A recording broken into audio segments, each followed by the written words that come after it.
tilt away from the ledge, constantly towing the edge, tempted to plunge, trying these quieting lungs, trying to drown out the fun. Can you tell me it's not the same out there, freedom in the rain? I'm ready, be living, get ready for the thoughts, and so what now? Pee in my bed, stars are shining, reach out to find what's hiding. Slip your shoes, slide down, silence, strip down, just there behind me. Toss and turn, gonna tripping currents, wait and see what comes up yearning. Surround me all around, break the barriers, tell will ever, the doors will ever stand my ground.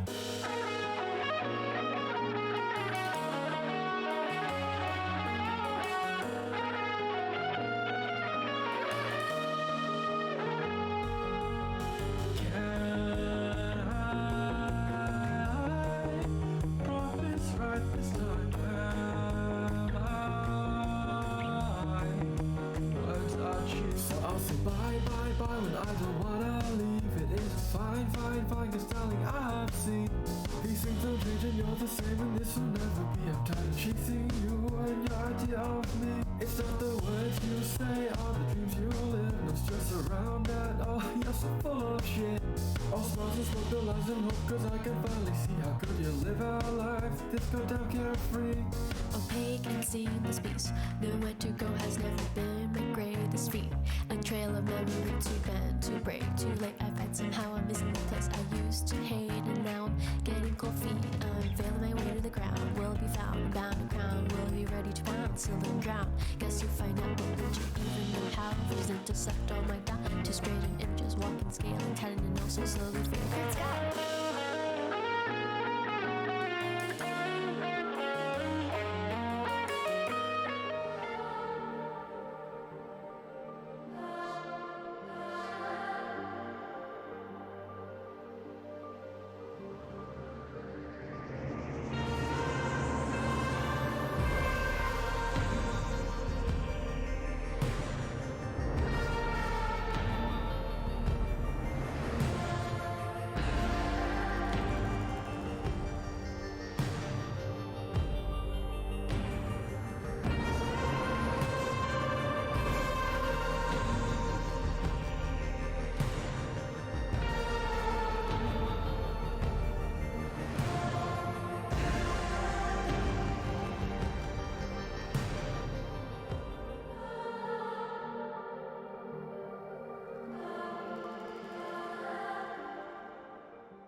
What a beautiful laptop we just saw from EOS.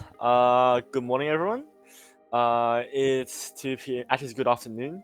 Welcome to UNSW Esports Contenders Cup 2023, Term 1. And today is going to be our Overwatch day for group stage. We have, I think, 14 teams competing for prizes today.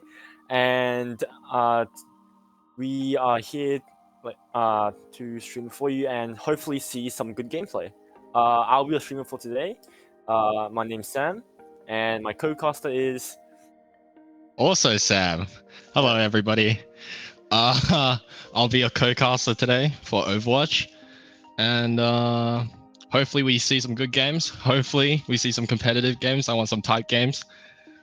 Close games, in fact. Don't we all? We want some. I want some good gameplay, some hype moments. Maybe some pentas thrown in. We didn't see one for League, so maybe we can see one in Overwatch. For sure. Yep. And once again, thank you to Aorus for sponsoring this tournament and for our league and for our League and Valorant tournaments as well. And we just have a look at the prizes that we have available.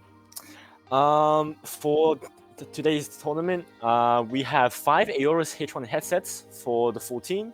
So all of you can get decked out in nice RGB headsets, thanks to Aorus. And thank you, Aorus, once again for sponsoring the other prizes as well. Our last 2 weeks, of course, were the Valorant Premier and Valorant Amateur tournaments, which I heard went extremely well. We had some hype moments and some compilations coming out, so look forward to that for everyone. And yesterday we had our League of Legends tournament as well, where we saw a lot of teams fight it out for a place in finals, which will be next week. So Bolo, what are you looking most forward to watching? Are you going to be watching League of Legends, or are you looking for more Overwatch next week? I was actually observing a lot of the Valorant games, both Premier and Amateur, and I mean, all those games are really impressive to me. Like some teams are pulling crazy strats. They were like faking me out with some of these bomb site fakes. So I'm looking forward to see, you know, a similar level of depth in these Overwatch games. You know, I want to see some things that maybe I haven't seen before. Some different comps, some different heroes. Yep. And yeah, overall just some diversity in each one of these games. Yeah, so obviously both of us are Valorant newbies, I think. So I'll take your word for how good the Valorant gameplay was. I did catch the stream. I did see some very hype moments. And yeah, just like you, I'm hoping Overwatch 2 will have some excellent moments, some off-meta picks maybe. Obviously, we have a large variety of heroes to choose for tank, damage, support. And I'm hoping to see a variety of team comps being chosen, maybe some ultimate combos even, ultimate synergies going on. And I'm hoping that maybe different map pools for each game mode will also allow us to see a large variety of heroes based on different map variations that we have available. So we just have a look at the bracket real quick to just see what competitors we have. And I think we will do have some excellent teams served up for you guys. So we hope for some good gameplay. Once again, we do have Group A and Group B. In Group A, we do have 2 buys because we have 14 teams. Our 2 buy teams are VDZ and Mishi's Harem. We'll be seeing how Mishi can impress his Harem maybe in this event. Round 1, we have Andy Say and Batteries Not Included, and Ono Overwatch, and we have Sashin. Fading it out in round 1. Moving on to Group B. We have Powerpuff Girls and Underwatch, as well as Here for the Headsets and the Naked Boys. Now, keep in mind that during this group stage, it will be a double elimination bracket. So just because your one team has been knocked out doesn't mean they're out of the tournament just yet. They can have a chance for the comeback round. So is there any team that you're particularly rooting for, Bolo? I've just heard from sources, from insider sources. I've got some insider knowledge that one of these teams is not like the others. There's a wolf in sheep's clothing. There might be an imposter among us, one could say. There's an imposter among us here. See if the viewers can spot him in one of our streamed games. We'll be testing stream chat. See if you guys can work out which team is the imposter here. We'll be interested to see your opinions there. See if their gameplay speaks for itself. So, without further ado, we can move to map bans now for our first game. And then the first game that we will be streaming will be Andy Say and Batteries Not Included. And for all our games today, our 3 game modes, of being a best of 3, of course, will be Control, Hybrid, and Escort in order. If a tiebreaker is needed, we will do Push. I think it is a popular opinion that Push is not the most selected game mode, so moving on. Push is definitely one of my least favorites. So Bolo, which game mode do you personally like the most? I'm kind of curious. Which game mode? Yeah, honestly, Control, anything but but Push. After playing Push, every other game I see feels amazing. Yeah, that's fair. That's fair. Personally, I like Control, so we're starting off good for like a house for me. It will be Lijiang Tower. Being picked for our first map. Remember, the loser of this match will be able to pick the map for the second, and if the loser of the second will pick the map for the third, and so on and so on, as needed. And yeah, so that will be the Lijiang Tower. So, what experience do you have on Lijiang Tower, Bolo? Lijiang Tower? Yep. I'm gonna be dead honest. You know, this is an OG map Mhm. back from, you know, it got ported over from Overwatch 1.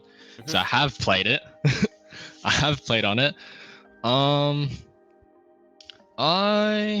kind of indifferent on this map, honestly. I think all the sites are, I mean, they're fun to play on. I like the fact that you can do some cheesy boop strats on a lot of the points.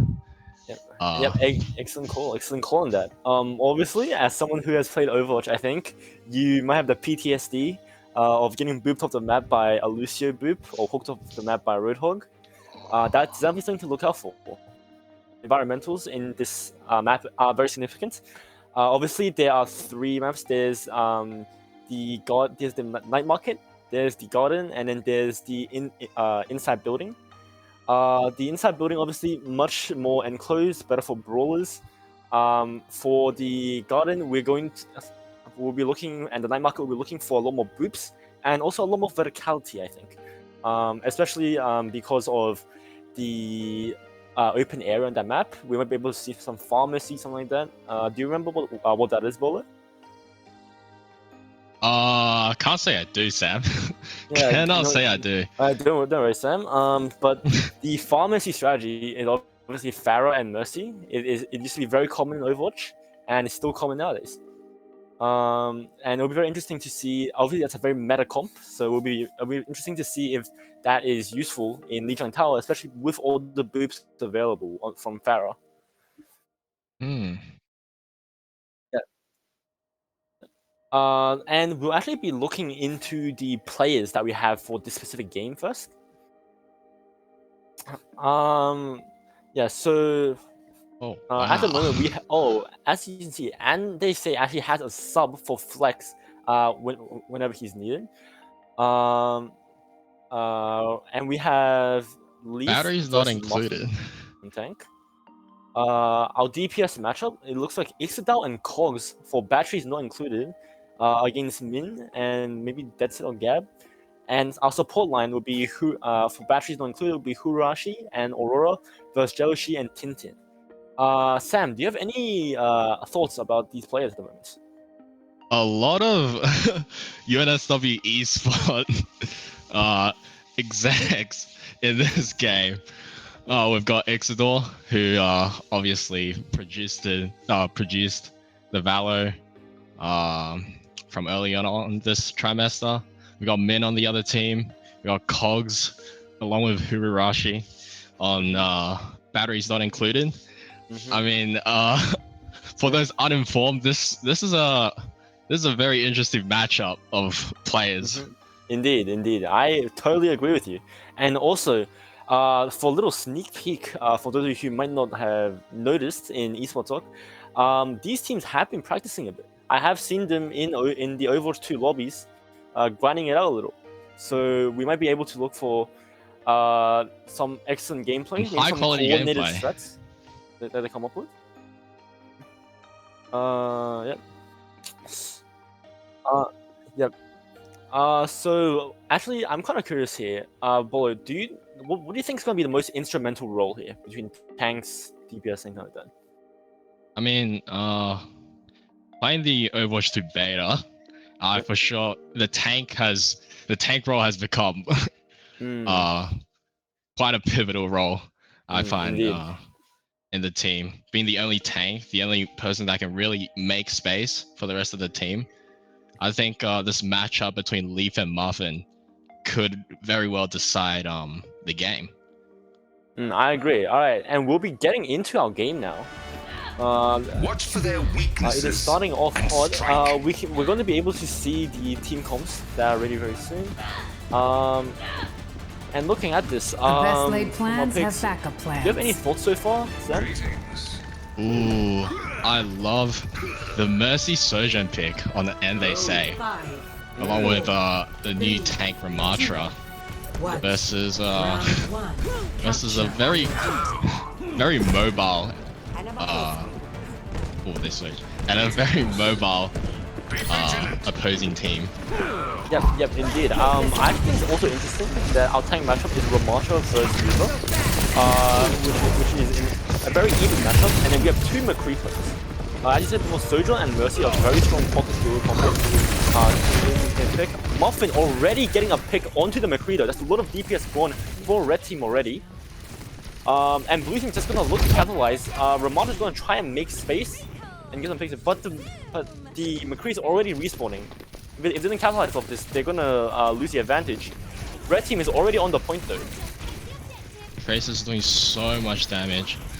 It's doing such a good job avoiding the Sojourn. Tracy just in the backline harassing the supports. Moira is already down. Gosh. Yeah, and the red team's Tracer getting and pushed back. McCree are both gonna go down for red team. That's And they say it's massive. being pushed back by batteries not included, Sojourn and Ramatra comp. Yeah, and we see the Ramatra making space for the Sojourn here. So keep in mind the Sojourn here is probably the most influential DPS for the blue team. They're going to be he's going to be outputting a lot of damage, especially with that ulti that's almost coming up soon. Diva already Ramatra going popping out. onto the point. That's a lot of map control immediately. The Diva cannot defense matrix the ult from Ramatra. That's This is creating a lot of space.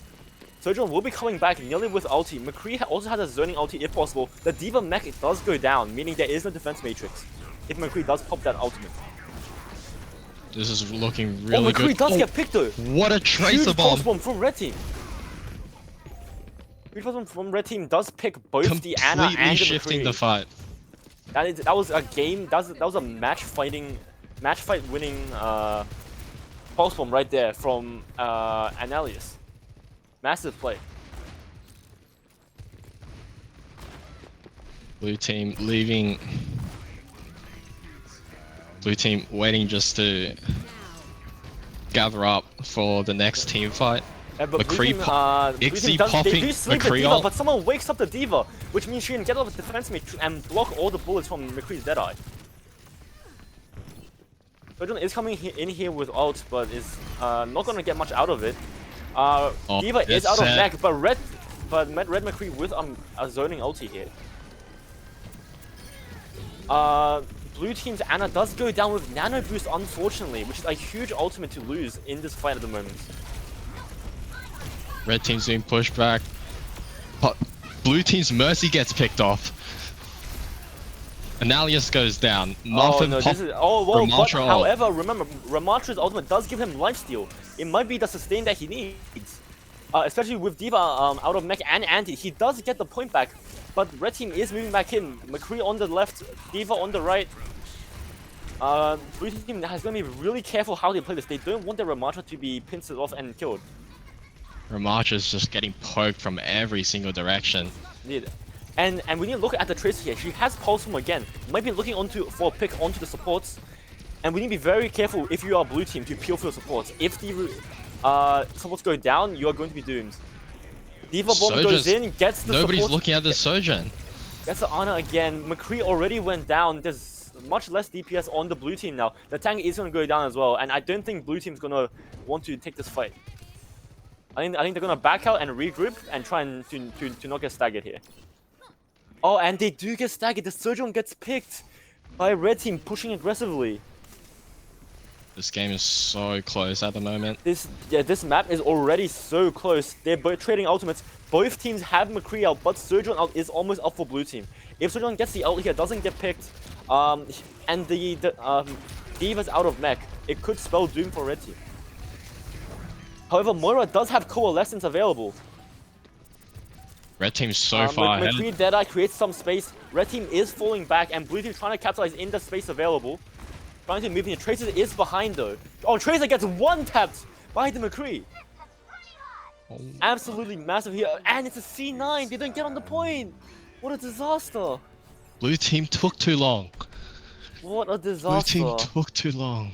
For people who don't know what C9 means, it means that you don't get onto the point. On control points, you must get onto the point 3 seconds before it reaches 100%, and that will trigger overtime. However, because blue team was staggered because of the Tracer behind them and having peel for Exodal, they don't have enough mobility to actually make it onto the point. Yeah, that's what disastrous. happens. You have got Sojourn and Ramacha. You don't have a lot of mobility on the team. Exactly, It's just and I really think Sojourn hard. used the dash already. Ramacha obviously being a really slow tank as well. We are going to see though, Aurora making the switch from Mercy to Brigitte, possibly looking for a boop here. This is one of the 2 maps on Lijiang where boops are available. Ramacha once again making space, but is pushed back. It looks like Red Team is going to be taking the point first, or taking position on the point first. Ramacha getting picked off. He pushed too far ahead. D.Va defense matrix going for the Sojourn. The Sojourn is separated, but is peeled over his team. And Ixodal does get the pick onto, but blue team just falling apart. Blue team without a you see tank is getting switch just from the Ramatra to the Winston. Might be indicative of the mobility issues that we talked about just then.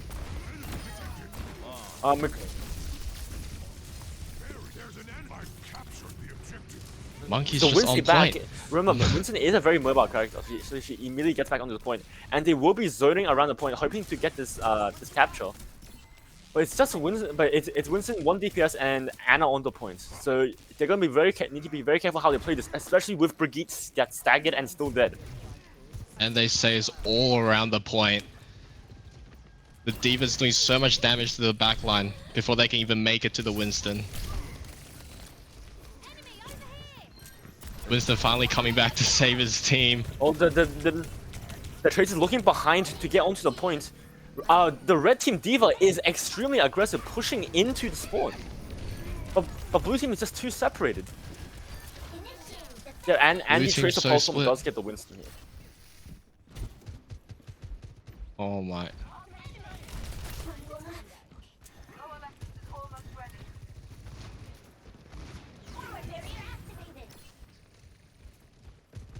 Blue team's just getting held out at this choke point. This Tracer's so annoying for them. They're just unable to deal with them. And along with the D.Va dives, But both teams have a lot of ultimates to pop here. Sojourn ulti is available. Unable to find much. Finds the Tracer. Moira pops ult on the red team.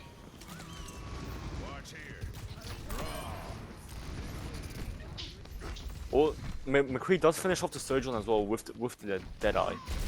But red team does have a lead on this map, but blue team does have an ult advantage. Blue team is gonna prop the Primal, and Winston is trying to make space here, pushing away the support, pushing away the Tracer. Exodal does get 2 using Deadeye, using the space created, and they are gonna move on to the point. But Muffin is Muffin's gonna go making so down. much space. Can blue team capitalize off this? Yeah, blue team makes so much space, but the DPS are now getting picked off. They need to be very careful here. The Tracer's just being a huge harasser in the backline, either killing the Sojourn or killing the supports. Red team's Tracer is just splitting them off way too hard. Oh, D.Va does also get into mech. Winston needs to get out of here. Without his bubble, he's out of position here. The entirety of blue team is here. Oh, Kiriko Rush comes in. That's just way too much damage coming from red team. Blue team doesn't stand a chance. The D.Va is just going to be pumping damage into the entire team, and it's going to be a complete 4K. Another team fight won by red. Yeah, that's just the impact of that Kiriko Rush, right? Kiriko is such an important utility champion, with the Kiriko Rush as well as the cleanse.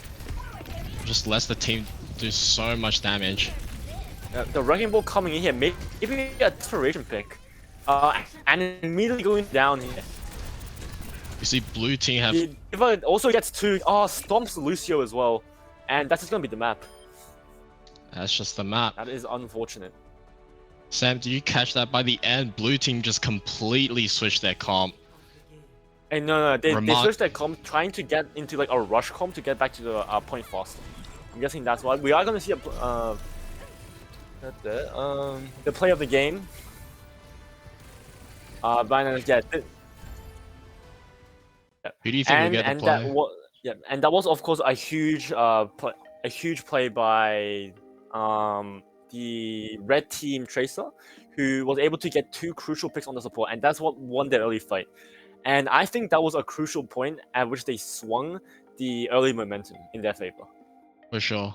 I think red team with a Tracer was just able to stagger and split up the blue team enough that even though Muffin was making so much space on both Winston and Ramatra, the team just wasn't able to capitalize off it. Yep. And especially an issue is that if Muffin is making space, but your backline is getting poked by the Tracer the entire time, then there's no way that you can actually capitalize off of it. The Tracer was forcing the DPS to peel backwards, making it just way too difficult for the DPS to capitalize on the space that Muffin made. As a result, we could possibly even think of an adaptation maybe of Muffin going for a better peel tank, maybe like a D.Va. I think that Winston switch was correct, but a little bit of peeling to try and catch that Tracer out of position was probably needed. And they say it's going to take Lijiang Tower 2-0, so we're going to be looking for batteries not included to choose their hybrid map at this stage. Being 1-0 up in the series, you have to think Andy Say is confident now. They're going to be looking to clean this up as well. I think batteries not included made some correct switches by the end of that second match there. Ixie switching to McCree to be able to just fight, like stand a chance against the Tracer. We did see that McCree was crucial against that Tracer, right? Like he picked him up a couple times. Yeah, McCree was able to find so many picks towards the end of the map, but it was just too late for them to turn it around. Yep, I absolutely agree. We do see King's Row being chosen by batteries not included. So I'm guessing they're hoping for a better map here, maybe for Sojourn as well. With King's Row, you have a lot of verticality, so you'll need to look out for that as well. Less booping available, but it is going to be playing around a point first, because it is a hybrid map. And we'll have to see how Blue Team is able to do that. How batteries not included will be able to do that. One thing I have to say, I think that Ana into Tracer is a very difficult pick, because Ana landing a sleep dart on Tracer is very difficult. And I think that would lead to why Ana was getting harassed so much, and also why Aurora actually swapped to Brigitte to try and defend her Ana. Do you think batteries not included should incorporate a Kiriko in their comp? Just the able I think Kiriko is a very high value unit. If you have a player that can play Kiriko, most people would say yes. Kiriko is very useful. However, a problem there is I'm not sure how well Kiriko synergizes into that comp. Especially although with Sojourn, it could be a very viable pick in my opinion, if they're comfortable on Kiriko. A Kiriko Mercy with a Sojourn could make this game much more competitive, especially in these stored out team fights on point. In the end, Kiriko Tracer, because of that ability to fight back and have that cleanse that makes you invulnerable temporarily. Which can kind of discourage a dive on you. Mercy, obviously, with the Guardian Angel, also means that she can fly to her teammates and try and get away from a Tracer flank, if that makes sense. Yeah. So I think that will be a very interesting. I want to see some adaptations from batteries not included here, because that Tracer and any flank character, even a Genji or Sombra, if red team choose to go for it, will be very strong into the comp that they were bringing into Lijiang Tower. We didn't really see batteries not included be able to push and they say into any really comp changes, any changes in their like planned original strategy. And I feel hopefully in this game they can make and they say feel a little bit more uncomfortable, especially on their own map pick here on King's Row. Yeah, and also you needed to say the D.Va going and Tracer there. We didn't notice, but Tracer, D.Va, Kiriko is a very meta comp right now, especially for dive.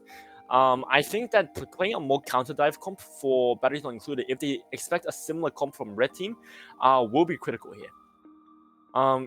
Playing a more counter dive, maybe a brawly comp, with maybe some bruises like Reaper, and obviously an opposing Kiriko, will be very useful to try and disengage and prevent that Tracer and Diva combo to get picks. For sure, for sure. Hmm. Let's see. And then match is getting set up right now. We've got. Yeah.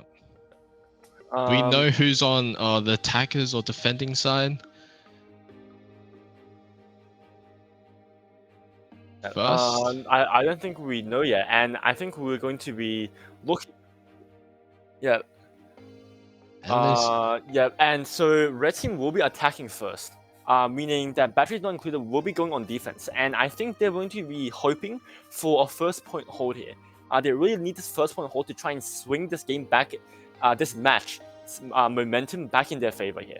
I think if they get steamrolled 3-0 on the first push by red team, it's going to be disastrous for their mental, and so I think they need to recuperate and make sure they have a strong defense in the opening position. Obviously, King's Row on attack has a lot of elevation. Right from the spawn, you're able to snipe downwards and clear out an entire vertical distance. So we might see some double sniper comp, Widowmaker or Hanzo, or even a Sojourn from long range, just looking for a pick, I think. That'd be very interesting to see which of the DPS could possibly switch to perhaps a Widowmaker at the start of the game. Yep. I'll be looking forward to see some picks, even though batteries not included is in desperate need of not getting picked off at the start. Exactly, and hopefully this game will be a little bit longer as well. We might be looking, maybe we'll just see some overtime on the payload, some more scrappy brawler fights, especially with the payload essentially having to draw in all of the characters to fight around it, right? So maybe an AoE comp with Ramacha will actually be more useful here. Ramacha could prove to be very vital for battery. It's not included. It's defense in the first round.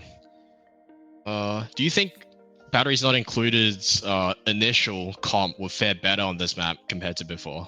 I think it would actually fare better on this map, especially because Ramatra, with his E, is able to essentially drag down anyone that's flying.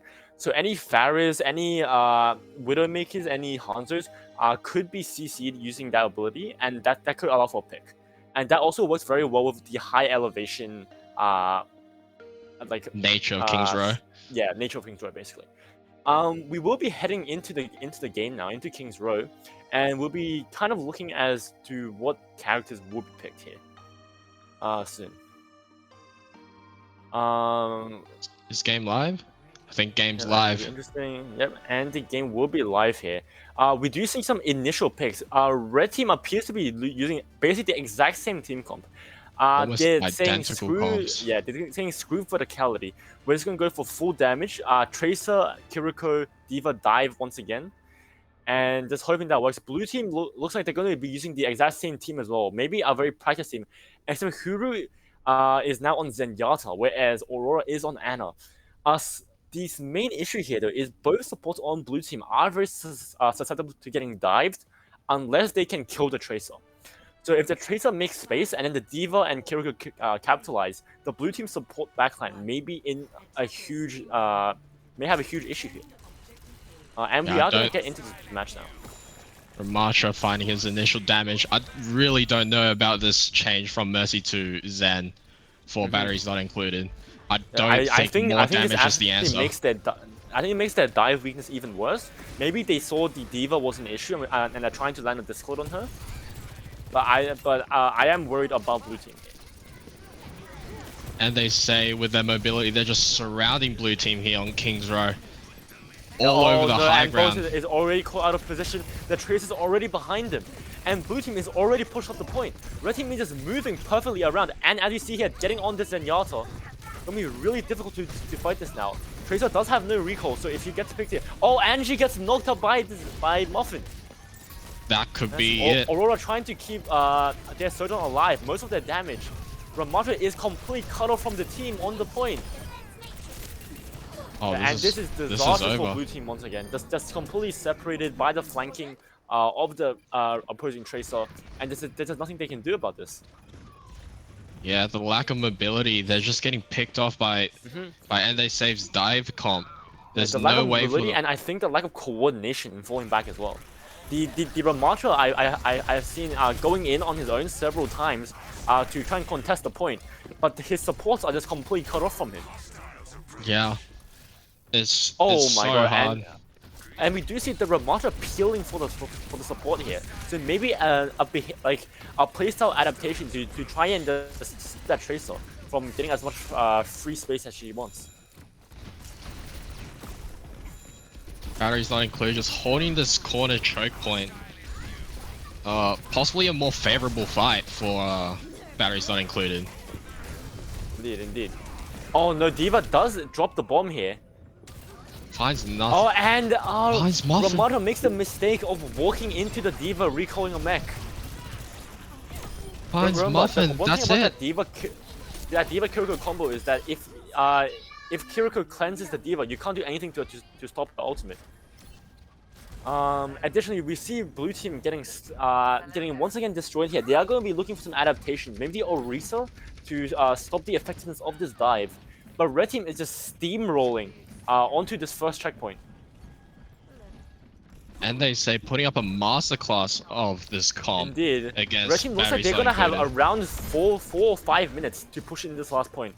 It's going to be a very uphill battle for blue team here. Exodal taking a flanking position, trying to just exchange with the opposing McCree. A range exchange, or maybe get a pick even. As you say, maybe both Valorant players, so they're very used to the McCree aiming style. Not sure. Blue's holding them, it looks like. Batteries not included is holding this choke. But the Diva's making so much space. The rockets, that's so much damage. Diva's ulti is back online. Slept. Yeah, D.Va's just going into the support line though. She is anti, but she also has the bomb. And blue team is going to be able to get away here, but they aren't going to be able to punish the D.Va.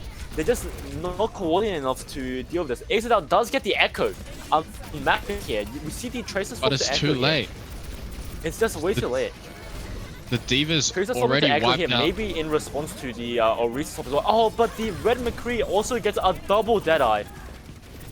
But Muffin does get the Kiriko with his ulti, and he's going to be taken down very quickly as well. Coalescence coming out from red team is very, and blue team at the same time, it's very difficult to kill anyone when they're getting focused by Coalescence.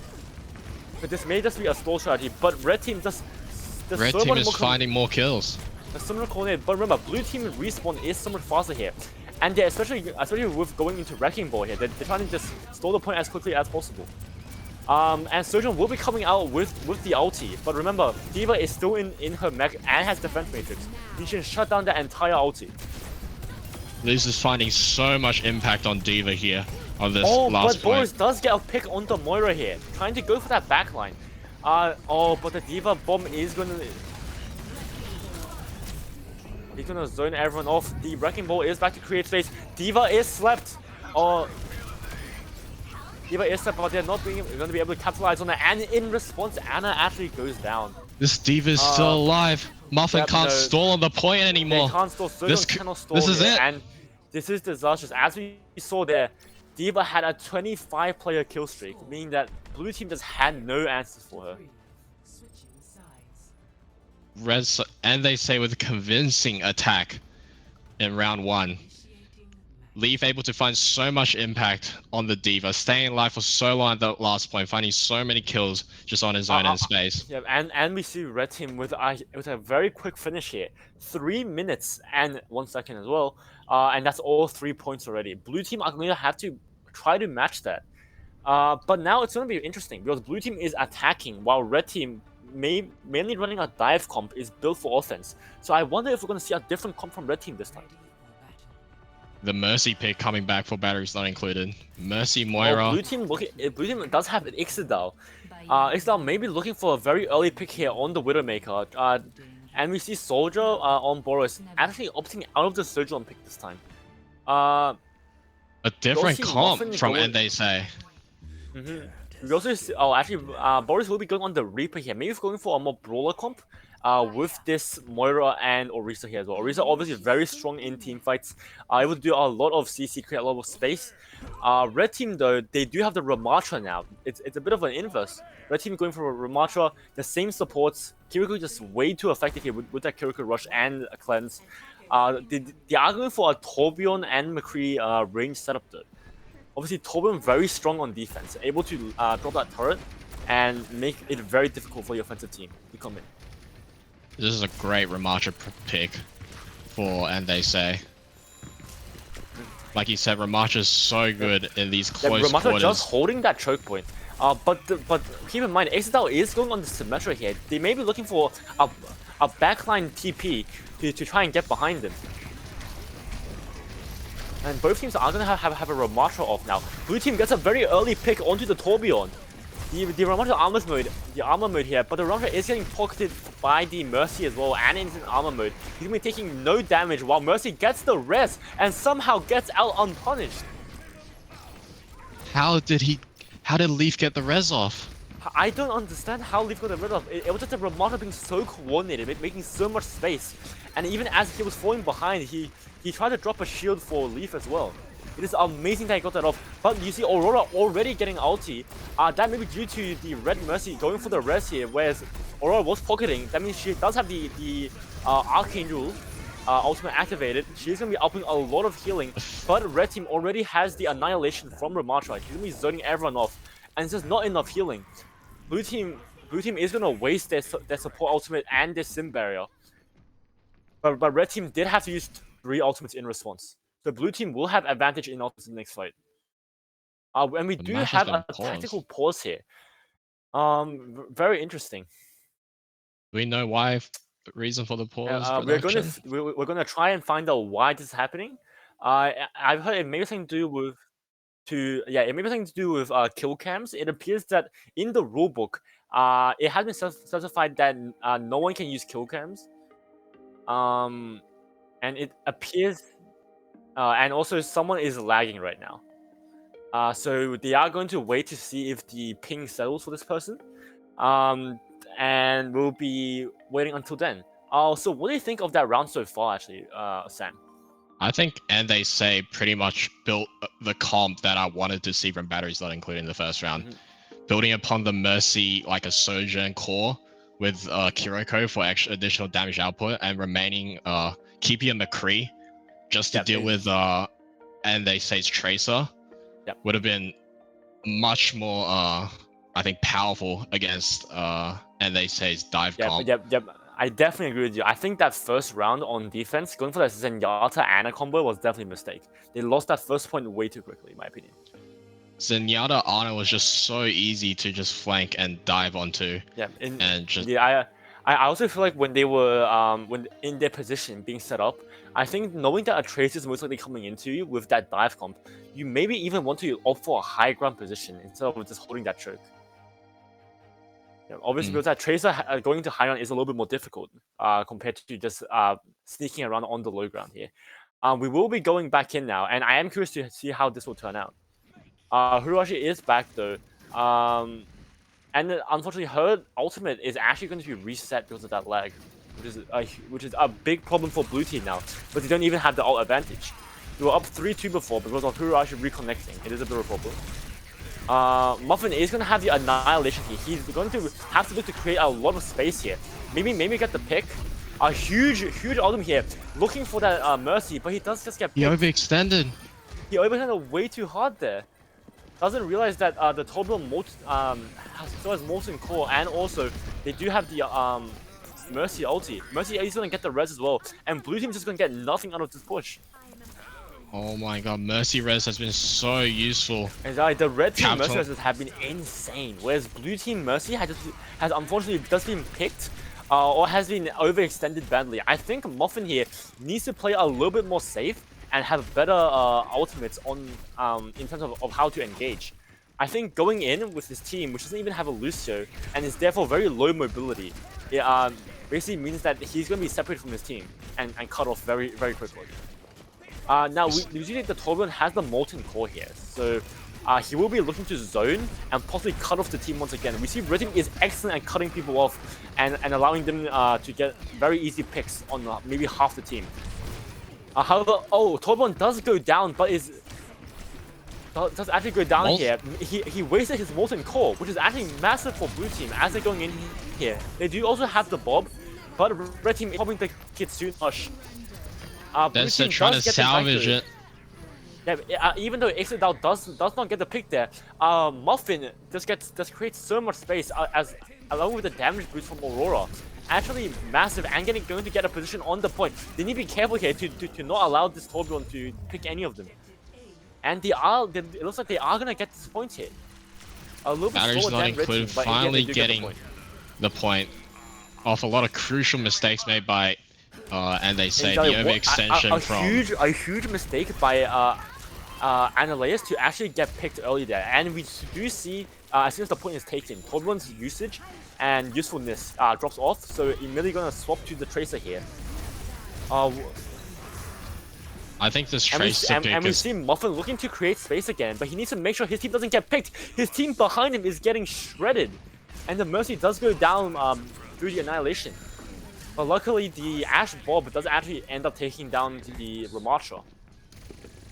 This is great space made by the blue this team. This is great here. Reaper still has Death Blossom as well.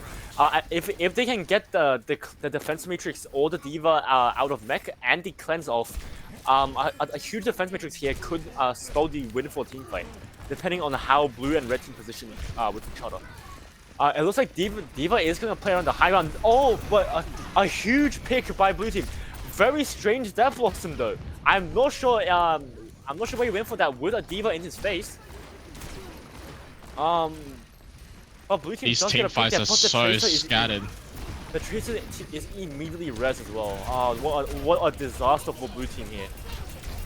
Blue team's just getting split by and they say's Diva. They got split. That Death Blossom was a bit of an overextension, but the tank for red team is now out of mech. She's gonna be much weaker, so they're obviously gonna look for that pick to finish her off.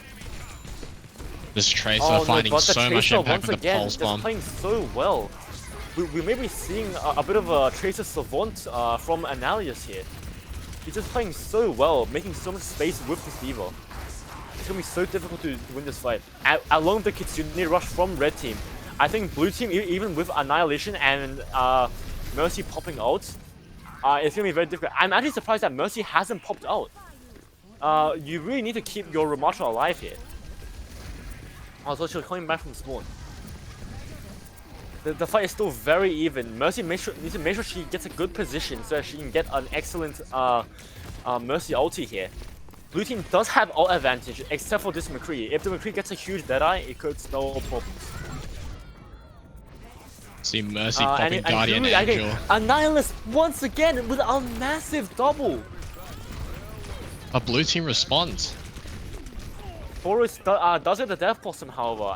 Exodal pops the Bob as well. They're committing a lot of ultis. If they don't win this fight, it's going to be a disaster for blue team with a huge overcommitment. But it doesn't look like they're going to get this first checkpoint unless red team tries to contest with the Diva here. And they do get the second, the first checkpoint here. They're going to look to push into the last 1 minute and a half. And you have to admit, red team lost that fight because they committed so many ultimates and still went down there. I think blue team just had the ult advantage there, and that's really what paid off in that team fight, despite and they say it's Tracer finding that initial double kill with the pulse bomb. We see here the Tracer finding chip damage, just being a nuisance for the blue team. Indeed, the Tracer's just waiting for her the perfect opportunity to go in, and I think the Tracer's playing so well. She's so patient, and looking for the ideal opportunity. And McCree gets 2 million. Tracer actually jumps off the map. Very simple, but the McCree just somehow gets 4 from the space that Diva makes. This McCree is just playing so well, so safe, and waiting for the Diva and the Tracer to make so much space for him. Oh my, And blue team is pushed back. This will be the final fight, ladies and gentlemen. This is the final fight of this round. If blue team does not make it to the very end here, they are going to unfortunately lose this game and this match. So it is do or die for blue team. They do have the annihilation, but red team has 5 ultimates stocked up. I don't know. I don't like the chances for blue team here. This seems near impossible for blue team. Diva bomb finding value. Oh no! And the Diva remaking gets 2 for red team. That is terrible. And although Muffin gets 3 as well, he's still fighting on the point. They may have a chance here. It's just a tank 1v1. A tank 1v1. But blue team does have their Moira. Oh, but red team is coming back. They do kind of have a faster respawn here, as well as a more mobile comp. I don't know if blue team will be able to fight this. Aurora does pop the Valkyrie here, but it's going to be so difficult to win this. Overtime. Overtime. Oh, Ixodal! Bob is huge. Gets both DPS. It's actually massive. Could they push this in here? Remember, they are all respawning though, and then no ultimates. The Moira is still behind him. If you're blue, you need to hope to kill this Moira. If you pick up one of you, oh, it's a disaster. But blue team does have the double. Massive death blossom from blue team, gets a triple kill. As soon as that Diva goes down, it is a triple kill for the Reaper on blue team, and that might be game winning here, or round winning. This pulse bomb not able to find enough.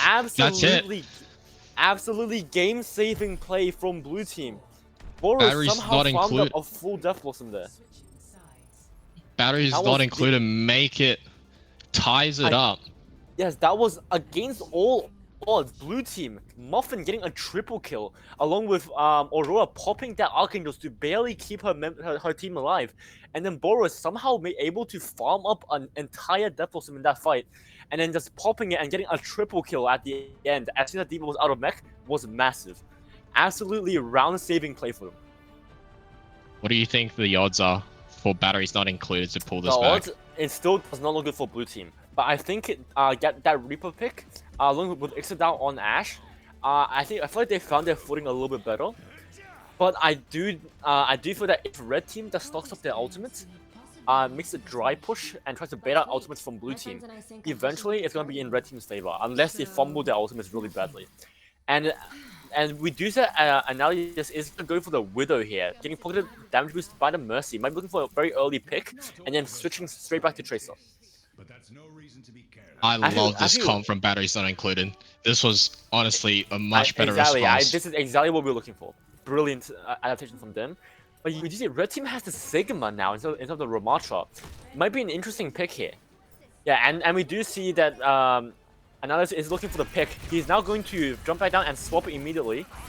My guess it will be to Tracer. Yep, Blue team are aware, they're playing so far back. Exactly, and blue team just has to hold that choke. Excellent pick on the Kirikou already. But Muffin has to make sure not to overextend here. If he goes down, it is disastrous. Mercy's definitely going to try and go for a res on the Kirikou if possible. But Mercy goes down as well. Boro is playing out of his mind, and the Ramatra playing safe. He has to make sure not to overextend. Don't go in and die. If the Ramatra dies here, it is disastrous for blue team, because they'll be down a tank for the next fight.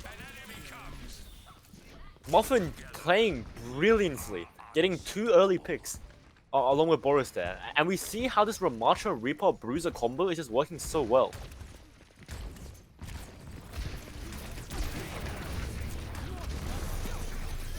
And they say he's switching it up. Yeah, and they're actually going for the Zarya here. Might be looking to just farm out a Graviton Surge, and also Ramatra does actually do piercing damage, so it will hit the Zarya shield if he's hiding behind someone. And we see blue team is even, but oh no, blue team is falling apart. She really needs to pass Archangel here. Yep, correct. Goes for the res. Very greedy res here. Going to be caught up with a Zarya, but doesn't go down. Luckily, very risky play, but very high value as well. Ramatra fighting so much. Is fully charged. The Zarya is disgustingly fully charged and still has a Graviton Surge. It's going to be very difficult to win this here. I think that's it. They're getting pushed off the point. And I think this is it. Blue team just doesn't have the ability to come back here in time, and that will be King's Road, unfortunately. An excellent fight from blue team, but that Zarya switch on red team was actually so effective. Martha with the play of the game. Yeah, muffled into the game. But Sam, did you see what that Zarya pivot actually did for them?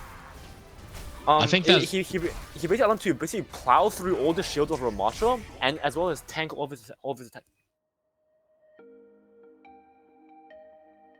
I think that Zarya pick, and they say just realized that with blue team not having any time on the clock, that they really just needed this 1 point. And if you Yeah, were exactly. even just able to find that farm up that Zarya ult, they'd be able to almost guarantee that point Exactly. win.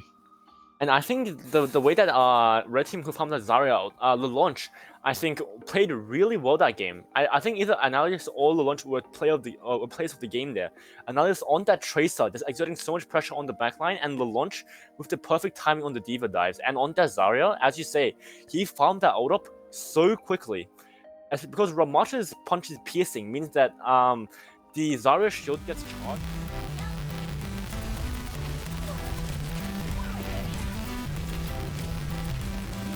Zarya was so effective.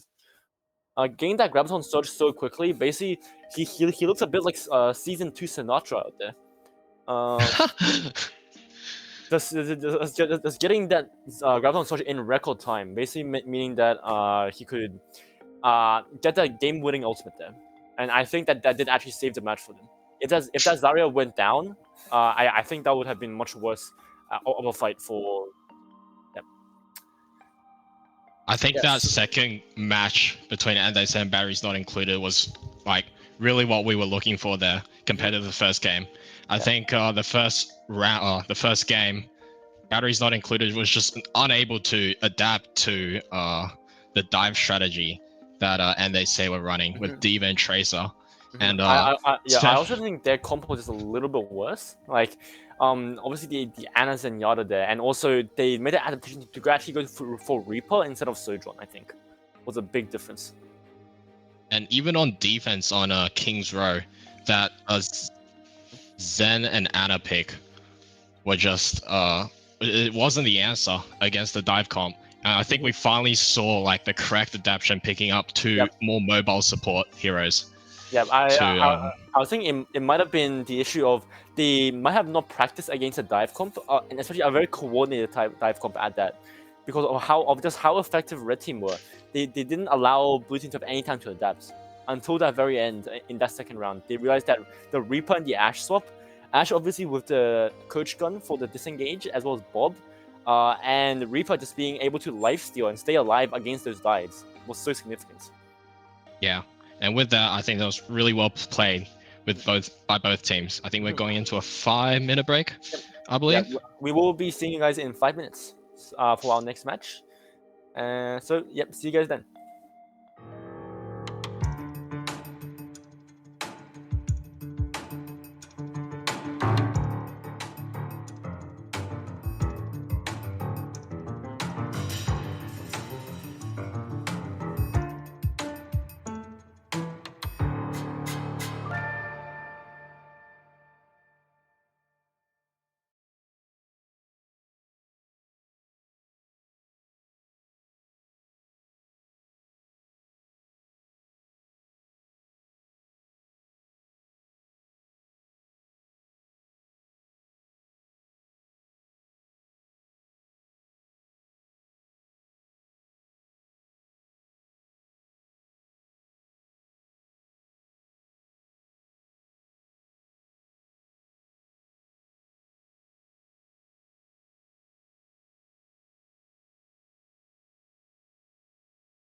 Yep. Maybe well, if batteries not included, we're using those those gigabyte Aorus laptops, they could have They- pulled the second map back. exactly, and that's why we need to thank Aorus once again for sponsoring our tournament, because they're giving a chance for you guys to win these prizes. And obviously, you can see the headset here, the Baron, the Gigabyte monitors before. But these headsets, obviously, they'll let you comb better with your team. If you get the coordinated plays, don't get cut off in team fights. They get staggered. Don't get staggered. And yeah, we'll be jumping right back into it though. We'll be looking at the bracket first to see how our teams have actually done. Some teams are dropping straight into the losers brackets. And we will be starting with Group A first. As we saw just then, we had batteries not included. Who lost in 2 straight games to Andese. And now Andese will be facing up against VDZ in the semifinals. Whereas Overwatch lost to We Have Session in 2 games, and We Have Session will be facing off against Mishy's Harem in the semifinals. So interestingly, in Group A, we had 2 very clean victories, it seems. Likewise, in Group B, we have Powerpuff Girls versus Underwatch. Powerpuff Girls coming out on top 2-0, and here for the headsets coming on top 2-0 as well. So all around, just very obvious victories, I think, for all teams. And our next match that we'll be streaming will be Group B finals between Powerpuff Girls and here for the headsets. Sam, do you have any insight into what you're expecting for this match? I think just judging based off their past results, both of these teams have pulled off dominant victories so far throughout this tournament. Yep. So I don't know. I'm looking forward to some high level plays here from both teams. Yeah, and I am of course hoping that it will be a close game at least. We'll get some like good matches, some intense fights. One thing though, for batteries not included there. Of course, they've been pushed to the losers around here, but they did make an excellent adaptation on the fly, I think, in that second game in King's Row. Like you mentioned, with that Reaper, and going for the Ramata, that Bruiser comp with the Ash as well, and Bob. So what do you think they have what do you think their chances are to get out of this losers bracket with the adaptation? I think they've got a higher chance. I think I feel like in their first matchup they were just hopefully they've learned to adapt, I guess, correctly and quicker against the more aggressive comp. I'm not 100% sure who's their matchup. Who are they playing against? Then the next matchup hasn't actually been decided yet. Well, hopefully, or just from that last game, batteries not included should be just honestly more prepared against a more diverse range of comps. Yep, Because I believe honestly their like initial comp, I think it's a really strong comp. Just it wasn't the right comp against the really fast and mobile NDC comp. Yeah, exactly. I think they didn't have much experience going into that dive comp, and they just weren't used to it. And as a result, they didn't know how to adapt until that second round of King's Row. And we saw, as soon as they adapted on that Reaper, they were significantly stronger as well. Yeah, choosing into the Reaper and then having 2 supports that were able to just with more survivability was definitely like the right call and the answer on their attacking side on King's Row. Yep, I definitely agree as well. And I like the Exodus swap to Ash. I think he got a lot more done from distance with Ash. I think he's very comfortable on snipers, maybe that Valor experience coming in. And I think that the McCree was also getting picked up a bit by the Tracer. And I think that Ash might be a bit better with that Coach Gun to be able to like push him away. And McCree's damage fall off is quite punishing. Indeed. You do so little damage downrange. And I think something to look forward to is to see if batteries not included after their adaptation will be able to take that win. And this is Group A. Yeah. Group B we have some issues at the moment, and also it appears that Mishy's Harem has actually already beaten We Have Sachin 2-0. meaning that losers round 1 for Group A is we have Sachin versus Batteries not included. So Batteries not included, actually not getting much of a break here, getting immediately thrown back into it. Versus we have Sashin. Yeah. Oh. Interesting. And I think we will soon be able to get into the map bans and map picks for Group B finals. Our next stream game between Powerpuff Girls and Here for the Headsets. And I think it'll be interesting. And I think it'll be interesting because we did see Dive just then, and then we saw a Bruiser comp coming out from Batteries Not Included, and we also saw that Bruiser comp as a kind of counter dive. We saw the Symmetra come out from Exodal, just trying to figure out how to deal with that dive comp. And I think that kind of strategy to counter comps and switching very quickly is a very important part of Overwatch 2, and I think we'll see that more, hopefully, going on. Do you have any thoughts about that, Sam? Like what's your experience? I'm just still surprised that Mishi's Harem was have already won against We Have Sachin. Another dominant victory in this tournament. Just goes to show the very wide skill gap we have in this tournament. And maybe they're the wolf in sheep's clothing. Perhaps. Maybe they're the. It's very surprising because we have Sachin. Keep in mind, they did 2-0 Ono Overwatch before. So Mishi's Harem just handling them so quickly might spell a little bit of worry for their next opponents, who's either VDZ or NDC. Yeah. And keep in mind, NDC did obviously beat Batteries Not Included just now. So yeah, and so we are going to be looking into the team head-to-head to see what players we have on each side. It's a Powerpuff Girls was here for headsets. Powerpuff Girls have Razor on tank versus Pandy on here for headsets. We have Anata Dream and Gabs on Powerpuff Girls against Brendan and Mork for here for headsets, and then Basilisk and Lulu.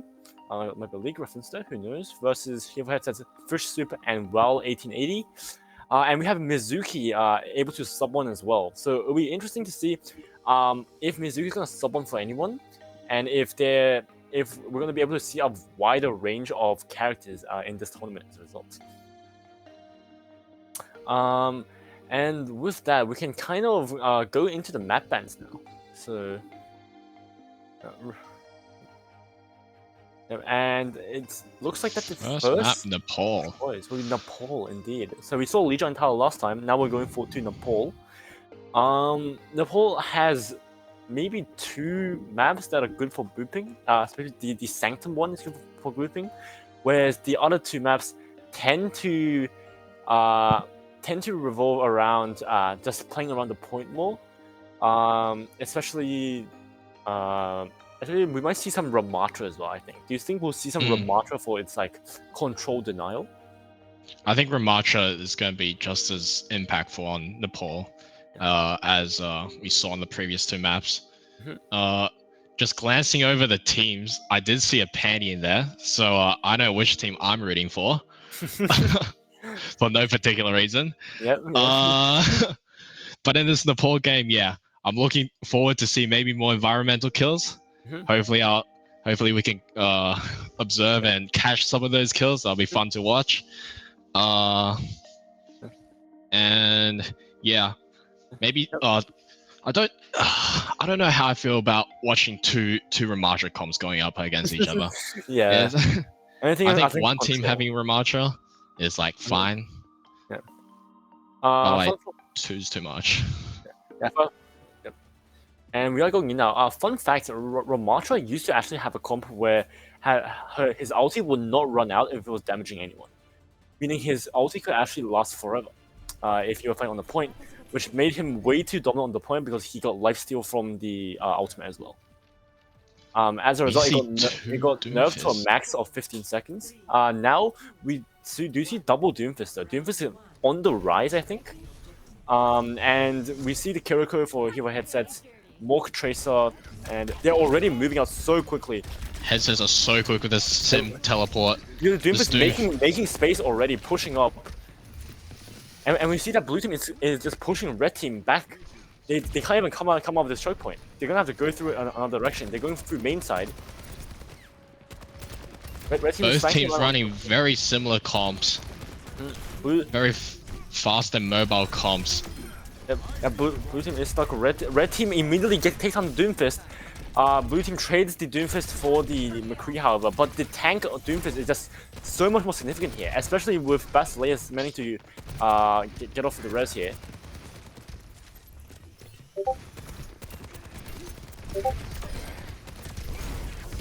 And blue team is fight to them. The team is cut off. Obviously, without a tank here, they're much squishier to that Doomfist CC. And blue team is gonna take a dominating win over Powerful Girls here. Yeah, that here for the headset was just so quick with the Symmetra combined with Lucio, I believe. Yep. Yeah. Yep. And With Lucio, Lucio. getting 2 kills there. Obviously, you're playing DPS Lucio. You're obviously very fast, and with Doomfist, basically playing a variant of a dive comp, where you're playing dive but as a bruiser, because you're jumping on them, and then your Doomfist can just create so much space for your Lucio and Tracer to do work. We see the Doomfist here trying to engage, but the soldiers are holding high ground for headsets. Pops the attack visor, going in. The Doomfist pops the ultimate and gets a kill, and it's just a slaughter for blue team here. Yeah, here for the headsets, just dishing out so much damage. Even though Visor finds no kills, it's just able to soften up these targets for Doomfist to come in and clean up. Yeah, and obviously Doomfist with that AoE damage as well, and we see blue team even pushing up all the way to almost to the spawn. Red team will have ultimate advantage here, but blue team has 2 support ultimates as well. That's something to watch for. Red team going in, trying to take down blue team, but blue team does pop the Kiriko rush. Red team with the Doomfist ultimate will be dropping down on top. Sound barrier is popped from blue team, keeping his entire team alive, and blue team is just once again getting more picks than red team. Yeah, Battle Razor, even though I loved the idea of going into the back line and disrupting these supports, but his own backline is just getting picked off too quickly. Just getting smoked, along with this Tracer here as well. Obviously, Doomfist not being as good as a peel tank as, for example, D.Va and Winston, compared to Doomfist when trying to go in and engage and land crowd control abilities onto most of the team. We see Powerful Girls is going to go to a little bit of a change here. This map does have boops, so keep an eye on that Lucio for headsets. And blue team looking to go Reinhardt as well. Very interesting instead of Doomfist. Then I better not be disappointed. We see Reinhardt from here for the headsets. Powerpuff Girls also switching up their comp, introducing a Sig along with almost completely different supports almost, with Brig and Torb joining the mix. Pandy, once again, he's so far ahead. He's already so deep on the Powerpuff Girl attacker side. And blue team already taking space. They're so far ahead, setting up the sim turret as well. And blue team is just pushing red team back. We have seen this entire game. Red team has not been able to get onto the point. They've been being pushed away by blue team. And blue team already gonna get the advantage on the control point. Remember, this is crucial because it's already taking up. As long as the blue team stalls here, they're gonna get so much outcharge. And blue team already almost has Earth Shadow.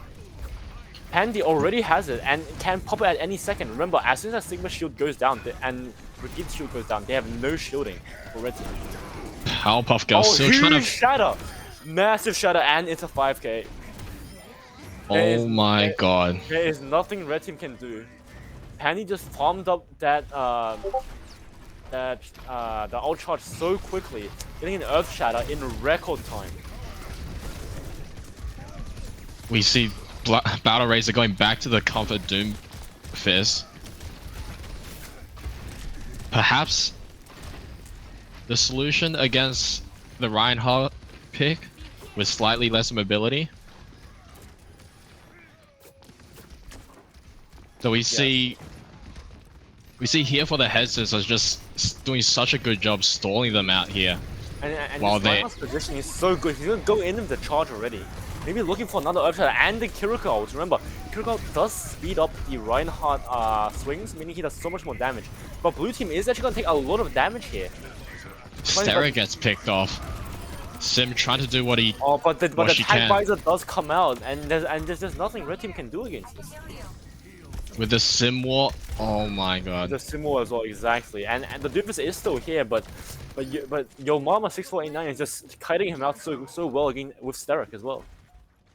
With the rest of his team dead, the Doomfist really just can't make anything happen on his own against Kiriko and Sojourn. Oh, Sojourn? Soldier. Yeah, same thing. No one Same knows how thing. that's works. Yeah. Blue team wasn't taking another fight here. The Pandy is playing so aggressive, and he's just not getting punished by this Doomfist. And there's just nothing being done here. Blue team is taking this fight by a stomp. The sound barrier comes out. No one's gonna be able to die for a few seconds. And, That's it. Yeah, and that's just it. You see Team Mobile MVP and the entirety of Blue team just jumping into the pit to celebrate. Here for the heads was the dominant Nepal win over An excellent Powerpuff Nepal Girls. win over Powerpuff Girls. Powerpuff practically had no comeback there. I think they were just playing so confident in this game here for their headsets. They were always in front of their faces. The tanks were just so far ahead with Symmetra and Lucio. And then Agreed. Soldier was just able to find so much impact in that first, on that second point, just raining down damage. And I think Pandy just played so well, making space for his team. You saw the Reinhardt pick on the second map, just able to get the Earth Shatter so quickly. And even in the first map, the Doomfist, he was just so effective to go in with that Tracer again. It's very similar to that Tracer Diva combo we saw in match 1 that we streamed. The exact same concept, except that Doomfist just has so much more hard CC, and also it does a lot of damage to the team as well. Mm. And We now have Powerpuff Girls picking the second map. This should be a hybrid map, I believe. Yep. Yes, it is a hybrid map, and they're looking for a counter pick here.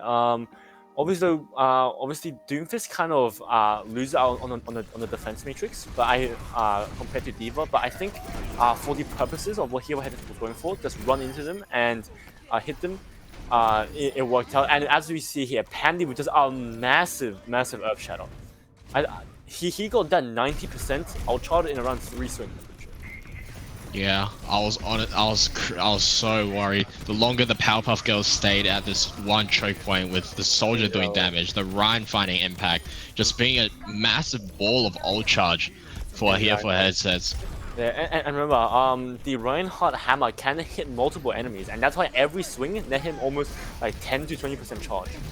And that's just doing so much damage. And that Reinhardt Kiriko combo along the Lucio, basically enabling Pandy to move so quickly into the enemy team. Obviously, a melee character, he wants to be in there swinging, dealing damage, and that's exactly what they're supposed to allow him to do.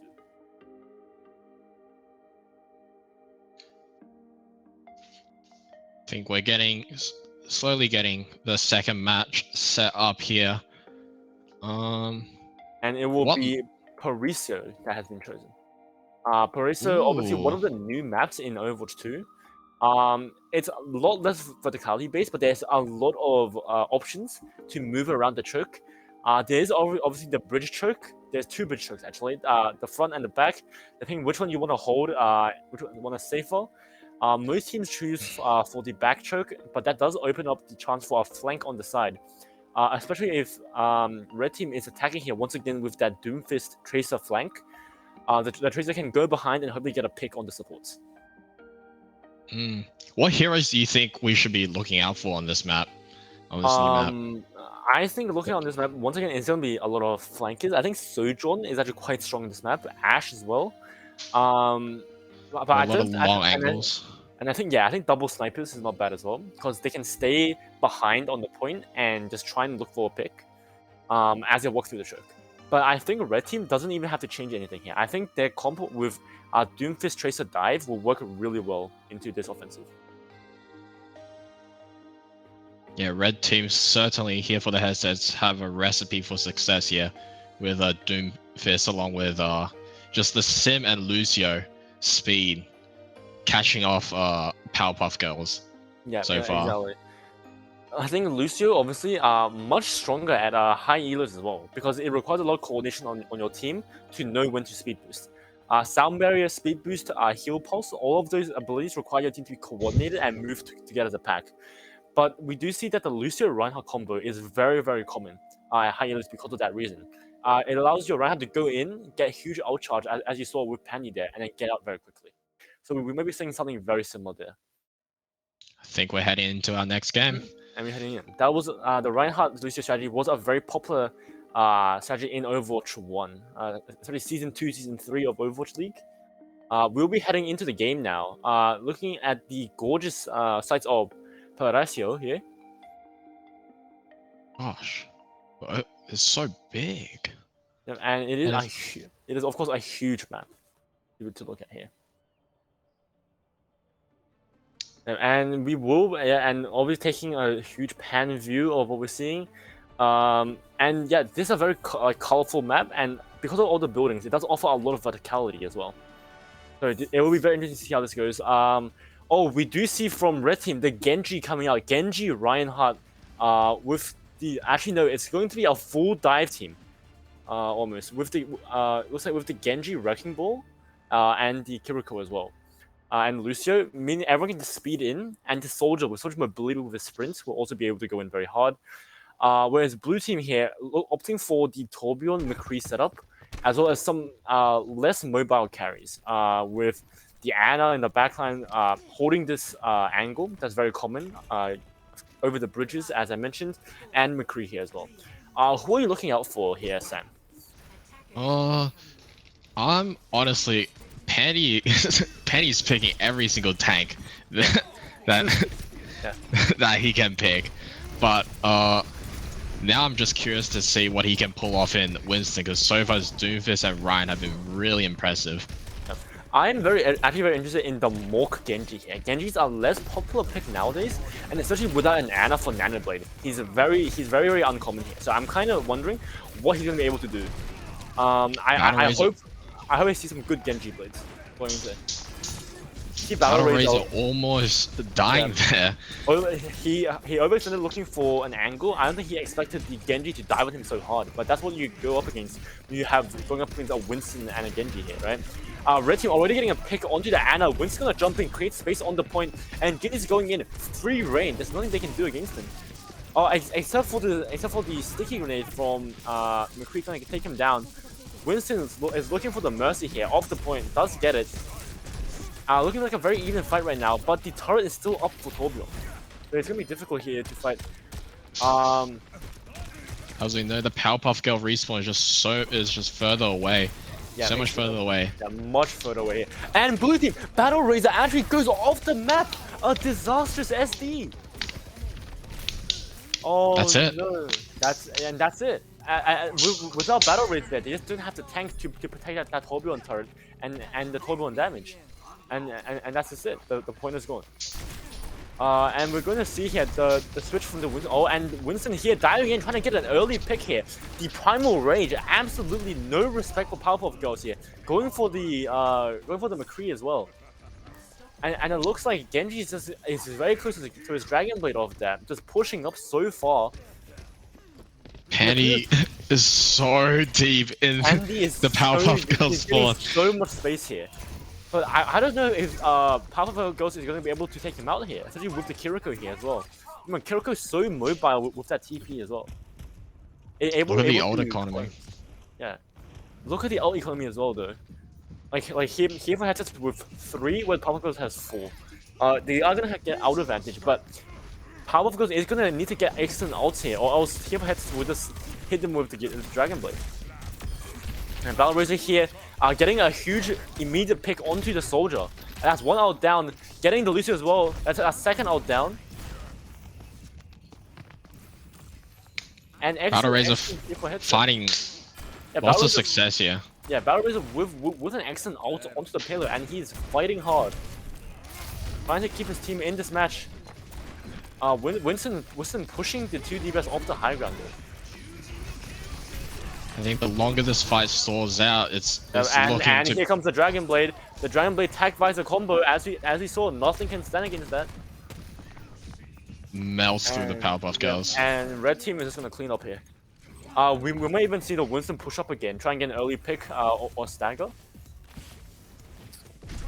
What happened to the Powerpuff Girls ults? Where Uh, have they gone? A lot of them got cancelled, and they had to use it for the last fight just now. And I think a lot of them got used up because they didn't expect the attack visor and Dragon Blade at the same time.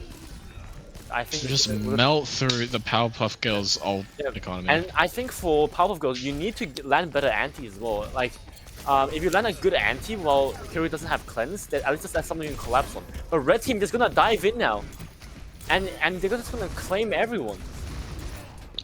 Pandy along with Mork just finding every single member of the Powerpuff Girls. Pandy is just unstoppable here with Mork. The dive comp is just so strong here. And that's it.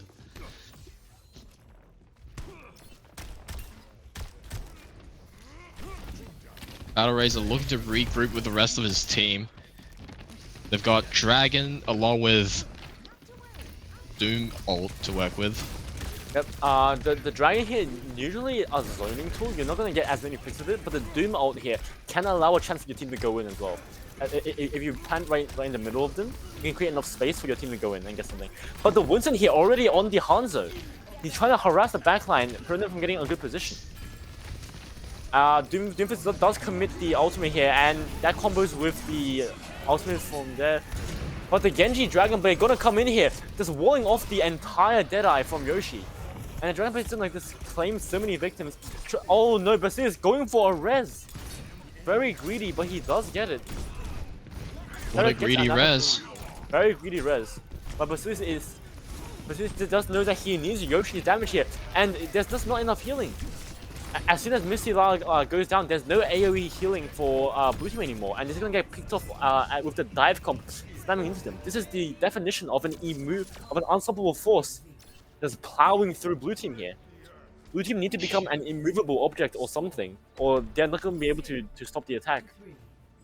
Here for the Hessa is just able to dish out so much damage that despite Mercy ult being popped, despite all these ults being used by the Powerpuff Girls, they're just getting shredded through. Whether it was like Genji Blade or like Soldier ulti, Exactly. And especially as well, like you have to question the Doomfist choice.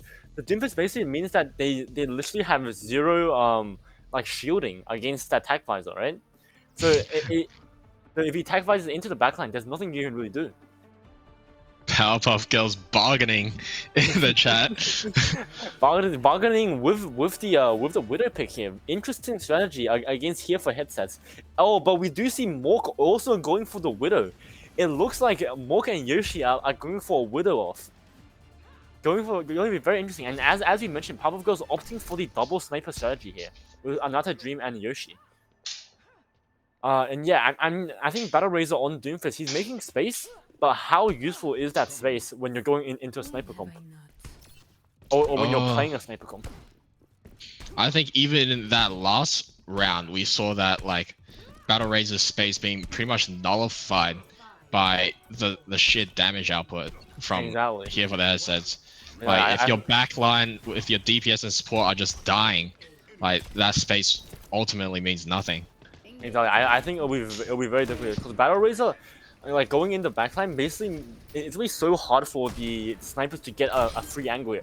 Especially here with Mork that's instantly sniping Basilius. You see the golden gun. This guy's experienced. Oh, he does get taken down by Yoshi though. Dude, Yoshi's Widow pick paying dividends for Powerpuff Girls. Misty La was massive there. He put Mork out of position, and then Yoshi instantly snipes him. But I don't know if they're going to be able to capitalize off here. Like, Red Team is just still so healthy, and they're in the backline. Blue Team, they can't get a pick from this angle. It's going to be so difficult. And obviously, Widowmaker, being a very mobile with that grappling hook, will be getting back to the point so quickly. And Battle Razor is already getting pummeled here by Pandy.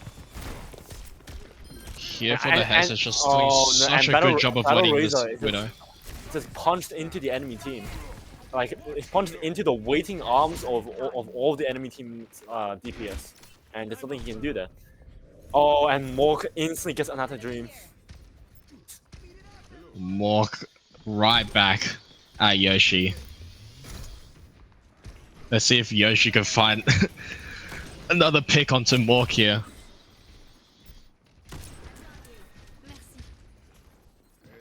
But look at where Pandy is. Oh, Yep. And your mama is here. So they're trying to set up on top of the point here. They even push up more aggressively to allow for Powerpuff Girls to allow for Mork to have more space here. I think with Mork popping his ultimate, obviously giving insight to everyone on his team, it's gonna be so difficult for Powerpuff Girls to push this in, especially with Battle Razor not even having ultimate yet. While Penny has the ultimate, your mama has a zoning ultimate, and Starrick also has the Kiriko Rush. And they're gonna be just pushing in here, and like red team, this is nothing new. Blue team is just getting pushed into spawn. Because of how aggressive red team is playing. yeah, they're just red here for the headsets, just playing around this Widow so well, allowing her to create so much space just through her picks. Here for the headsets with now Torb ult, Doom ult, Kiriko ult against, even though Powerpuff Girls have the same 3 ults. But it's just different about how you use it, right? Battle Razor with the ulti just goes in and instantly dies because Basilius got picked off so early. Yoshi does get the pick on Pandy, but it's just not gonna be enough. They committed so many ultimates there, and here for headsets, it's still holding 3 ultimates as well. The Powerpuff Girls are just not coordinated here. Exactly. Like Basilius is still holding onto his nano. And you need to be fair. Mork is going to be so difficult for Power Girls to like be coordinated against because Mork is just covering such a huge range. You need to be so people about how they move. Red team going for the sound barrier, and they're popping every ultimate. Excellent choice because it's 30 seconds. This is gonna be the last fight. Blue team popping 3 ultimates as well, but red team is just getting so much more here. Battle Razor and another team already going down. And it's just the 2 supports and Yoshi does not have enough consistent DPS here. And here for headsets, it's just going to be able to dominate the fight here. The 2 supports just ganging up on Yoshi, jumping her at like on the high ground. I love that from here for the headsets. I think that was an excellent play from here for headsets. They had better ults and they knew how to coordinate them and use them. As soon as they got a single pick, they just spammed all their ults and there's just nothing Powerpuff Girls can do. Now they're staggered, this is it. Exactly, they're staggered, there's not enough damage.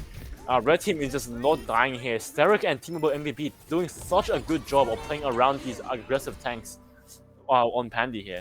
And I think that was just a masterclass showing from here for headsets. That was domination from here for the headsets. They are here for the headsets. They definitely are. And Pandy here as Winston, this might be the player of the game that we saw before. Oh, actually, I thought this would be him jumping in Primal Rage, but actually he just uses his Tesla Cannon and then Primal Rage, like kills the entire backline here, literally in front of their spawn, and there's nothing they can do. And here for headsets is gonna take this match 2-0 in dominating fashion against Powerpuff Girls. Wow. Even that last fight here for the headsets was just doing such a good job disrupting the Powerpuff Girls on both their attack and defense. If you didn't quite catch it, here for the headsets, Torb, I believe, just used this ulti to separate the Doom from the rest of the team. Exactly, and I think the Doom earlier, like in the previous fight, he used his ultimate to try and engage with the Ana ultimate, the Nano Boost, because it heals you and gives you like resistances and damage. But the issue there is that the Ana got picked instantly by York and the flanking backline. There was nothing they could do. A bit of a dirty replay there. Battle Razor being shown jumping off the edge. No, Battle Razor. Yeah, that first fight I think was the closest fight of this match. After that, here for headsets, just knowing how to capitalize on that snowball potential, that's able to absolutely dominate here. Battle Razor does get 2 in response, so he's back for vengeance with that Q, but it's just not enough. I honestly felt that Powerpuff Girls played a lot more scrappy in the second map. I think that first map, along with just the first defense on this hybrid map, just really disrupted at least the Powerpuff Girls' mental. They couldn't. I definitely agree. They went for much for individual plays, it feels, which in a game like Overwatch is just not the recipe for success. It's so much harder And I also don't think I'm not sure if Doomfist was actually the correct call there. I don't know if that also the correct call into that Ryan and getting Doomfist checked by Pandy as well. We saw York there, obviously Mork, sorry, with one of the most dominating Widow performances we've seen, I think, in a while. That golden gun is not for show. He just popped off, got picks whenever it was needed, and then fell back at exactly the right moments. So I think that was an excellent play from the Widow as well. Do we know who the Powerpuff Girls will be playing against? Powerpuff Girls obviously losers? dropping to losers round. They will be fighting against the Naked Cowboys, who took down Underwatch in losers round 1. That will be losers finals for Group B. One thing I have to say though, Powerpuff Girls did put up a good fight at the start of that second match, but I think that Mork being so skilled on DPS and on that Genji, coordinating with Pandy on the Doomfist, sorry, on the Winston, just ran into them way too hard. It's really hard to just gauge what the Powerpuff Girls could bring to the second fight in this elimination match. I agree. Because we really weren't able to see much from them against Here for the Headsets, Yep. who are here for the headsets. Yeah, I think everything they tried here though, didn't work. So I think what they have to do is not get frustrated and actually just recover their mental and go back to what they used to picking. They need to play together here. Exactly, it's a whole new match. You need to go back to what you're used to playing, and then figure out if that doesn't work, and figure out quickly how to adapt that to what the Naked Cowboys is going to throw at them. And I think that is going to be the most interesting part of this game. All right, checking out a little bit of the results here. I think. Yeah, and we will actually be. Do we know our next match that we'll be streaming? The next match that we are going to watch, I think, is going to be the Group A winners finals. So it will be Ande Say versus Mishy's Harem, I believe. And I believe, they say. Yes, and I believe both teams are actually ready. As you saw, Ande Say had a really close match against Batteries Not Included, in round 1. Like if those games were close, even though especially in the end, but I think Ande Say carrying through VDZ here. I think it's going to be interesting to see how this turns out. We still haven't seen a single 3-game series, as a matter of fact. These are 3-game series. 2-0. If you're a stats nerd, one would say that whoever wins the first game here in this tournament has a much higher chance of winning the match, surprisingly. Yeah, that's hell yeah, statistics. Yeah. Oh my god. Yeah, so it looks like maybe the teams that we have so far just don't have the mental to try and fight back for game 2. I don't know, or maybe there's some kind of adaptation that they're not learning on the fly. I'm very interested to see who's gonna win the winners finals with Group A. Yeah, hopefully as this tournament progresses, we get tighter matchups between our top teams. I'm looking forward to this matchup between, I believe this is Group A finals, is it? Group A finals. Yeah, and they stay for 37. Yep. Group A finals between And They Say and I'll pull up the bracket. And They Say and Mishy's Harem, I think. Mishy's Harem. Yep. Mishy's Harem. Another team we haven't seen so far. Yeah, remember Mishy's Harem did actually win their match really, really early, right? Like in the semifinals, they won 2-0 very early.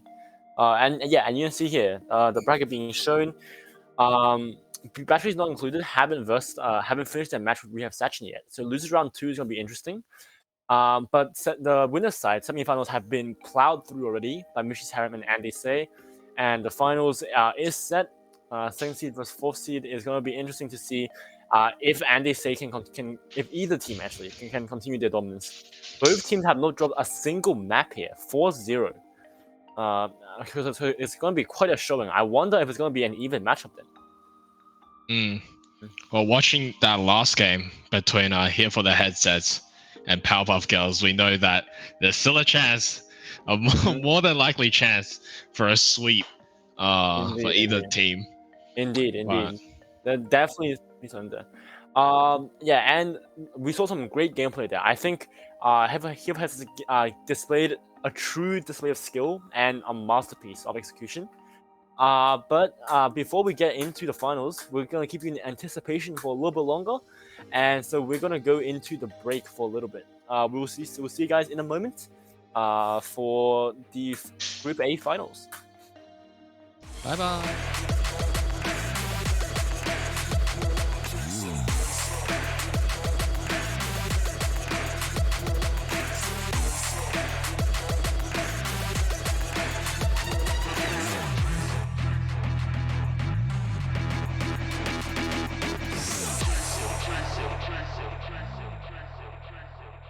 The Powerpuff Girl respawn is just further away. Yeah, So much further away. Yeah, much further away. And blue team, Battle Razor actually goes off the map. A disastrous SD. Oh, That's it. No. That's it. Without Battle Razor, they just don't have the tank to protect. Oh no, D.Va does drop the bomb here. Finds nothing. Oh, and Finds Muffin. Ramada makes the mistake of walking into the D.Va, recalling a mech. Finds Remember, Muffin. one That's thing about it. that D.Va Kiriko combo is that if Kiriko cleanses, it's not getting punished by this Doomfist. And there's just nothing being done here. Blue team is taking this fight by a storm. The sound barrier comes out. No one's gonna be able to die for a few seconds. And, That's it. Yeah, and that's just it. You see Team MVP and the entirety of Blue team just jumping into the pit to celebrate. I don't like the chances for Blue team here. This seems near impossible for blue team. D.Va bomb finding value. Oh no, and the D.Va remaking gets 2 for red team. That is terrible. And although Muffin gets 3 as well, he's still caught up with Zarya, but doesn't go down luckily. Very risky play, but very high value as well. Ramashal fighting so much. Is fully charged. The Zarya is disgustingly fully charged and still has a grab on surge. It's going to be very difficult to win this here. I think that's it. They're getting pushed off the And I point. think this is it. Blue team have all advantage except for this McCree. If the McCree gets a huge Deadeye, it could no problems. See Mercy popping Guardian Angel. Annihilus once again with a massive double. A blue team responds. The Moira is still behind him. If you're blue, you need to hope to kill this Moira. If you pick up one of you, oh, it's a disaster. But blue team does have the double. Massive death blossom from blue team gets a triple kill. As soon as that D.Va goes down, it is a triple kill for the Reaper on blue team, and that might be game winning here. Like, if you land a good anti while Kiryu doesn't have cleanse, then at least that's something you can collapse on. But red team is gonna dive in now, and they're just gonna claim everyone. Pandy along with Mork just fighting every single member of the Powerpuff Girls. Pandy's just unstoppable here with Mork. The dive comp is just so strong here. Red team is just moving perfectly around, and as you see here, getting on this Zenyatta, it's gonna be really difficult to fight this now. Tracer does have no recall, so if you get to pick it, oh, and she gets knocked out by Muffin. That could be it. Aurora trying to keep their Sojourn alive. Most of their damage. Ramada is complete the move to get into Dragon Blade. And Battle Razor here getting a huge immediate pick onto the soldier. And that's 1 out down. Getting the Lucio as well. That's a second out down. And Battle Razor fighting. Yeah, Battle Razor ability champion with the Kiriko Rush as well as the cleanse. Just lets the team do so much damage. The Wrecking Ball coming in here, maybe a desperation pick. And immediately going down here. You see blue team have... If it also gets speed up the Reinhardt swings, meaning he does so much more damage. But blue team is actually going to take a lot of damage here. Stera gets picked off. Sim trying to do what he but the tag visor does come out, and there's nothing red team can do against this. With the Sim War, oh my god. The Sim War as well, exactly. Gonna zone everyone off. The Wrecking Ball is back to create space. D.Va is slept. D.Va is slept, but they're not going to be able to capitalize on it. And in response, Anna actually goes down. This D.Va is still alive. Muffin can't stall on the point anymore. They can't stall. This is it. And this is disastrous. I don't know if blue team will be able to fight this. Aurora does pop the Valkyrie here, but it's going to be so difficult to win this. Overtime. Oh, Ixodao! Bob is huge, gets both DPS. is actually massive. Could they get a lot of space here? Maybe get the pick. A huge ultimate here, looking for that Mercy, but he does just get He overextended. He overextended way too hard there. Doesn't realize that the total still has molten core, and also they do have the Mercy ulti. Mercy is gonna get the res as well. And remember, as soon as that Sigma shield goes down and Repeat shield goes down, they have no shielding for Red Team. Powerpuff Girl still huge trying to. shatter, massive shatter, and it's a 5k. Oh my god. There is nothing Red Team can do. Penny just farmed up that. The Powerpuff Girl respawn is just further away. Yeah, so much further away. Yeah, much further away. And Blue Team, Battle Razor actually goes off the map. A disastrous SD. Oh, That's it. No. That's it. Without Battle Razor there, they just don't have the tank to protect. Oh no, D.Va does drop the bomb here. Finds nothing. Oh, and Finds Muffin. Ramada makes the mistake of walking into the D.Va, recalling a mech. Finds Remember, Muffin. one That's thing about it. that D.Va Kiriko combo is that if Kiriko cleanses, it's not getting punished by this Doomfist. And there's just nothing being done here. Blue Team is taking this fight by a storm. The sound barrier comes out, no one's gonna be able to die for a few seconds. And That's it. yeah, and that's just it. You see Team Mobile MVP and the entirety of Blue Team just jumping into the pit to celebrate. I don't like the chances for Blue Team here. This seems near impossible for Blue Team. D.Va Bomb finding value. Oh no, and the D.Va remaking gets 2 for Red Team. That is terrible. And although Muffin gets 3 as well, he's still caught up with Zarya, but doesn't go down luckily. Very risky play, but very high value as well. Ramasho fighting so much. Is fully charged. Zarya is disgustingly fully charged and still has a grab on surge. It's going to be very difficult to win this here. I think that's it. They're getting pushed off the And I point. think this is it. We have all advantage except for this McCree. If the McCree gets a huge Deadeye, it could spell problems. See Mercy popping Guardian Angel. Annihilus once again with a massive double. A Blue Team responds. The Moira is still behind him. If you're Blue, you need to hope to kill this Moira. If you pick one of you, oh, it's a disaster. But Blue Team does have the double. Massive death blossom from Blue Team, gets a triple kill. As soon as that D.Va goes down, it is a triple kill for the Reaper on Blue Team, and that might be game winning here. Like, if you land a good anti while Kiri doesn't have cleanse, then at least that's something you can collapse on. But Red Team is gonna dive in now, and they're just gonna claim everyone. Pandy along with Mork just finding every single member of the Powerpuff Girls. Pandy's just unstoppable here with Mork. The dive comp is just so strong here. Wait, Red Team is just moving perfectly around, and as you see here, getting on this Zenyatta. It's gonna be really difficult to fight this now. Tracer does have no recall, so if he gets picked here, oh, and she gets knocked up by Muffin. That could be it. Aurora trying to keep their Sojourn alive. Most of their damage. Ramatra is completely the move to get this Dragon Blade. And Battle Razor here getting a huge immediate pick onto the soldier. And that's 1 out down. Getting the Lucio as well. That's a 2nd out down. And Battle Razor fighting. Yeah, Battle Razor ability champion with the Kiriko Rush as well as the cleanse. Just lets the team do so much damage. The Wrecking Ball coming in here, maybe a desperation pick. And immediately going down here.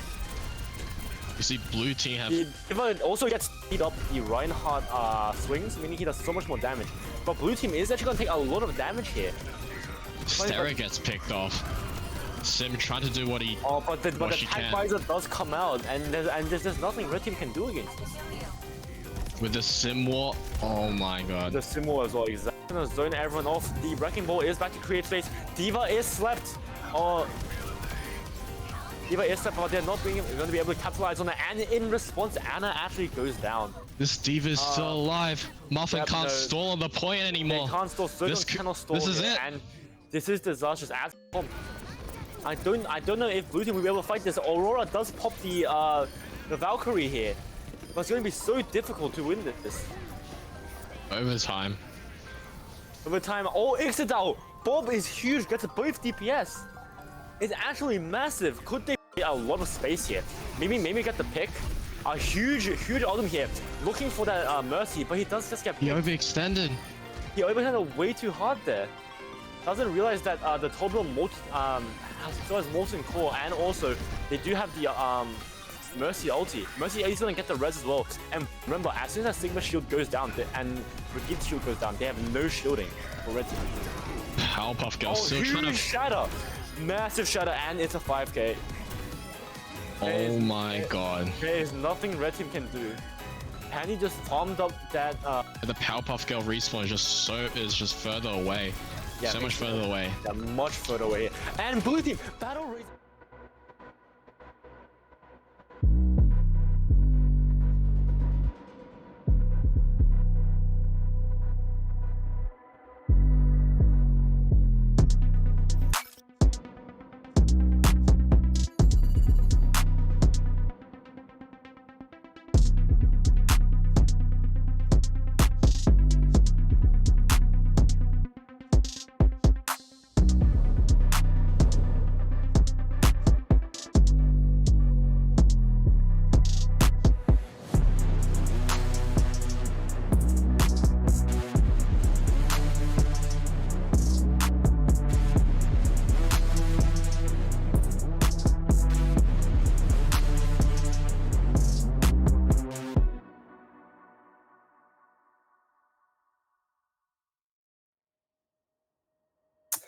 Welcome back, everyone, from our little break there after game 2.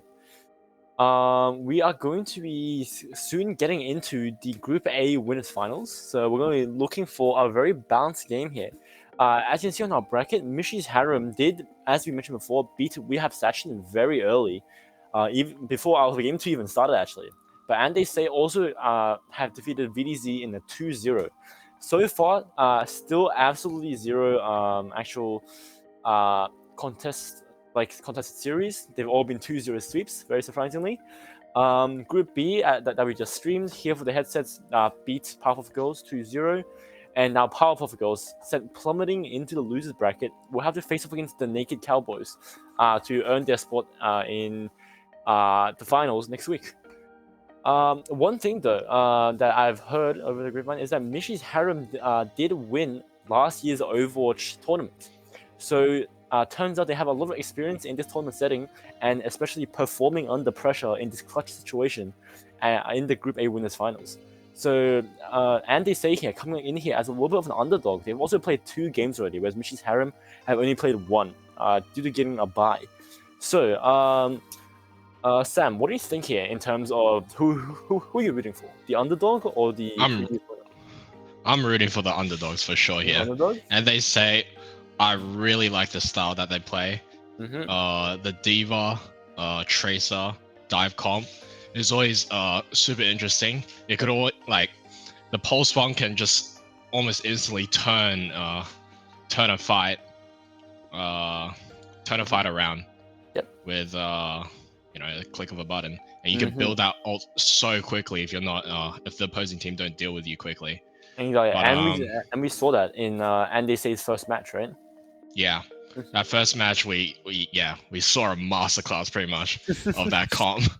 Indeed. But against Mishy's Harem, who have so far also been really, really dominant, and like you said, the last UCC winners, I don't know, perhaps they'll conjure out a more appropriate and impactful response against the Diva Tracer comp. Yeah, obviously we didn't see Andy's game 2, right? So I'm not sure if they're just a one-dimensional dive comp. I'm hoping to see them being forced into doing some adaptations on the fly, maybe going to a more bruiser comp or counter dive comp. We saw that Diva Tracer comp worked really well for them, obviously. Diving into background of batteries not included. And unfortunately, batteries not included have been knocked out of the tournament, I believe, by We Have Sachin in a 2-0 sweep once again. No. Unfortunately, there goes our sub-exec team. But our very own.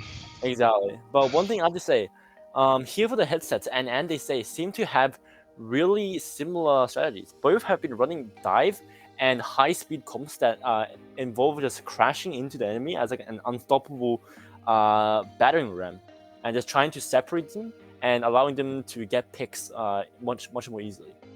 And That's I think really it'll be interesting to see if Andy Say brings that into the finals as well.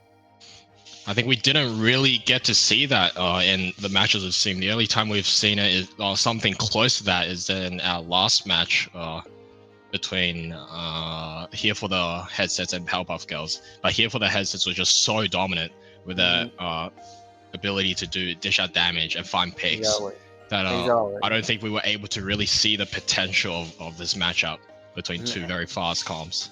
Yeah, and Powerpuff Girls obviously, they did try to go for that double sniper comp, but I think against Dive, it's so difficult for that to actually work as well. We did see Yoshi bargaining in all chat. Exactly. He did get a snipe on Mokto, so that is one thing he has to mention. That is quite impressive from them. And NSA Mishi's Harem. I think Mishi's Harem, I'm very interested to see what comp they'll actually bring out. We didn't get to stream their match with We Have Sachin. So I will actually be looking forward to what they're going to bring out, what heroes they're comfortable with, and obviously looking for adaptation. The best games tend to come out of an even like match where the teams have to kind of adapt to what's going on, right? So that's what we're looking for. Do you think in this case, with both teams favor like fast and mobile comps, would there be like maps that both teams would favor and perform much better on? Definitely, I think control point there's less impact because it's actually really it's really good for dive for both sides anyway. So most control maps you didn't care that much, but for hybrid and escort maps, some of them have different high ground elevations that make dive much harder, and the choke points obviously being different means that there's a lot of map variation. So we will be looking forward to that. Mishi's Harem though, being last tournament's winners, I wonder if they've had experience versing dive, and maybe they just go for a more counter dive comp as we saw before.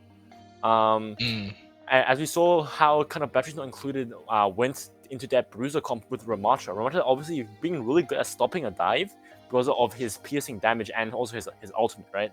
That huge field of AoE damage. Ramatra also has an E that allows him to slow people. So if you're diving onto him, it's going to be hard to get past him because of that effect. So I'm wondering if we'll see something similar from Mishi's Harem. Or maybe they could run kind of dive with something like an Orisa or Reinhardt. Both really just tanks that can hold their ground much better than a lot of other dive tanks like D.Va or Winston. Yeah. Really depend relying on the flexibility of the tank on, and they say, but hey, we're counting them out right now. Yeah, maybe and they say just sweeps Mishi's Harem. And one thing though, I have to mention, at the very end of that first game we streamed, and they say did bring out the Zarya pocket pick. So I'm wondering if there's actually some diversity there. Can they go dive with D.Va and then they just pivot into the Zarya? But obviously that Graviton Surge is so impactful, right? Especially on the Game 2, Game 3 maps, which are hybrid and escort. They're going to be playing around an objective, and that Graviton Surge is going to be so effective for you. So I'm kind of wondering if we'll see some of that being brought out by Andy Say. For sure. Analius, we've really only seen a lot of his Tracer on Andy Say as well. I believe on defense on King's Row, we did see his Torbjorn. And an Echo as well. He brought Echo for a little bit. And a bit of Echo. But it really depends on how Mishi and his harem is able to deal with Analius's Tracer. Yeah, that definitely true here. And I think dealing with the Tracer will be a huge factor here. And they say, I'm just hoping to see like some kind of change from NEC if Mishi's Harem does go like counter dive. Because I think the perk of dive is that you can catch people off guard. If you're not playing counter dive or bruiser directly into and you're not ready for that dive coming into you, they will hit you and blindside you and split off your team so quickly. Yeah, and you need to be so coordinated as to how you fall back. One thing, especially we saw Andy say use Kiriko, right? Kiriko's Kiriko Rush, his DR allows her to increase the attack speed of all her allies, basically meaning they can fire bullets faster and everything like that. And she also allows them to get their cooldown a bit faster. So because of such an impactful ability, if Mishi's Harem doesn't have a Kiriko ult to engage, most teams actually learn to just back out of the fight and make sure you get out of the range of that Kiriko rush. So it will be interesting to see if Mishi's Harem will be able to do that, because I hope they've experienced at least playing against this comp. Because fighting in a Kiriko ult without your own Kiriko ult is very, very difficult. Almost doomed. Exactly. It's almost doomed Yeah. unless you have a lot of ultimates to compensate. So that is one thing to look out for. Kiriko Rush, Yeah. very high impact ultimate that can just warp entire team fights, depending on when you use it. Yeah. So far with the opponents that and they say I've gone up with, we've just been speaking on, their ability to adapt. Battery's not included its ability to adapt to the dive comp that were really punishing their backline. But now perhaps we get like a glimpse, a chance to see how well and they say can adapt themselves against a more favored and stronger opponent. Definitely true. I think if Andy say lose that first fight as a dive comp, they may have to rethink their strategy here. And obviously in the first game, they didn't really have to do that. So Mishi's Harem here, I think definitely have a chance to kind of put a stop to Andy Say's momentum. And it's gonna be interesting to see how they can recover from that. So both teams, I'm hoping, will be tested very well here. We might see a lot of overtimes, a lot of stalling, anything like that. And obviously, I think one thing is we haven't talked much about the DPS choices, right? We've seen a lot of dive, so we've seen a lot of Tracer, we've seen like Genji, but I think a lot of meta comps right now do have the double sniper, so we might also see Andy say even whip out, or whichever team is on offense for the hybrid map, bring out double sniper more often. So something like Hanzo and Widowmaker, as always. Yeah, I think so far in this tournament we've only seen more. Yeah. Yep. Here for the headsets, Widow Exactly. able to find a lot of impact Indeed, in their game, indeed. and that's really like part of it. It's inherent skill, like ability to aim, but a lot of it is also just the team playing around and making space for this Widow and ensuring that she does have like the line of sights to find impact. Yes, that definitely true. There, the Widow obviously can cover a very large range, right? So it means your team has to be really careful about how they play. That can obviously dissuade some dive teams, but on the other hand, if a dive team gets on top of a Widow, it tends to be really difficult for the Widow to get out of that game. Or of that gank, basically. Yeah, and I think it'll be interesting to so tank options. We've seen Ramatra, we've seen mainly from Pandy, actually. We've seen a lot of variety. We've seen the Reinhardt, the Doomfist, the Orisa. I wonder, yeah, and the Winston as well, yeah. And I think I'm wondering if we'll see any other tanks being drawn. Like obviously the Road, we saw the Wrecking Ball, but that was more of a desperation play. And I'm wondering if we'll see more. The Sigma didn't work for game one and they say, and then they switched to Zarya. So I'm wondering if we'll see like Sigma, Zarya being brought out, the shields, or if we'll see a Wrecking Ball for NAC's dive comp. Because if I recall correctly, Junker Queen and Roadhog have been falling off a little in the recent meta.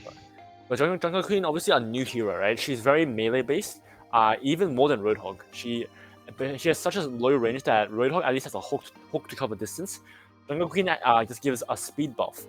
And as a result, I think into a lot of she can work in the dive comp, but into a lot of these strong tanks at the moment, like Ramatra, she feels very useless, which is why she hasn't been played that much.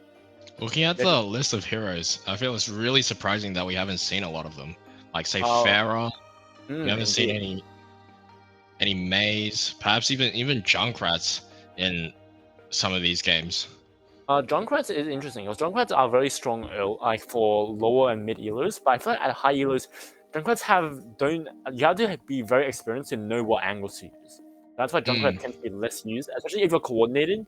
Junkrat can't catch you off guard as easy, and that means that you can't allow the Junkrat to get a very easy bomb into mine combo, which will do like 200 damage. So if you're coordinated, like with comms in this case, that will be less of a plausible strategy. Hmm. As you mentioned, the Pharah, I think, is very interesting that you picked up on that. But I have a feeling that the Pharah may be due to people being afraid of a little bit of the snipers, obviously double snipers, the Widow, as well as The hit Ramatha. scan. Yeah. Yes, the hit scan. And we've seen a lot of the McCree and Soldier, right? Along the Sojourn. Yeah. That may have very easily pushed Pharah out of the meta, as well as Ramatch's E, allowing him to basically prevent anyone from flying. It literally drags someone down, right? Yeah. So that makes it difficult to make Pharah Mercy work. What about in support? I don't think we've seen a lot of Baptiste. Actually, true. Baptiste's immortality field, surprisingly, has not been played that often. But then again, that also maybe is due to something related to dive, right? Like if you dive into a Baptiste, it's kind of hard to have a good timing for immortality field, because if they break your immortality, then it feels completely useless. And we're going to look at the map selection now. So I kind of want to wonder if Andesay and Mishy's Harem, they're going to choose Ilios here. Ilios is obviously one of the control map they haven't seen yet, apart from Oasis. This map actually has not been has a lot of boops on two of the options, the well and the lighthouse, whereas the ruins allow for double snipers to thrive. Double snipers with Hanzo and Widow have a huge expanse along ruins to work with, and they tend to dominate that entire range and mean that teams have to hide behind pillars, have to play on the left side in the building to try and avoid getting sniped. And I think it'll be interesting to see that dynamic if we reach those maps. Obviously, everyone knows the giant hole. Everyone's afraid of it.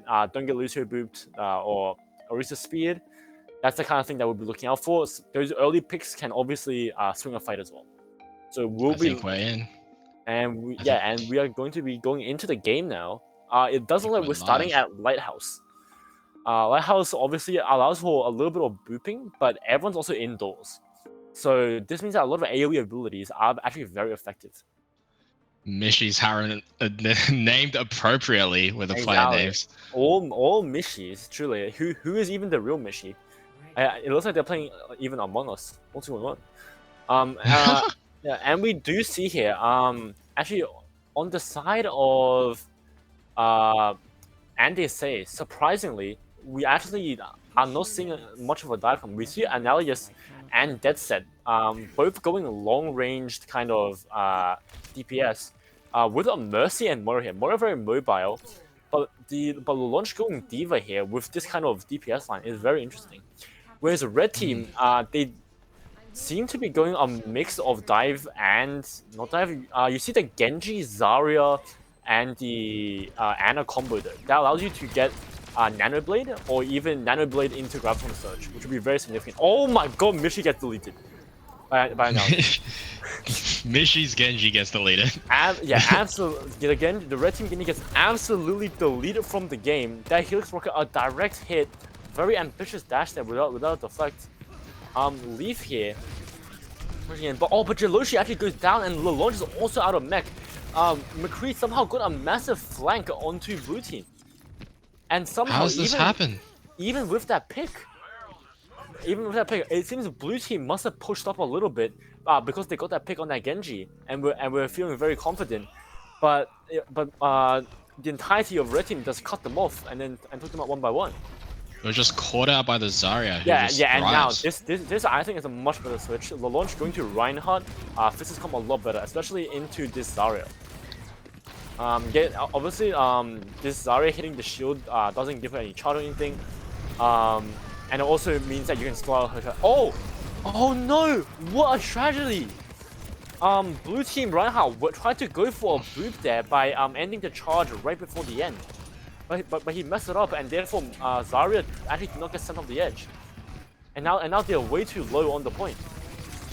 Mishy's Genji being a nuisance on the point. Exactly, and now Genji obviously thriving in indoor scenarios where he can be up close and personal that shreds the entirety of blue team. And Mishy's Harem very coordinated here. The launch, unfortunate, nice try on the charge, but doesn't get it. You see here, and they say already getting pushed. Their Already comp the- is already changing. Exactly, and you have to keep in mind, Zarya has not died yet. Zarya is so tanky that if she gets charged and she just starts dealing damage, it's going to be very difficult to stop it. Graviton Surge onto the backline, immediately kills the Mercy. Genji goes in as well. Doesn't even need to use ultimate, and he's still so far ahead. Coalescence is committed by blue team, but I don't know if they can win this fight.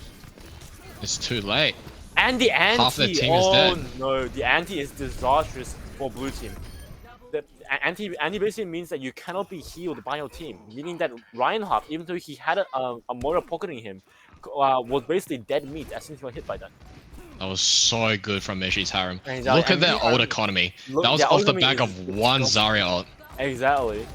And they have a Deadeye. Oh, but Analyst does get on point, but he kept alive. Nano comes out, instantly dinks the Deadeye, eliminated entirely. Oh no. Oh no, McCree is going crazy. Nano McCree tearing through, Nano and they McCree say. is crazy. I have not seen it. I'm not sure if that was accidental, if he missed the Genji, or maybe he was trying to, the Ano trying to save the McCree against the Soldier. But that is a dominant round 1 by Mishi's Harem. And wow.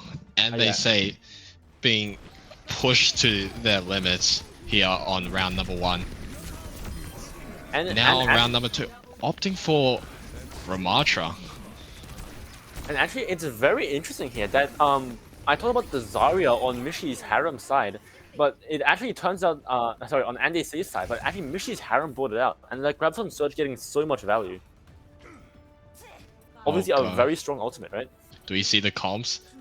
We see our first Pharah pick on And They Say. And look on the opposing side, there's Mishi on the Widow. Oh no, Oh. There goes the Pharah this pick. is very interesting. Nalius going back to... Oh, yep, immediately removed.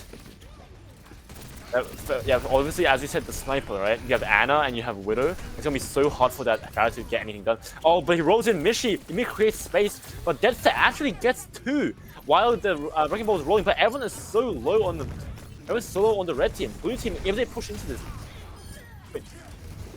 I mean, the first capture of the control point. Yeah, and the Wrecking Ball here actually not working for red team. And they which say is very finding- interesting because Finally Yeah, finding oh, wow, success. yeah, Mishi gets a I thing. think it was honestly the DPS. I think last round we saw Deadset on Hanzo and Analius as Soldier. Yeah. Now with Definitely, Deadset and- back and- on McCree and Tracer, we see Yeah. And They Say in... Yeah, They're full and I form. don't think they actually looked that comfortable on that pick before. Nothing to this, especially because this map, there's a lot, there's only a few points of verticality. As long as you dodge the Widow, you should be fine. And also as a Tracer, you're built to counter the Widow by diving onto them. However, Mishi's Harem is going to be taking a couple kills here though. Mishi also has mines. Oh my god, this Wrecking Ball is creating so much space. So lethal coming out here. Going to try and go for this Moira as well, but might be an overextend. Looking to get back out. And this Wrecking Ball obviously just so hard to catch. Excellent play from the Wrecking Ball there. In that first fight, we saw the Wrecking Ball go up to engage, and then blue team just crashed into the red team DPS and took some of them out. But in this fight, Analius the red is on Pharah. and then the Wrecking Ball just makes more space. Minefield is dropped. Once again, the Wrecking Ball is just unkillable. He's just going around. Graviton Flux from Sigma here is available, but everyone's so split. He's not gonna get anything here, and he is anti. As long as he's taken down here, they won't take any damage.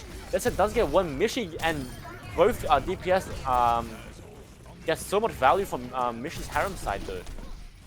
And now he just respawns, and it is just a Sigma for blue team. And Sigma just cannot do this. He's being shot from all sides, can't absorb everything, and the Wrecking Ball is just gonna take him down. I think the most important member of this team right now is the red team Wrecking Ball. He's just creating so much space for this Enabling Widow the Widow. Yeah, and the Widow as well. And now he's just swapping back and forth. He can't find a single pick that actually works here. I mean, we're seeing a little bit of an onset of tilt here because he's trying to figure out what's working, and it's just nothing is working. Nothing is working. it's interesting to see that early Annalius is switching. Indeed, I think So- Launch is very comfortable on this diva. I think it's one and however the Kiriko rush does come out for blue team. It is going to claim a few victims. But Will red that team be is enough? red team just somehow still staying alive. They're playing so well here, and the diva's out of mech, even staggered, and now no one's going to be able to touch. Mishy's Tracer, oh my god. It's so strong. Damn, that It's just too Tracer strong. Wrecking Ball like front line into that Widow backline was just unstoppable. It was disgusting. You But- see, and they say losing this match. Exactly. Mishi will take game one. I think the most important part there was the interesting, like, we're seeing a new comp here. We're seeing a combo of dive with like the Tracer and the Wrecking Ball. Ball.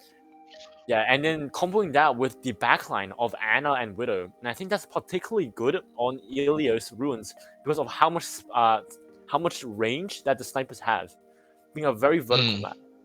If you probably don't know, Ilio Ruins, the second round that we just saw there, was literally a flat rectangle with a really long length and very small width. And as a result, snipers are very strong on that map. For sure, for sure. I think we 100% saw that from Mishy. Just nobody on and they say could do anything about the Widow.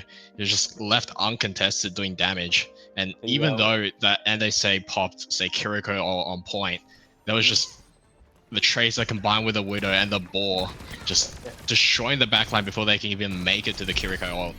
Oh no, that first fight, I just realized what went wrong.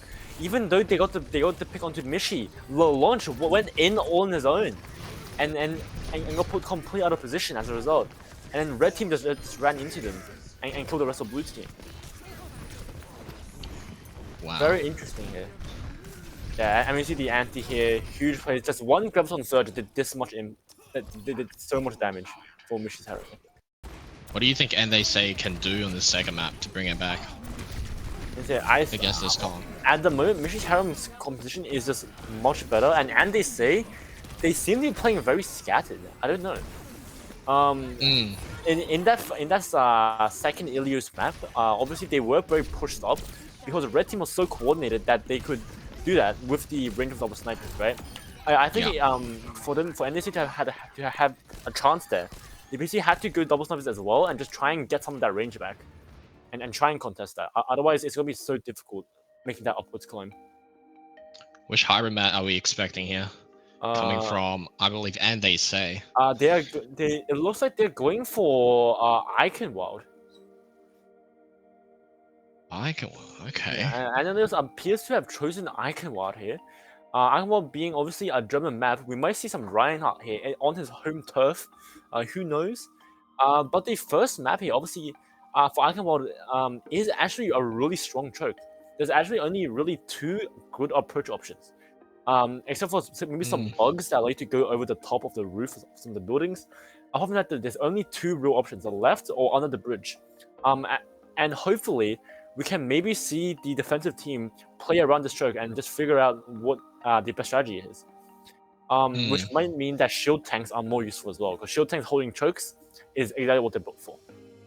Yeah, for sure. I think in that last game, and they say we really saw desperation towards the end with Analia switching from DPS to DPS. I feel that the fact that the rest of the team weren't switching does I don't know, it does show us a weakness, I guess, an inflexibility, I want to say, with a hero pick. Even though Launch is really strong on the Diva, and Alex is really strong on Tracer, along with Dead Sets McCree, I feel like once they've hit the roadblock that's Mishi, they don't have an answer at the moment. Small feeling for me, I think Analius is not that used to long range characters. He seems to really enjoy playing close range characters like Reaper, Tracer, and we saw the Echo as well, right? A lot of mobility, but I don't think he's as used to snipers, which may be a weakness that Mishi can actually capitalize on, as they capitalized on in Ilios map previously. We will be soon going into the game. Here we go. and the game will be starting soon. I'm very interested here to see how they play around this choke. And I'm hoping that the tank picks can reflect that. Yeah, tank picks. We see the Sigma obviously. For defense, I think, which obviously shows that they want to hold that choke with that Sigma shield, which obviously can regenerate as well as this Torbjorn. Holding this choke here is going to be very crucial. As soon as it's broken, Mishy's Harem is going to have a much easier time getting through here, especially with NSA having a much longer respawn as well. We do see though very interesting from Mishy. We have the Torbjorn and we have the dive from Wrecking Ball as well. Any thoughts on this, Sam? I think NSA's comp is really reminiscent of their defense on King's Row against Battery. It's not included. And we did see gaps. We saw gaps in that defense. We saw Batteries not included being able to penetrate that defense. God. Yeah, and as we see the Wrecking Ball flying past, that is why they run Wrecking Ball and dive here. You can immediately get past the choke point, splitting your team. And also one thing here, the turret being placed so far behind for Andy Say is actually really interesting because it means the choke is much worse. Mishy though gets 2 immediately. The anti-nade was huge from Anna. The entire team is actually anti. And they say defense has just been penetrated like that. Yep. The Torbjorn turret finding virtually 0 impact with the Wrecking Ball being able to just get behind them. Exactly. I think the Wrecking Ball here from Mishy's Harem was genius. Immediately get past the point, and I think NAC just didn't react fast enough. They didn't have the CC they needed to try and slow down that Wrecking Ball and punish him for getting through. If anything, that Sigma had to land an E with his rock to stun the Wrecking Ball while he was moving. That was the only way they could stop the Wrecking Ball. Or a high-level adaptation is that they will move backwards. Just all go back to the point and try and collapse onto that Wrecking Ball. The Mishy though is already here, creating so much space. Mishy's antied. Yeah, no, but he stays alive. Mishy's anti, but he has shields. He hasn't even pulled his shields yet, and it gives him around 500 extra health, which is absolutely massive against this anti. No, Londra's been bullied here in the corner. Exactly. Oh no, and now this is already switching here, and I don't know if it's gonna be a good switch. And now they didn't have anyone that can slow down this Wrecking Ball. He's just running rampant over them. Like Mishy's Harem is literally all around him. Yeah, this payload is just being moved. Yeah, and Dead Set is back finally to the, being contested. It's back to the Hanzo as well. I like the sniper pick here. A lot of versatility around the second point. Sorry, verticality on the second point. But I don't know if this. Oh, huge mines! Huge mines! And Mishy's Wrecking Ball once again. This is what happens when you let a Wrecking Ball get too much impact on you, rolling into you, just doing everything he wants, and obviously that roll getting so much ult charge. He got those points so quickly, and he's just gonna clean up, getting that Ana as well. And Andy say they really need to regroup and go as a team against this Wrecking Ball. Obviously he doesn't have mines anymore, but if they go as a team, Mishy has Pulse Bomb, and they're looking for pick. Oh no, the launcher eats the Pulse Bomb. Absolutely massive there. This could be a game changer for NSA. Hopefully, and like NSA have a lot of ultimates here, so hopefully they get something. But Mishy already has gotten so many kills. This payload is so moving so quickly. And the launcher is nanoed, but he's just not getting as much value. The launcher's just trying to chase his Kiriko here, and he does get her, but I don't know. NSA looks almost staggered here. Exactly, and I'm just hoping the launcher can get in good position. He needs to go back. I don't know why he's pushing up here. He's just gonna get caught out. He's at half health going into a Wrecking Ball, the most mobile tank possible. Oh no! Mishy also gets out. Oh, that is disastrous. Yeah, no, the launch go playing so aggressive there when half his team is dead. And especially when he was on half health was very questionable. He only now gets his Mac back.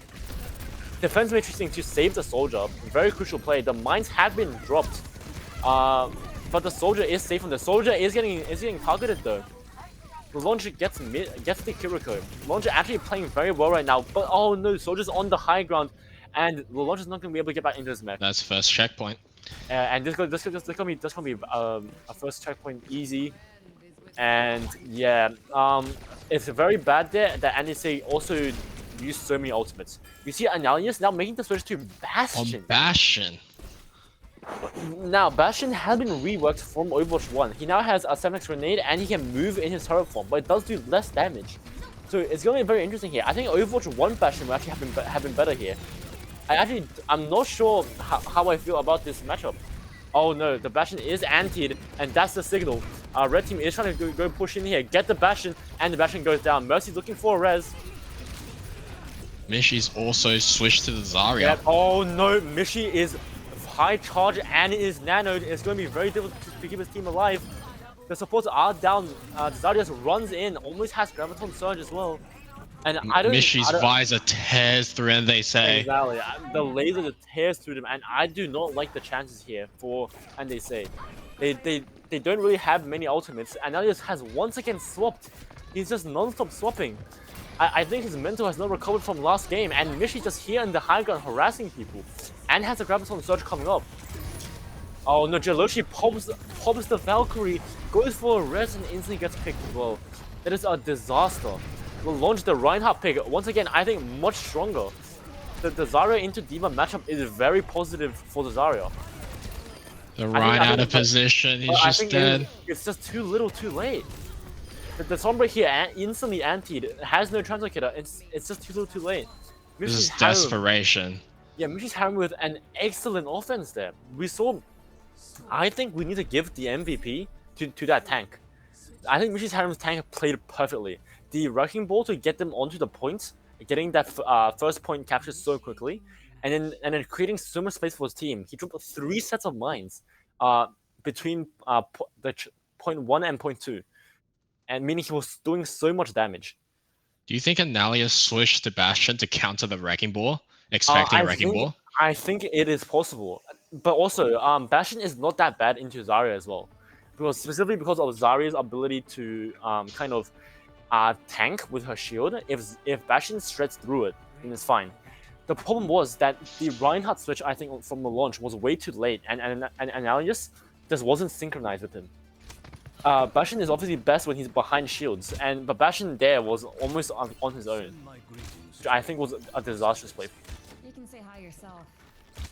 So Mishy has not selected their tank. Yeah, exactly. And I think we can clearly see Mishy, like you can see the impact of a tank here who knows what he's doing and is playing extremely well and choosing all the right characters. I think the Zarya pick here into the D.Va as well was super significant. Because obviously D.Va cannot defense matrix Zarya's basic attack. But can ball on defense. Exactly. How do we feel about that? Oh, ball on defense. Very interesting play. Now, Mishy showed that he's very, very comfortable here. Remember looking for even a dive engage, but I would have preferred to see a Zarya here actually. I feel like Zarya on defense has a lot of fallback potential, but we see them going in now. Mercy is already got super low, and Mishy making so much space here. Annihilus on the Sombra. Wow. I have to question the Sombra pick here is actually so much worse now because of the Wrecking Ball. Yeah, even with Zen's debuff on the Wrecking Ball, you just and they say just can't kill it. Exactly, and if Wrecking Ball's going in, right, it creates space for the defensive team to actually play offensively. Meaning your Sombra, who is waiting for a good opportunity, is going to be caught out of position. Mishy once again getting another pick. Tracer onto the Hanzo. Already waste charge. Oh my god, double dink from Mishy's McCree. Immediately gets one, and it's just a tank here. This Reinhardt is just too immobile. I don't like this Reinhardt pick into a Wrecking Ball. It's such a strange idea. Mishy's DPS are finding so much damage. Exactly, we saw before the double dink from McCree, exactly, and now the Tracer pestering. Exactly, and is just getting harassed non-stop. This Sombra is not doing enough. Oh, he doesn't have the recall though. That's a mistake. Massive picks. A huge mistake from Mishy's Tracer actually. He went in too early. His recall was still on cooldown for around 3 seconds. The whole team was too far forward with the McCree dead. And I think that is the downside of having the Wrecking Ball. You have to be really far forward, right, to be able to capitalize on that. And I think the NSA team actually learned from that very easily. And Tracer actually getting a headshot after dropping that pulse bomb and gets absolutely nothing. A very interesting adaptation here. The movement of the team like around and around. Oh no! Oh, That is Mishi. that Earth Shadow is not gonna get it. Like it's gonna be hard to catch this Wrecking Ball. Even with that It Earth doesn't Shadow. get it done. Yeah, no, because Lelouch just Earth Shadow with basically one person next to him. Here we go. And they say finding their picks back against Mishi. Mishi's Harem though does have a little ult coming up, but so does Anase. Anase only really committed, huge fire strike to get the Tracer as well. But the launch was the only person that committed the ultimate there. So Anase actually in a decent position here. Oh, but he is antied. Mishi is hacked by Analius, but Analius just dies. So that's unfortunate.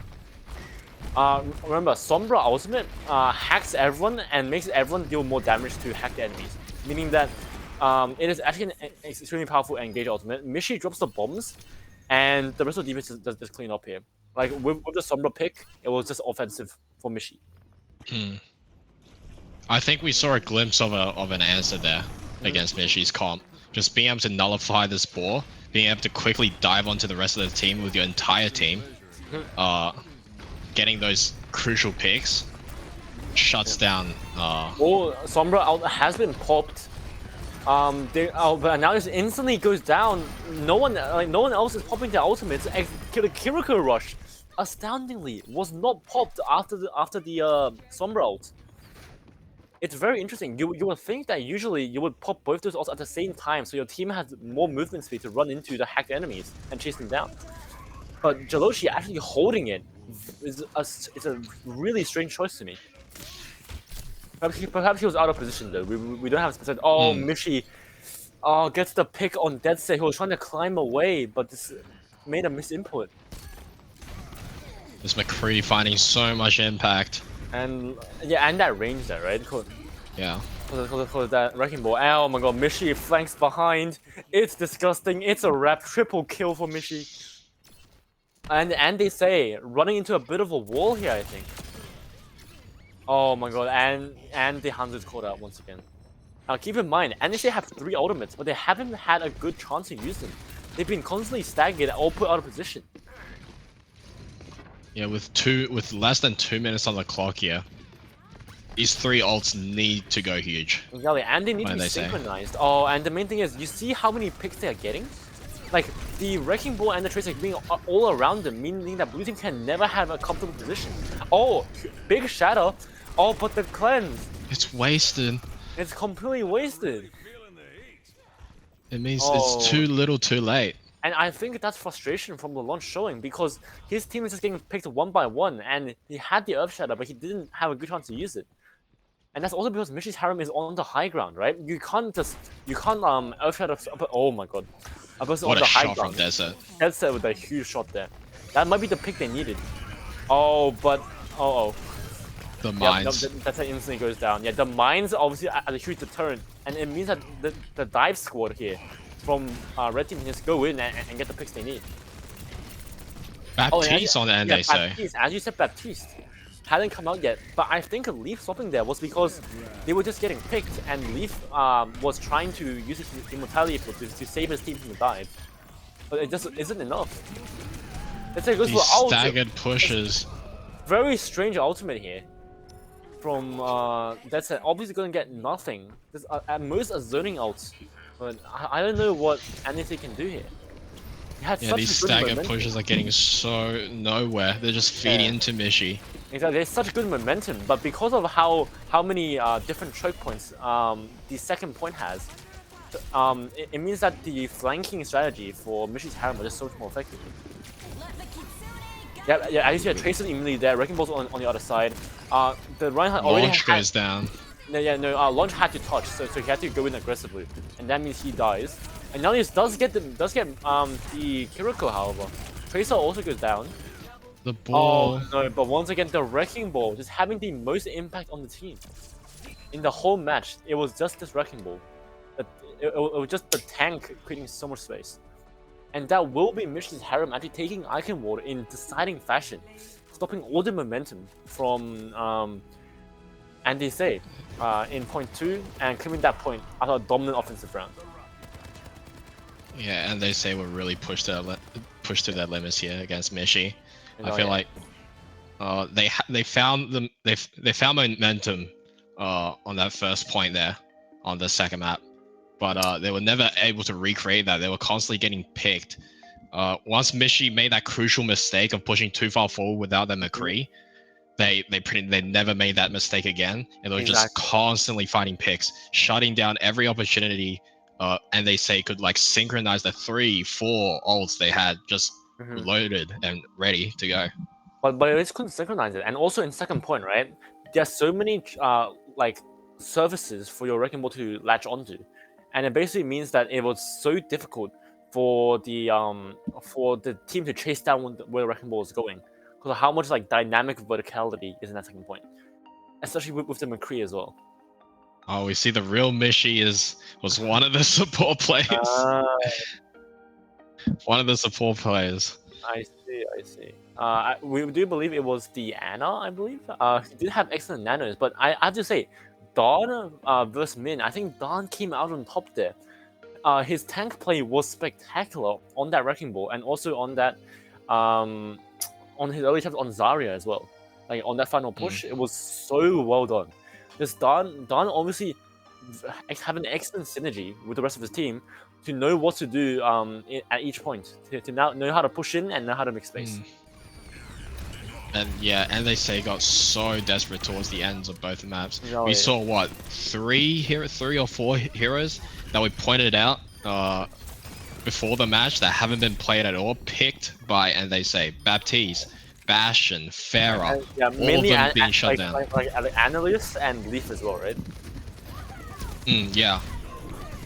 Leaf towards the end with Baptiste and And Annalise, I think, covered the entire DPS roster, as you go this. yeah, he played through every single DPS. Yeah, bro was collecting them like it was a Pokédex, but yeah, like I think he tried to find a solution and he just couldn't. And I think Mishi's Harem being like the previous tournament winners, I think it shows. Their coordination here is brilliant, and if it's the same group of people, I can see why they won last time. Yeah, it's really brutal the amount of damage Mishi is able to dish out at these mid to long range engagements. In the first map, we saw the Widow finding impact. In the second game, I feel like even though this ball was making space, the kills in the kill feed were always coming from this McCree, or if not, like this Tracer that's also with the Wrecking Ball. Yeah, no, the Tracer Wrecking Ball combo was so lethal. They come from different positions, they're so mobile, and Blue Team just had no answer to like stop them basically. And I think that's especially true because from the shift from Overwatch 1 to Overwatch 2, a lot of crowd control options, like McCree's stun for example, was also removed. And because of that, I think this dive flanking meta, or like this team comp is just so much more effective, especially into an uncoordinated team like MVC comparatively to Mishi's Harem. Yeah, I feel like even the times where the ball did get stunned, the times that it got shattered, times it was slapped, like the ball still stayed alive. Exactly. Despite. I think the one thing is that the couple times he got stunned, the rest of his team was dead, and the rest of the blue team was actually not that capitalized. We saw him get stunned like 3 times by the Earth Shadow, and every time blue team was either like half dead or they were on the high ground trying to like have a different angle, and as a result, the Wrecking Ball often got away. And I think one crucial thing is also that the Wrecking Ball got nanoed a few times. The Ana actually saving him, and that long range healing from Ana I think was crucial to keeping that Wrecking Ball alive. Just great synergy. And you just from Mishi's comp. You just tell that they were so coordinated, I think. Yeah. So that will mean that Mishi's Harem is going to the finals bracket, and that will be hosted next week on Sunday. We know that We Have Session is in losers round of Group A, losers finals, and they will be facing off against Andy Say, meaning that we will be seeing Andy Say in another match, I think. And in Group B, our final match will be Powerpuff Girls versus the Naked Cowboys, I think, not being streamed. but that will be the losers finals for Group B. So we have 2 losers finals matches coming up. All 4 teams will be fighting for their life in this tournament, and it will be interesting to see like how the desperation affects their gameplay, or if they're gonna bring us some like new team comps. Who knows? I think NDC still have a very good chance to play next week here. I think the only wild card that they're facing is oh no Overwatch. Oh no Overwatch. And yeah, just judging by the dominant victory against We Have Session, I think they're almost guaranteed, depending on who wins out here between We Have Session and Oh no Overwatch. It's We Have Session versus NDC, I think. I call it We Have Session. We Have Session has already beaten Oh no Overwatch. Okay. On the updated bracket. We Have Session is 2-0 on Oh no Overwatch right now. Yeah, and yeah, so we will be back for those intense losers finals matches. I want to see these teams recoup their mentals, especially NDC. After what we saw from some of their like the character swaps, a lot of panic, a lot of desperation. I want them to recoup their mentals in this 1 hour break and then get some more close matches and better gameplay in losers finals of Group A. Will be our next match. So we'll see you then. I've been Sam, and my co-caster has been Sam. Exactly. So we will see you in an hour, and we look forward to streaming those matches with you guys. Goodbye. Genji, Zarya, and the Ana combo though. That allows you to get Nano Blade or even Nano Blade into Graviton Surge, which would be very significant. Oh my god, Mishi gets deleted. By now. Mishi's Genji gets deleted. Yeah, absolutely. Doesn't even need to use ultimate, and he's still so far ahead. Coalescence is committed by blue team, but I don't know if they can win this fight. It's too late. And the anti, half the team is dead. No, the anti is disastrous for blue team. The anti basically means that you cannot be healed by your team, meaning that Reinhardt, even though one Zarya ult. Exactly, and they have a Deadeye. Oh, but Analyst does get on point, but he kept alive. Nano comes out, instantly dinks the Deadeye, eliminated entirely. Oh no, McCree is going crazy. I'm out. For blue team, it is going to claim a few victims. But red team is somehow still staying alive. They're playing so well here. And the Demon's out of mech, even staggered. And now no one's going to be able to touch. Mishi's Tracer, oh my god. It's so if this... Oh, huge mines! And Mishi's Wrecking Ball once again. This is what happens when you let a Wrecking Ball get too much impact on you, rolling into, just doing everything he wants. And obviously that rolling soldier ult charge. He got his max back. Defense matrix to save the soldier. Very crucial play. The mines have been dropped. But the soldier is safe, and the soldier is getting targeted though. The launcher gets the Kiriko. Launcher actually playing very well right now, but oh no, soldier's on the high ground. Mishi's also switched to the Zarya. Yeah, oh no, Mishi is high charge and it is nanoed. It's going to be very difficult to keep his team alive. The supports are down. Zarya just runs in, almost has Graviton Surge as well. And Mishi's visor tears through. Pick Tracer onto the Hanzo. Already waste charge. Oh my god, double dink from Mishi's McCree. Immediately gets one, and it's just a tank here. This Reinhardt is just too immobile. I don't like this Reinhardt pick into a Wrecking Ball. So that's unfortunate. Remember, Sombra ultimate hacks everyone and makes everyone deal more damage to hacked enemies, meaning that it is actually an extremely powerful engage ultimate. Mishi drops the bombs, and the rest of the defense does clean up here. Like with this picks, shuts down. Sombra has been popped. But now this instantly goes down. No one else is popping their ultimates. Kiriko Rush, astoundingly, was not popped after the Sombra ult. Mines. Yeah, that's how it instantly goes down. Yeah, the mines obviously are a huge deterrent, and it means that the dive squad here.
as soon as Sigma's shield goes down and Brigitte's shield goes down, they have no shielding for red team. Powerpuff Girls Oh, still trying huge to. shatter! Massive shatter, and it's a 5k. Oh my god. There is nothing red team can do. Penny just farmed up that Genji, Zarya, and the Ana combo there. That allows you to get Nanoblade or even Nanoblade into Graviton Surge, which would be very significant. Oh my god, Mishi gets deleted by now. Mishi's Genji gets deleted. Yeah, absolutely. A lot of space here. Maybe get the pick.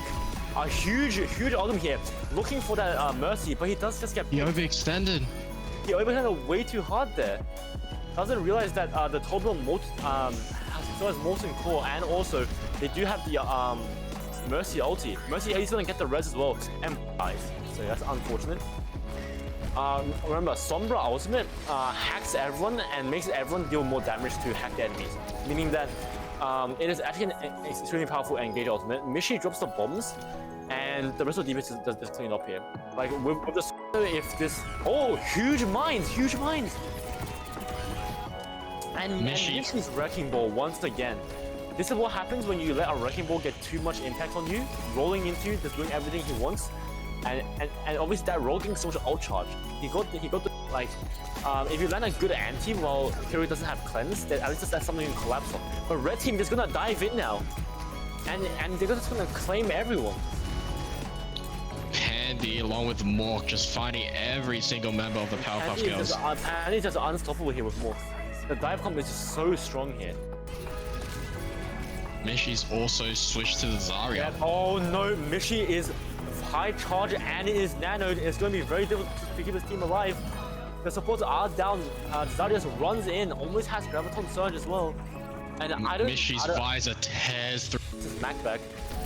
Defense matrixing to save the soldier. Very crucial play. The mines have been dropped. But the soldier is safe and the soldier is getting targeted though. The launcher gets the Kiriko. Launcher actually playing very well right now. But oh no, soldier's on the high ground. Come out. For blue team, it is going to claim a few victims. But red team is somehow still staying alive. They're playing so well here. And the defense out of mech even staggered. And now no one's going to be able to touch. Mishi's Tracer, oh my god. It's so the move to get this Dragon Blade. And Valoraiser here, getting a huge immediate pick onto the soldier. That's one out down. Getting the Lucio as well. That's a second out down. And Valoraiser fighting. Yeah, caught up with Zarya, but doesn't go down luckily. Very risky play, but very high value. Ramashal fighting so much. Is fully charged. Zarya is disgustingly fully charged and still has a Graviton Surge. It's going to be very difficult to win this hit. I think that's it. You're getting pushed off the point. And I think this is it. Utility champion with the Kiriko Rush as well as the cleanse. Just lets the team do so much damage. The Wrecking Ball coming in here, maybe a Desperation pick, and immediately going down here. You see blue team have... Diva also gets a pick Tracer onto the Hanzo. Or he waste charge. Oh my god, double dink from Mishi's McCree immediately gets one, and it's just a tank here. This Reinhardt is just too immobile. I don't like this Reinhardt pick into a Wrecking Ball. Wait, red team is just moving perfectly around, and as you see here, getting on this Zenyatta. It's gonna be really difficult to fight this now. Tracer does have no recall, so if he gets picked here, and she gets knocked up by Muffin. That could be it. Aurora trying to keep their Sojourn alive. Most of their damage. Ramatra is complete. Picks. Shuts down. Sombra has been popped. But now it instantly goes down. No one else is popping their ultimates. The Kiriko Rush, astoundingly, was not popped after the Sombra ult. Speed up the Reinhardt swings, meaning he does so much more damage. But blue team is actually gonna take a lot of damage here. Stera gets picked off. Sim trying to do what he but the attack visor does come out, and there's nothing red team can do against this. With the Sim War, oh my god. The Sim War as well, exactly. Gonna zone everyone off. The Wrecking Ball is back to create space. Diva is slept. D.Va is set, but they're not going to be able to capitalize on it. And in response, Anna actually goes down. This D.Va is still alive. Muffin Yep, can't no. stall on the point anymore. They can't stall. Circles cannot stall. This is here, it. And this is disastrous. As I don't know if Blue Team will be able to fight this. Aurora does pop the Valkyrie here, but it's going to be so difficult to win this. Overtime. Over time, oh, Ixodal! Bob is huge, gets both DPS. It's actually massive. Could they? Oh no, D.Va does drop the bomb here. Finds nothing. Oh, and Finds Muffin. Ramada makes the mistake of walking into the D.Va, recalling a mech. Finds Remember, Muffin. the one That's thing it. about that D.Va Kiriko combo is that if Kiriko cleanses One Zarya ult. exactly, and they have a Deadeye. Oh, but Analyst does get on point, but he's kept alive. Nano comes out, instantly dinks the Deadeye, eliminate entirely. Oh no, McCree is going crazy. Doesn't even need to use ultimate, and he's still so far ahead. Coalescence is committed by Blue Team, but I don't know if they can win this fight. It's too late. And the anti, Half the team is dead. No, the anti is disastrous for Blue Team. The anti basically means that you cannot be healed by your team, meaning that Reinhardt, even though The Powerpuff Girl respawn is just further away. Yeah, So much further away. they're much further away. And Blue Team, Battle Razor actually goes off the map. A disastrous SD. Oh, That's it. No. That's it. Without Battle Razor, they just don't have the tank to protect. I don't like the chances for Blue Team here. This seems near impossible for Blue Team. D.Va Bomb finding value. No, and the D.Va remaking gets 2 for Red Team. That is terrible. And although Muffin gets 3 as well, he's still all advantage, except for this McCree. If the McCree gets a huge Deadeye, it could spell a problem. See Mercy popping Guardian Angel. Annihilus once again with a massive double. But Blue Team responds. Mines. Yeah, that's how it instantly goes down. Yeah, the mines obviously are the huge deterrent, and it means that the dive squad here from Red Team can just go in and get the picks they need. Baptiste on the end, they say. Baptiste, as you said, Baptiste hadn't come out yet, but I think Leaf stopping there was because they were just getting picked, and Leaf was trying. But Moira is still behind him. If you're Blue, you need to hope to kill this Moira. If you pick up one of you, oh, it's a disaster. But Blue Team does have the double. Massive death loss from Blue Team, gets a triple kill. As soon as that D.Va goes down, it is a triple kill for the Reaper on Blue Team, and that might be game winning here. Like, yeah, I see a Tracer immediately there. Wrecking Ball's on the other side. The Reinhardt already Launch goes down. Launch had to touch, so he had to go in aggressively, and that means he dies. And now he does get the Kiriko, however. Tracer also goes down. The ball. Oh no! But once again, they're not getting punished by this Doomfist. And this is nothing being done here. Blue Team is taking this fight by a stomp. The Sound Barrier comes out. No one's gonna be able to die for a few seconds. And That's it. Yeah, and that's just it. You see Team MVP and the entirety of Blue Team just jumping into the pit to celebrate. Remember, as soon as Sigma shield goes down and Brigitte shield goes down, they have no shielding for Red Team. Powerpuff Girl still huge trying to. shatter! Massive shatter, and it's a 5k. Oh my god. There is nothing Red Team can do. Panny just farmed up that Genji, Zarya, and the Ana combo there. That allows you to get Nanoblade or even Nanoblade into Grappling Surge, which would be very significant. Oh my god, Michi gets deleted. By now. Mishi's Genji gets deleted. Yeah, absolutely. A lot of space here. Maybe get the pick. A huge ultimate here. Looking for that Mercy, but he does just get He overextended. He overextended way too hard there. Doesn't realize that the Total has Molten Core, and also they do have the Mercy ulti. Mercy is gonna get the res as well and dies. So that's unfortunate. Remember, Sombra ultimate hacks everyone and makes everyone deal more damage to hacked enemies. Meaning that it is actually an extremely powerful engage ultimate. Mishi drops the bombs, and the rest of the defense is just clean up here. Like, we'll just if this. Oh, huge mines! And Mishi's Wrecking Ball once again. This is what happens when you let a Wrecking Ball get too much impact on you, rolling into you, just doing everything he wants. And obviously that roll getting so much ult charge. He got the like if you land a good anti while Hero doesn't have cleanse, then at least that's something you can collapse on. But red team is gonna dive in now, and they're just gonna claim everyone. Pandy along with Mork just finding every single member of the Powerpuff Girls. Pandy's just unstoppable here with Mork. The dive comp is just so strong here. Mishy's also switched to the Zarya. Yeah, oh no, Mishy is high charge and it is nanoed. It's going to be very difficult to keep his team alive. The supports are down. Zarya just runs in, almost has Graviton Surge as well. And Mishy's visor tears through. This is Macback. Defense matrix to save the soldier. Very crucial play. The mines have been dropped. But the soldier is safe. The soldier is getting targeted though. The launcher gets the Kiriko. Launcher actually playing very well right now. But oh no, soldier's on the high ground. Come out. For blue team, it is going to claim a few victims. But red team is the team just somehow still staying alive. They're playing so well here. And the D.Va's out of mech, even staggered. And now no one's going to be able to touch. Mishy's Tracer, oh my god. It's so good move to get Dragon Blade. And Valoraiser here, getting a huge immediate pick onto the soldier. That's one ult down, getting the Lucio as well. That's a second ult down. And Valoraiser fighting. Yeah, Valoraiser caught up with a Zarya, but doesn't go down luckily. Very risky play, but very high value as well. Ramashal fighting so much. Is fully charged. The Zarya is disgustingly fully charged and still has a Graviton Surge. It's going to be very difficult to win this here.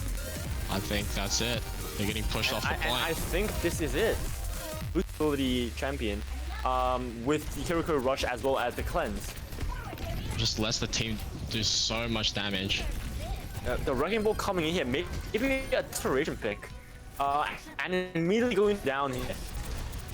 You see, blue team have. If I also gets a pick Tracer onto the Hanzo, already waste charge. Oh my god, double dink from Mishy's McCree immediately gets one, and it's just a tank here.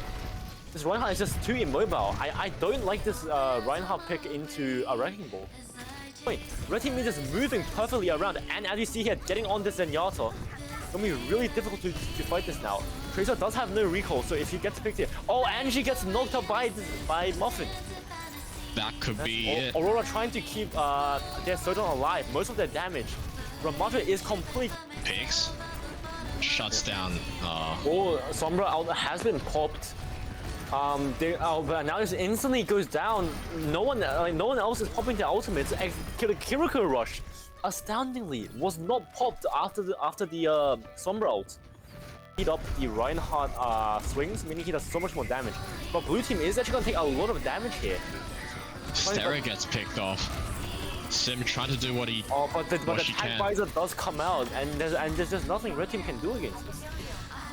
With the Sim War, oh my god. The Sim War as well, exactly. Gonna zone everyone off. The Wrecking Ball is back to create space. D.Va is slept.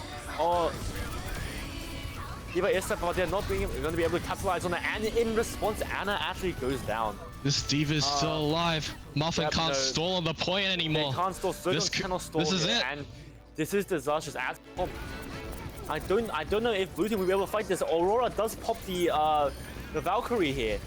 But it's going to be so difficult to win this. Overtime. Oh, Ixodal! Bob is huge, gets both DPS. It's actually massive. Could they... Oh no, D.Va does drop the bomb here. Finds nothing. Oh, and Ramada makes the mistake of walking into the D.Va, recalling a mech. Finds Muffin, that's it. D.Va Kiriko combo is that if Kiriko cleanses... One Zarya ult. Exactly.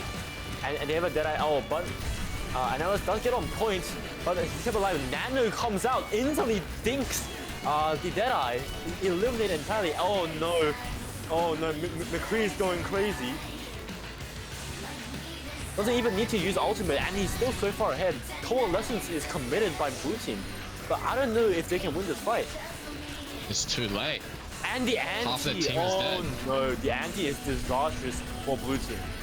The anti basically means that you cannot be healed by your team, meaning that Reinhardt, even though the Powerpuff Girl respawn is just further away. Yeah, So much further away. yeah, much further away. And blue team, Battle Razor actually goes off the map. A disastrous SD. Oh, That's it. no, that's it. Without Battle Razor there, they just don't have the tank to protect. I don't like the chances for blue team here. This seems near impossible for blue team. Diva Bomb finding Oh value. no, and the Diva remaking gets 2 for red team. That is terrible. And although Muffin gets 3 as well, he's still all advantage, except for this McCree. If the McCree gets a huge Deadeye, it could no problem. See Mercy popping Guardian Angel. Annihilus once again with a massive double. But blue team responds. Mines. That's how it instantly goes down. Yeah, the mines obviously are a huge deterrent, and it means that the dive squad here from red team can just go in and get the picks they need. Baptiste on the end, they say. Baptiste, as you said, Baptiste hadn't come out yet, but I think Leaf swapping there was because they were just getting picked, and Leaf was trying. The Moira is still behind him. If you're blue, you need to hope to kill this Moira. If she picks up one of you, oh, it's a disaster. But blue team does have the double. Massive death from blue team, gets a triple kill. Well, as soon as that Diva goes down, it is a triple kill for the Reaper on blue team, and that might be game winning here. Like, yeah, I see a Tracer immediately there. Wrecking Ball's on the other side. The Reinhardt already Launch goes down. Launch had to touch, so he had to go in aggressively, and that means he dies. And now he does get the Kiriko, however. Tracer also goes down. The ball. Oh no, but once again, they're not getting punished by this Doomfist. And this is nothing being done here. Blue team is taking this fight by a storm. The sound barrier comes out, no one's gonna be able to die for a few seconds. And That's it. yeah, and that's just it. You see Team MVP and the entirety of blue team just jumping into the pit to celebrate. Remember, as soon as Sigma shield goes down and Brigitte's shield goes down, they have no shielding for red team. Powerpuff Girl still huge trying to. shatter! Massive shatter, and it's a 5k. Oh my god. There is nothing red team can do. Penny just farmed up that Genji, Zarya, and the Ana combo there. That allows you to get Nano Blade or even Nano Blade into Graviton Surge, which would be very significant. Oh my god, Mishi gets deleted. By now. Mishi's Genji gets deleted. Yeah, absolutely. A lot of space here. Maybe get the pick. A huge ultimate here. Looking for that Mercy, but he does just get He picked. overextended. He overextended way too hard there. Doesn't realize that the Total has Molten Core, and also they do have the Mercy ulti. Mercy is gonna get the res as well and dies. So that's unfortunate.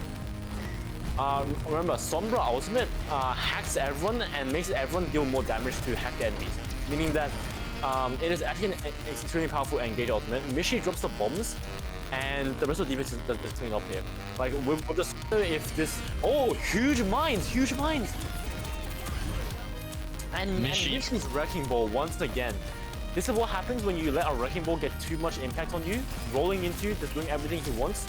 And obviously that roll getting so much outcharge. He got the like if you land a good anti while Fury doesn't have cleanse, then at least that's something you can collapse on. But red team is gonna dive in now. And they're just gonna claim everyone. Pandy along with Mork just fighting every single member of the Powerpuff Girls. Pandy's just unstoppable here with Mork. The dive comp is just so strong here. Mishi's also switched to the Zarya. Yeah, oh no, Mishi is high charge and it is nanoed. It's going to be very difficult to keep his team alive. The supports are down. Zarya just runs in, almost has Graviton Surge as well. And Mishi's visor tears through. This is Macback. Defense very interesting to save the soldier. Very crucial play. The mines have been dropped. But the soldier is safe and the soldier is getting targeted though. The launcher gets the Kiriko. Launcher actually playing very well right now. But oh no, soldier's on the high ground. Come out.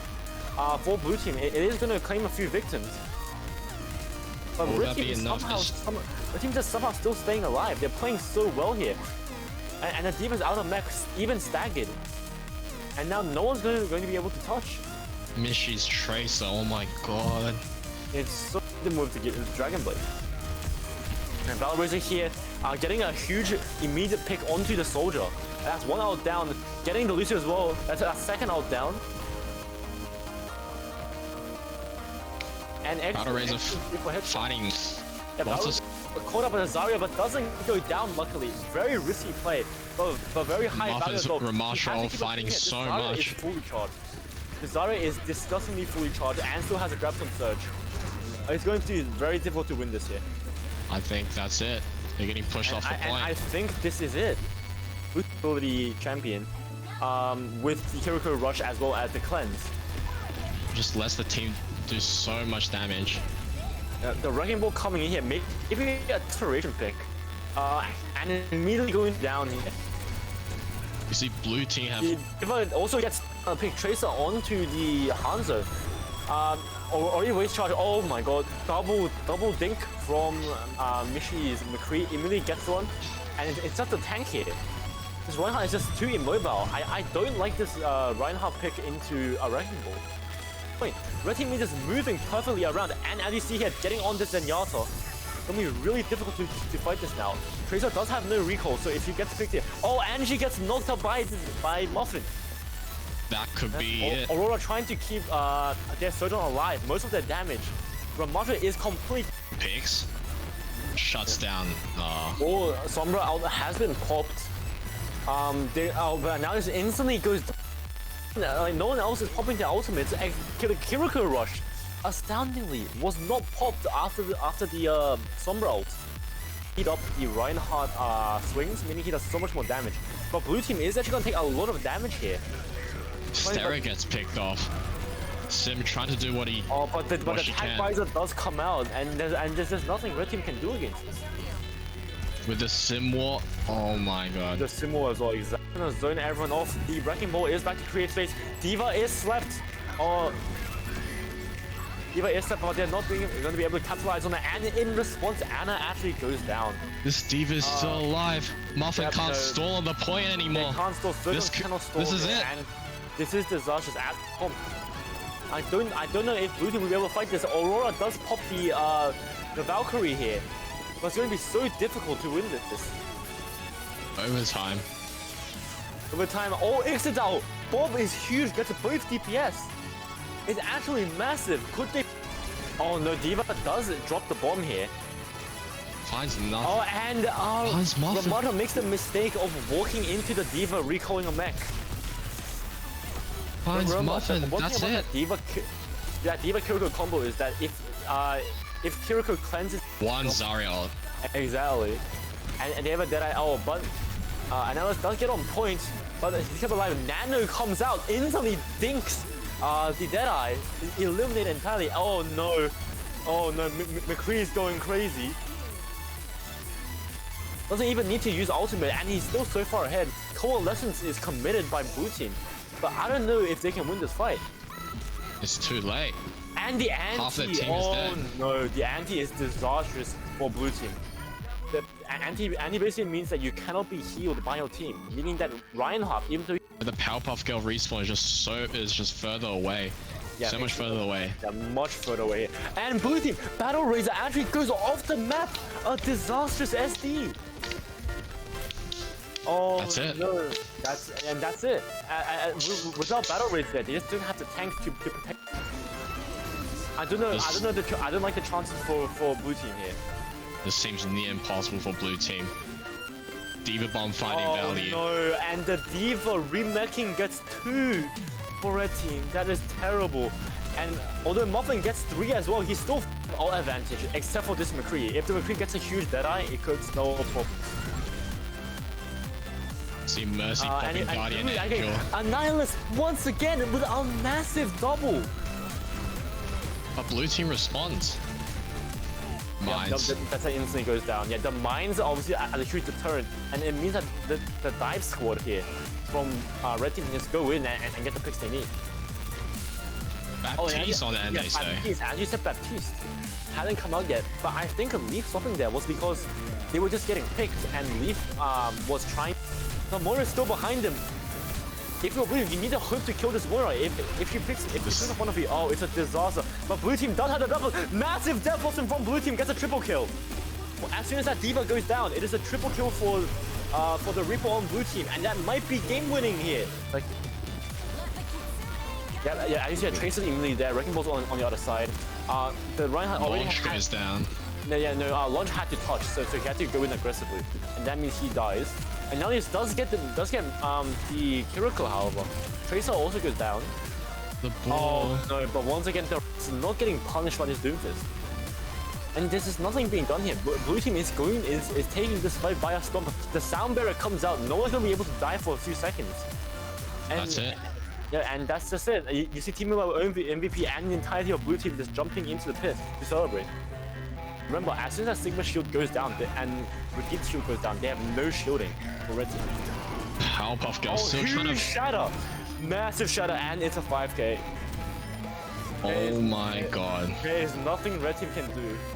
Pandy just farmed up that Genji, Zarya, and the Ana combo that allows you to get Nano Blade or even Nano Blade into Graviton Surge, which would be very significant. Oh my god, Mishi gets deleted.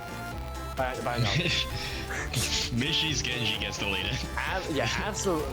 A lot of space here. Maybe get the pick. A huge ultimate here, looking for that Mercy, but he does just get He picked. overextended. He overextended way too hard there. Doesn't realize that the Total has Molten Core, and also they do have the Mercy ulti. Mercy is gonna get the res as well and die. So that's unfortunate. Remember, Sombra ultimate hacks everyone and makes everyone deal more damage to hack the enemies. Meaning that it is actually an extremely powerful engage ultimate. Mishi drops the bombs, and the rest of the defense does clean up here. Like with the if this huge mines. And Mishi's Wrecking Ball once again. This is what happens when you let a Wrecking Ball get too much impact on you, rolling into you, just doing everything he wants. And obviously that roll getting so much ult charge. He got the like if you land a good anti while Kiri doesn't have cleanse, then at least that's something you can collapse on. But Red team is gonna dive in now. And they're just gonna claim everyone. Pandy along with Mork just fighting every single member of the Powerpuff Girls. Pandy's just unstoppable here with Mork. The dive comp is just so strong here. Mishi's also switched to the Zarya. Yeah. Oh no, Mishi is high charge and it is nanoed. It's going to be very difficult to keep his team alive. The supports are down. Zarya just runs in, almost has Graviton Surge as well. And Mishi's visor tears through. This is Mac back. Defense interesting to save the soldier. Very crucial play. The mines have been dropped. But the soldier is safe and the soldier is getting targeted though. The launcher gets the Kiriko. Launcher actually playing very well right now, but oh no, soldier's on the high ground. Come out. For blue team, it is going to claim a few victims. But red team is just somehow still staying alive. They're playing so well here. And the defense out of max even staggered. And now no one's going to be able to touch. Mishi's Tracer, oh my god. It's so the move to get into Dragon Blade. And Valoraiser here getting a huge immediate pick onto the soldier. And that's one out down. Getting the Lucio as well. That's a second out down. And Valoraiser fighting. Yeah, Valoraiser caught up with Zarya but doesn't go down luckily. Very risky play. But very high value as well. Ramashal fighting so much. Is fully charged. The Zarya is disgustingly fully charged and still has a grab some surge. It's going to be very difficult to win this here.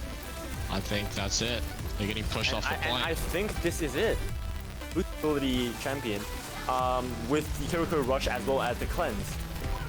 Just lets the team do so much damage. The Wrecking Ball coming in here, maybe a desperation pick. And immediately going down here. You see blue team have... also gets a pick Tracer onto the Hanzo.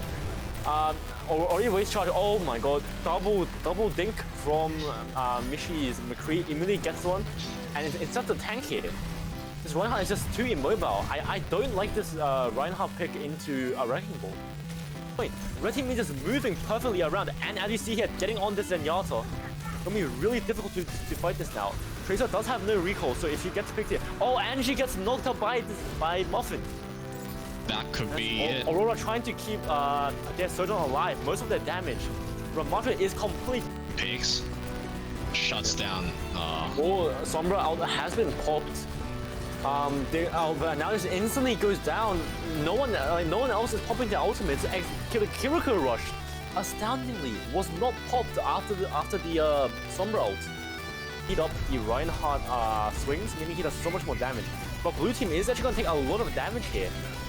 Stera gets picked off. Sim trying to do what he but the she tag can. visor does come out, and there's nothing red team can do against this. With the Sim War. Oh my god. The Simo as well, exactly. Gonna zone everyone off. The Wrecking Ball is back to create space. D.Va is slept. D.Va is slept, but they're not going to be able to capitalize on that. And in response, Ana actually goes down. This D.Va is still alive. Muffin Yep, can't no. stall on the point anymore. They can't stall. Cannot stall. This is here, it. And this is disastrous. I don't know if Blue Team will be able to fight this. Aurora does pop the Valkyrie here, but it's going to be so difficult to win this. Overtime. Over time, Ixodal! Bob is huge, gets both DPS. It's actually massive. Could they? Oh no, D.Va does drop the bomb here. Finds nothing. Oh, and Finds Muffin. Ramada makes the mistake of walking into the D.Va, recalling a mech. Finds Remember, Muffin. one That's thing it. about that D.Va Kiriko combo is that if Kiriko cleanses One Zarya ult. exactly, and they have a Deadeye owl, but Analysis does get on point, but he's kept alive. Nano comes out, instantly dinks the Deadeye, eliminated entirely. Oh no, McCree's going crazy. Doesn't even need to use ultimate, and he's still so far ahead. Coalescence is committed by blue team, but I don't know if they can win this fight. It's too late. And the anti, Half the team is dead. No, the anti is disastrous for blue team. The anti basically means that you cannot be healed by your team, meaning that Reinhardt, even though The Powerpuff Girl respawn is just further away. Yeah, so much further away. they're much further away. And blue team, Battle Razor actually goes off the map. A disastrous SD. Oh That's it. no, that's it. Without Battle Razor there, they just don't have the tanks to protect. I don't know. I don't like the chances for blue team here. This seems near impossible for blue team. D.Va bomb finding value. No, and the D.Va remaking gets 2 for red team. That is terrible. And although Muffin gets 3 as well, he's still all advantage, except for this McCree. If the McCree gets a huge Deadeye, it could no problems. See Mercy popping Guardian Angel. Annihilus once again with a massive double. A blue team responds. Mines. That's how it instantly goes down. Yeah, the mines obviously are a huge deterrent, and it means that the dive squad here from red team can just go in and get the picks they need. Baptiste on the end, they say. Baptiste, as you said, Baptiste hadn't come out yet, but I think Leaf stopping there was because they were just getting picked, and Leaf was trying. The Moira is still behind him. If you're blue, you need to hope to kill this Moira. If you pick up one of you, oh, it's a disaster. But blue team does have the double, massive death loss from blue team gets a triple kill. Well, as soon as that D.Va goes down, it is a triple kill for the Reaper on blue team, and that might be game winning here. Like, yeah, I see a Tracer immediately there. Wrecking Ball's on the other side. The Reinhardt already Launch goes down. Launch had to touch, so he had to go in aggressively, and that means he dies. And now he does get the Kiriko, however. Tracer also goes down. The ball. Oh no, but once again, they're not getting punished by this Doomfist. And this is nothing being done here. Blue team is taking this fight by a storm. The sound barrier comes out. No one's gonna be able to die for a few seconds. And That's it. yeah, and that's just it. You see Team MVP and the entirety of blue team just jumping into the pit to celebrate. Remember, as soon as Sigma's shield goes down and Brigitte's shield goes down, they have no shielding for red team. Powerpuff Girl still huge trying to. shatter! Massive shatter, and it's a 5k. Oh my god. There is nothing red team can do. And he just farmed up that Genji, Zarya, and the Ana combo there. That allows you to get Nano Blade or even Nano Blade into Graviton Surge, which would be very significant. Oh my god, Mishi gets deleted. By now. Mishi's Genji gets deleted. Yeah, absolutely. A lot of space here. Maybe get the pick. A huge ultimate here. Looking for that Mercy, but he does just get He picked. overextended. He overextended way too hard there. Doesn't realize that the total has molten core, and also they do have the Mercy ulti. Mercy is gonna get the res as well and dies. So that's unfortunate. Remember, Sombra ultimate hacks everyone and makes everyone deal more damage to hack the enemies. Meaning that It is actually an extremely powerful engage ultimate. Mishi drops the bombs, and the rest of the defense does just clean up here. Like, we'll just if this. Oh, huge mines! Huge mines! And Mishi's Wrecking Ball once again. This is what happens when you let a Wrecking Ball get too much impact on you, rolling into you, just doing everything he wants. And obviously that roll getting so much ult charge. He got the like if you land a good anti while Kiri doesn't have cleanse, then at least that's something you can collapse on. But red team is gonna dive in now. And they're just gonna claim everyone. Pandy along with Mork just finding every single member of the Powerpuff Girls. Pandy's just unstoppable here with Mork. The dive comp is just so strong here. Mishi's also switched to the Zarya. Yeah, oh no, Mishi is high charge and it is nanoed. It's going to be very difficult to keep his team alive. The supports are down. Zarya just runs in, almost has Graviton Surge as well. And Mishi's visor tears through. This is Macback. Defense interesting to save the soldier. Very crucial play. The mines have been dropped. But the soldier is safe from the soldier is getting targeted though. The launcher gets the Kiriko. Launcher actually playing very well right now, but oh no, soldier's on the high ground. Come out. For blue team, it is going to claim a few victims. But red team is the team just somehow still staying alive. They're playing so well here. And the defense out of mech even staggered.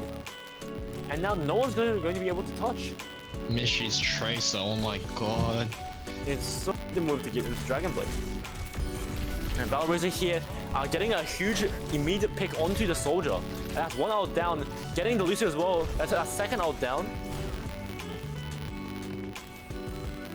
And Valoraiser fighting. Yeah, caught up on a Zarya, but doesn't go down luckily. Very risky play, but very high value as well. Ramashal fighting so much. Is fully charged. The Zarya is disgustingly fully charged and still has a Graviton Surge. It's going to be very difficult to win this here. I think that's it. They're getting pushed off the point. And I think this is it. Blue ability champion with the Kiriko Rush as well as the cleanse. Just lets the team do so much damage. The Wrecking Ball coming in here, maybe a desperation pick.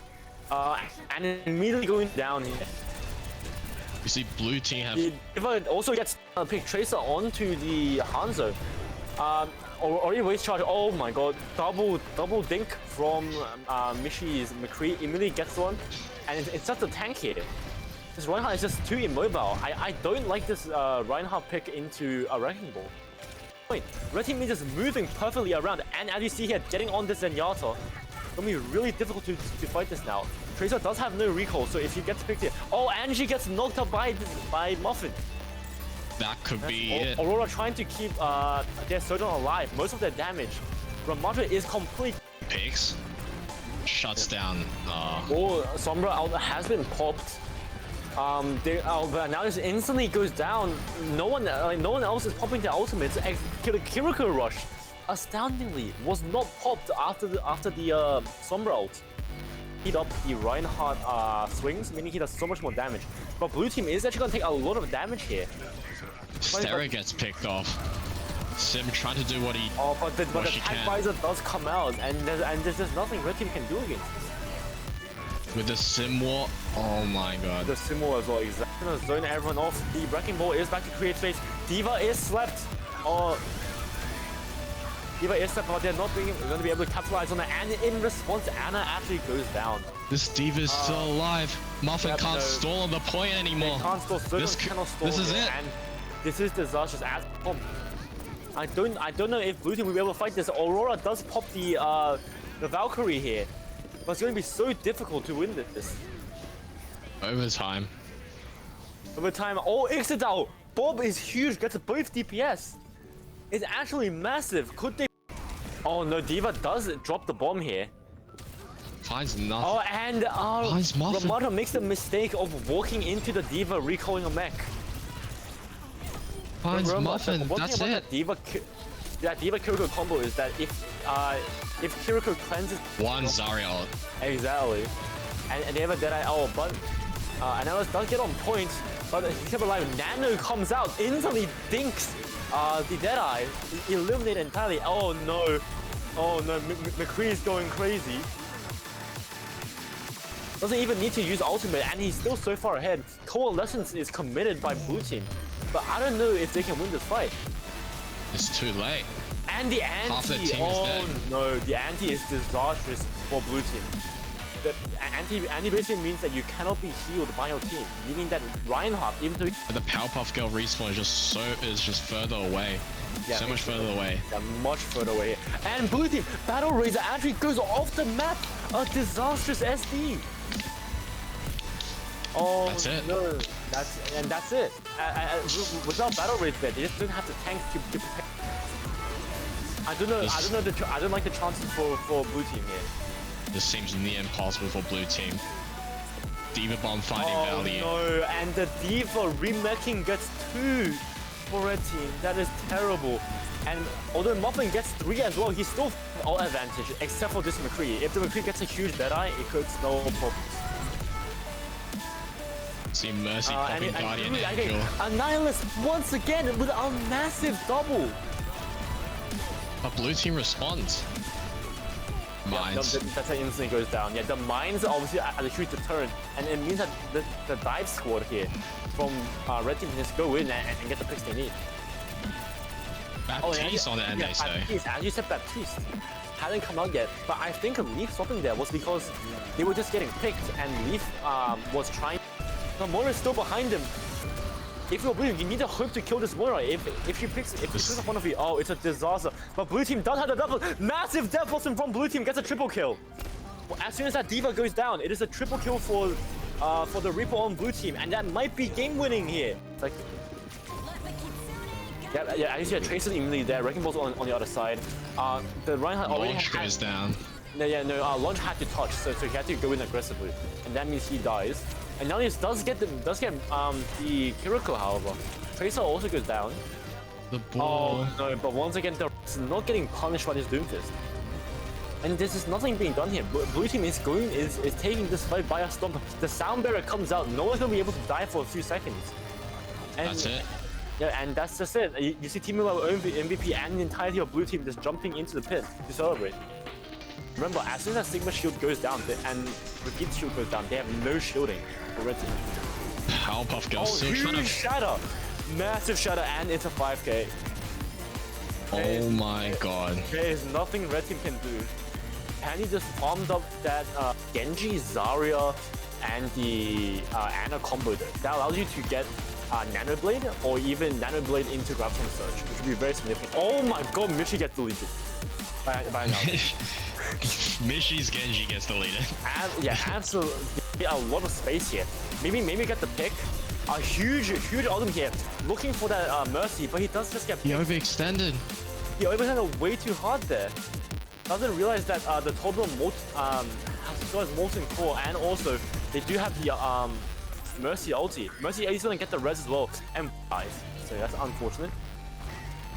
Remember, Sombra ultimate hacks everyone and makes everyone deal more damage to hack the enemies. Meaning that it is actually an extremely powerful engage ultimate. Mishi drops the bombs, and the rest of the defense is cleaning up here. Like, we'll just if this. Oh, huge mines! And Mishi's Wrecking Ball once again. This is what happens when you let a Wrecking Ball get too much impact on you, rolling into you, just doing everything he wants. And obviously that roll getting so much out charge. He got the like if you land a good anti while Fury doesn't have cleanse, then at least that's something you can collapse on. But red team just gonna dive in now. And they're just gonna claim everyone.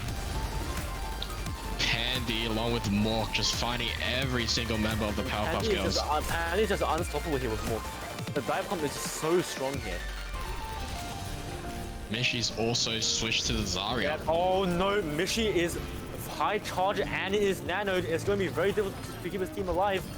The supports are down. Zarya just runs in, almost has Graviton Surge as well. And Mishi's visor tears through. This is Mac back. Defense matrixing to save the soldier. Very crucial play. The mines have been dropped. But the soldier is safe and the soldier is getting targeted though. The launcher gets the Kiriko. Launcher actually playing very well right now. But oh no, soldier's on the high ground. Come out. For blue team, it is going to claim a few victims.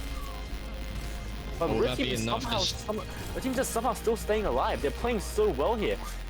And the D.Va's out of mech, even staggered. And now no one's going to be able to touch. Mishy's Tracer, oh my god. It's so the move to get this Dragon Blade. And Valoraiser here getting a huge immediate pick onto the soldier. And that's one out down. Getting the Lucio as well. That's a second out down.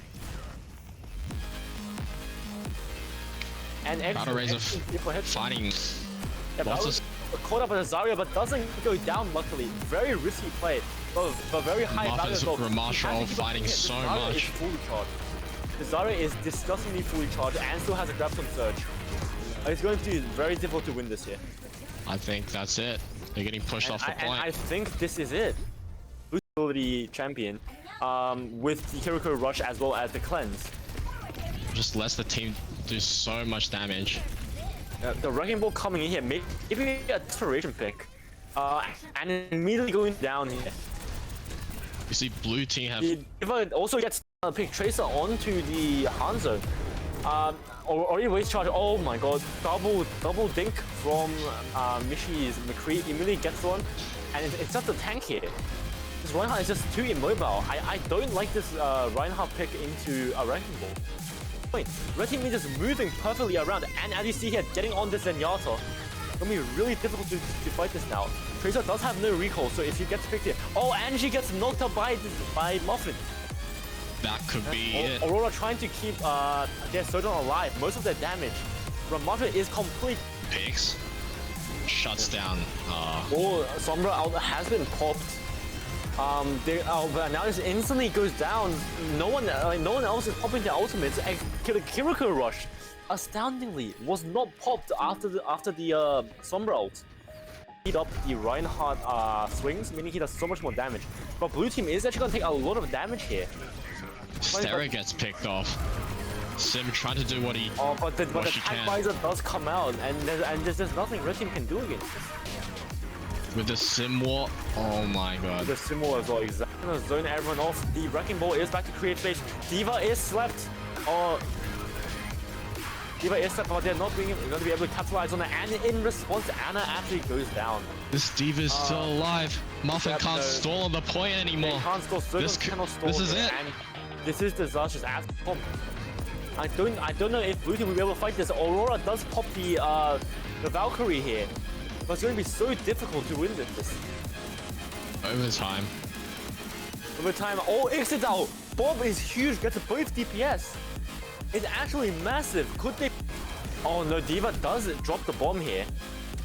Finds nothing. Oh, and Ramada makes the mistake of walking into the D.Va, recalling a mech. Finds Muffin, that's it. That D.Va Kiriko combo is that if Kiriko cleanses one Zarya ult. Exactly. And they have a Deadeye Owl, but Analyst does get on point, but he's kept alive. Nano comes out, instantly dinks the Deadeye, eliminated entirely. Oh no. Oh no, McCree is going crazy. Doesn't even need to use ultimate, and he's still so far ahead. Coalescence is committed by blue team, but I don't know if they can win this fight. It's too late. And the anti, no, the anti is disastrous for blue team. The anti basically means that you cannot be healed by your team, meaning that Reinhardt, even though the Powerpuff Girl respawn is just further away. Yeah, so much further away. Yeah, much further away. And blue team, Battle Razor actually goes off the map. A disastrous SD. Oh, that's it. No, that's it. Without Battle Razor there, they just don't have the tank to protect. I don't like the chances for blue team here. This seems near impossible for blue team. D.Va bomb finding value. Oh no, and the D.Va remaking gets 2 for red team. That is terrible. And although Muffin gets 3 as well, he's still all advantage except for this McCree. If the McCree gets a huge Deadeye, it could no problems. See Mercy popping Guardian Angel. Annihilus once again with a massive double. But blue team responds. Mines. Yeah, that's how instantly goes down. Yeah, the mines obviously are a huge deterrent, and it means that the dive squad here from red team can just go in and get the picks they need. Baptiste on the end, they say. As you said, Baptiste hadn't come out yet, but I think Leaf swapping there was because they were just getting picked, and Leaf was trying. The Moira is still behind him. If you're blue, you need to hope to kill this Moira. If she picks up one of you, oh, it's a disaster. But blue team does have the double. Massive death blossom from blue team, gets a triple kill. Well, as soon as that D.Va goes down, it is a triple kill for the Reaper on blue team, and that might be game winning here. Like, yeah, I see a Tracer immediately there. Wrecking Ball's on the other side. The Reinhardt already goes down. No, Launch had to touch, so he had to go in aggressively, and that means he dies. And now he does get the Kiriko, however. Tracer also goes down. The ball. Oh no, but once again, they're not getting punished by this Doomfist. And this is nothing being done here. Blue team is taking this fight by a storm. The sound barrier comes out. No one's gonna be able to die for a few seconds. And that's it. Yeah, and that's just it. You see Team MVP and the entirety of blue team just jumping into the pit to celebrate. Remember, as soon as Sigma's shield goes down and Brigitte's shield goes down, they have no shielding for red team. Powerpuff Girl still huge trying to shatter! Massive shatter, and it's a 5k. Oh my god. There is nothing red team can do. Penny just farmed up that Genji, Zarya, and the Ana combo there. That allows you to get Nanoblade or even Nanoblade into Graviton Surge, which would be very significant. Oh my god, Mishi gets deleted by now. Mishi's Genji gets deleted. Yeah, absolutely. A lot of space here. Maybe get the pick. A huge ultimate here. Looking for that Mercy, but he does just get picked. He overextended. He overextended way too hard there. Doesn't realize that the Toblerone has Molten Core, and also they do have the Mercy ulti. Mercy is gonna get the res as well and dies. So that's unfortunate.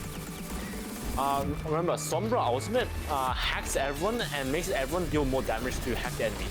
Meaning that it is actually an extremely powerful engage ultimate. Mishi drops the bombs, and the rest of the defense does this clean up here. Like with the if this huge mines. And Mishi's Wrecking Ball once again. This is what happens when you let a Wrecking Ball get too much impact on you, rolling into, just doing everything he wants. And obviously that roll getting so much ult charge. He got the like if you land a good anti while Kiri doesn't have cleanse, then at least that's something you can collapse on. But red team is gonna dive in now. And they're just gonna claim everyone. Pandy along with Mork just fighting every single member of the Powerpuff Girls. Pandy's just unstoppable here with Mork. The dive comp is just so strong here. Mishi's also switched to the Zarya. Yeah, oh no, Mishi is high charge and it is nanoed. It's going to be very difficult to keep his team alive. The supports are down. Zarya just runs in, almost has Graviton Surge as well. And Mishi's visor tears through. This is Mac back. Defense matrixing to save the soldier. Very crucial play. The mines have been dropped. But the soldier is safe from the soldier is getting targeted though. Launcher gets the Kiriko. Launcher actually playing very well right now, but oh no, Soldier's on the high ground. Come out. For blue team, it is going to claim a few victims. But red team is just somehow still staying alive. They're playing so well here. And the D.Va's out of mechs, even staggered. And now no one's going to be able to touch. Mishi's Tracer, oh my god. It's so the move to get the Dragon Blade. And Valoraiser here getting a huge immediate pick onto the soldier. And that's one out down. Getting the Lucio as well. That's a second out down. And Valoraiser fighting. Yeah, caught up with Zarya, but doesn't go down luckily. Very risky play, but very high value. Ramashal fighting so much. Is fully charged. The Zarya is disgustingly fully charged and still has a Graviton Surge. It's going to be very difficult to win this here. I think that's it. They're getting pushed off the point. I think this is it. Blue ability champion with the Kiriko Rush as well as the cleanse. Just lets the team do so much damage. The Wrecking Ball coming in here, maybe a desperation pick, and immediately going down here. You see blue team have... also gets a pick Tracer onto the Hanzo. Already waste charge. Oh my god, double dink from Mishi's McCree. Immediately gets one, and it's just a tank here. This Reinhardt is just too immobile. I don't like this Reinhardt pick into a Wrecking Ball. Wait, red team is just moving perfectly around, and as you see here, getting on this Zenyatta. It's gonna be really difficult to fight this now. Tracer does have no recall, so if you get picked here, and she gets knocked out by Muffin. That could be it. Aurora trying to keep their Sojourn alive. Most of their damage. Ramatra is complete. Picks. Shuts down. Oh, Sombra out has been popped. But now this instantly goes down. No one else is popping their ultimates. Kiriko Rush, astoundingly, was not popped after the Sombra ult. Speed up the Reinhardt swings, meaning he does so much more damage. But blue team is actually gonna take a lot of damage here. Stera gets picked off. Sim trying to do what he. Oh, but the she attack can. visor does come out, and there's nothing red team can do against this. With the Sim War. Oh my god. The Simo as well, exactly. Gonna zone everyone off. The Wrecking Ball is back to create space. Diva is slept. Oh. Diva is slept, but they're not going to be able to capitalize on it. And in response, Anna actually goes down. This Diva is still alive. Muffin yeah, can't no. stall on the point anymore. They can't stall. This cannot stall. is it. And this is disastrous as pump. I don't know if blue team will be able to fight this. Aurora does pop the Valkyrie here, but it's going to be so difficult to win this. Overtime. Overtime. Oh, Ixodal! Bomb is huge. Gets both DPS. It's actually massive. Could they? Oh no, Diva does drop the bomb here. Finds nothing. Oh, and Finds Muffin. Ramada makes the mistake of walking into the Diva, recalling a mech. Finds Muffin. That's it. Diva Kiriko combo is that if Kiriko cleanses One Zarya ult. exactly, and they have a Deadeye. Oh, but Analyst does get on point, but he kept alive. Nano comes out, instantly dinks the Deadeye, eliminated entirely. Oh no, McCree is going crazy. Doesn't even need to use ultimate, and he's still so far ahead. Coalescence is committed by blue team, but I don't know if they can win this fight. It's too late. And the anti, Half the team is dead. No, the anti is disastrous for blue team. The anti basically means that you cannot be healed by your team, meaning that Reinhardt, even though But the Powerpuff Girl respawn is just further away. Yeah, so much further away. they're much further away. And blue team, Battle Razor actually goes off the map. A disastrous SD. Oh, That's it. No. That's it. Without Battle Razor, they just didn't have the tank to protect. I don't know. I don't like the chances for blue team here. This seems near impossible for blue team. Diva Bomb finding value. No, and the Diva remaking gets 2 for red team. That is terrible. And although Muffin gets 3 as well, he's still all advantage, except for this McCree. If the McCree gets a huge Deadeye, it could no problem. See Mercy popping Guardian Angel. Annihilus once again with a massive double. But blue team responds. Mines. Yeah, that's how it instantly goes down. Yeah, the mines obviously are a huge deterrent, and it means that the dive squad here from red team can just go in and get the picks they need. Baptiste on the end, they say. Baptiste, as you said, Baptiste hadn't come out yet, but I think Leaf stopping there was because they were just getting picked, and Leaf was trying. The Moira is still behind him. If you're blue, you need to hope to kill this Moira. If you pick one of you, oh, it's a disaster. But blue team does have the double. Massive death loss from blue team gets a triple kill. As soon as that Diva goes down, it is a triple kill for the Reaper on blue team, and that might be game winning here. Like, yeah, I see a Tracer immediately there. Wrecking Ball's on the other side. The Reinhardt already goes down. No, Launch had to touch, so he had to go in aggressively, and that means he dies. And now he does get the Kiriko, however. Tracer also goes down. The ball. Oh no, but once again, they're not getting punished by this Doomfist. And this is nothing being done here. Blue team is taking this fight by a storm. The sound barrier comes out. No one's gonna be able to die for a few seconds. And That's it. yeah, and that's just it. You see Team MVP and the entirety of blue team just jumping into the pit to celebrate. Remember, as soon as Sigma shield goes down and Brigitte shield goes down, they have no shielding for red team. Powerpuff Girl still huge trying to. shatter, massive shatter, and it's a 5k. Oh my god. There is nothing red team can do. Penny just farmed up that Genji, Zarya, and the Ana combo there. That allows you to get Nano Blade or even Nano Blade into Gravity Surge, which would be very significant. Oh my god, Mishi gets deleted. By now. Mishi's Genji gets deleted. Yeah, absolutely. A lot of space here. Maybe get the pick. A huge ultimate here, looking for that Mercy, but he does just get He overextended. he overextended way too hard there. Doesn't realize that the total has molten core, and also they do have the Mercy ulti. Mercy is gonna get the res as well, and dies. So that's unfortunate. Remember, Sombra ultimate hacks everyone and makes everyone deal more damage to hack the enemies, meaning that it is actually an extremely powerful engage ultimate. Mishi drops the bombs, and the rest of the defense does clean up here. Like with the Sombra, if this huge mines, and Mishi's wrecking ball once again. This is what happens when you let a wrecking ball get too much impact on you, rolling into you, just doing everything he wants. And obviously that rolling so much out charge. He got the like if you land a good anti while Hero doesn't have cleanse, then at least that's something you can collapse on. But red team is gonna dive in now. And they're just gonna claim everyone. Pandy along with Mork just fighting every single member of the Powerpuff Girls. Pandy is just unstoppable here with Mork. The dive comp is so strong here.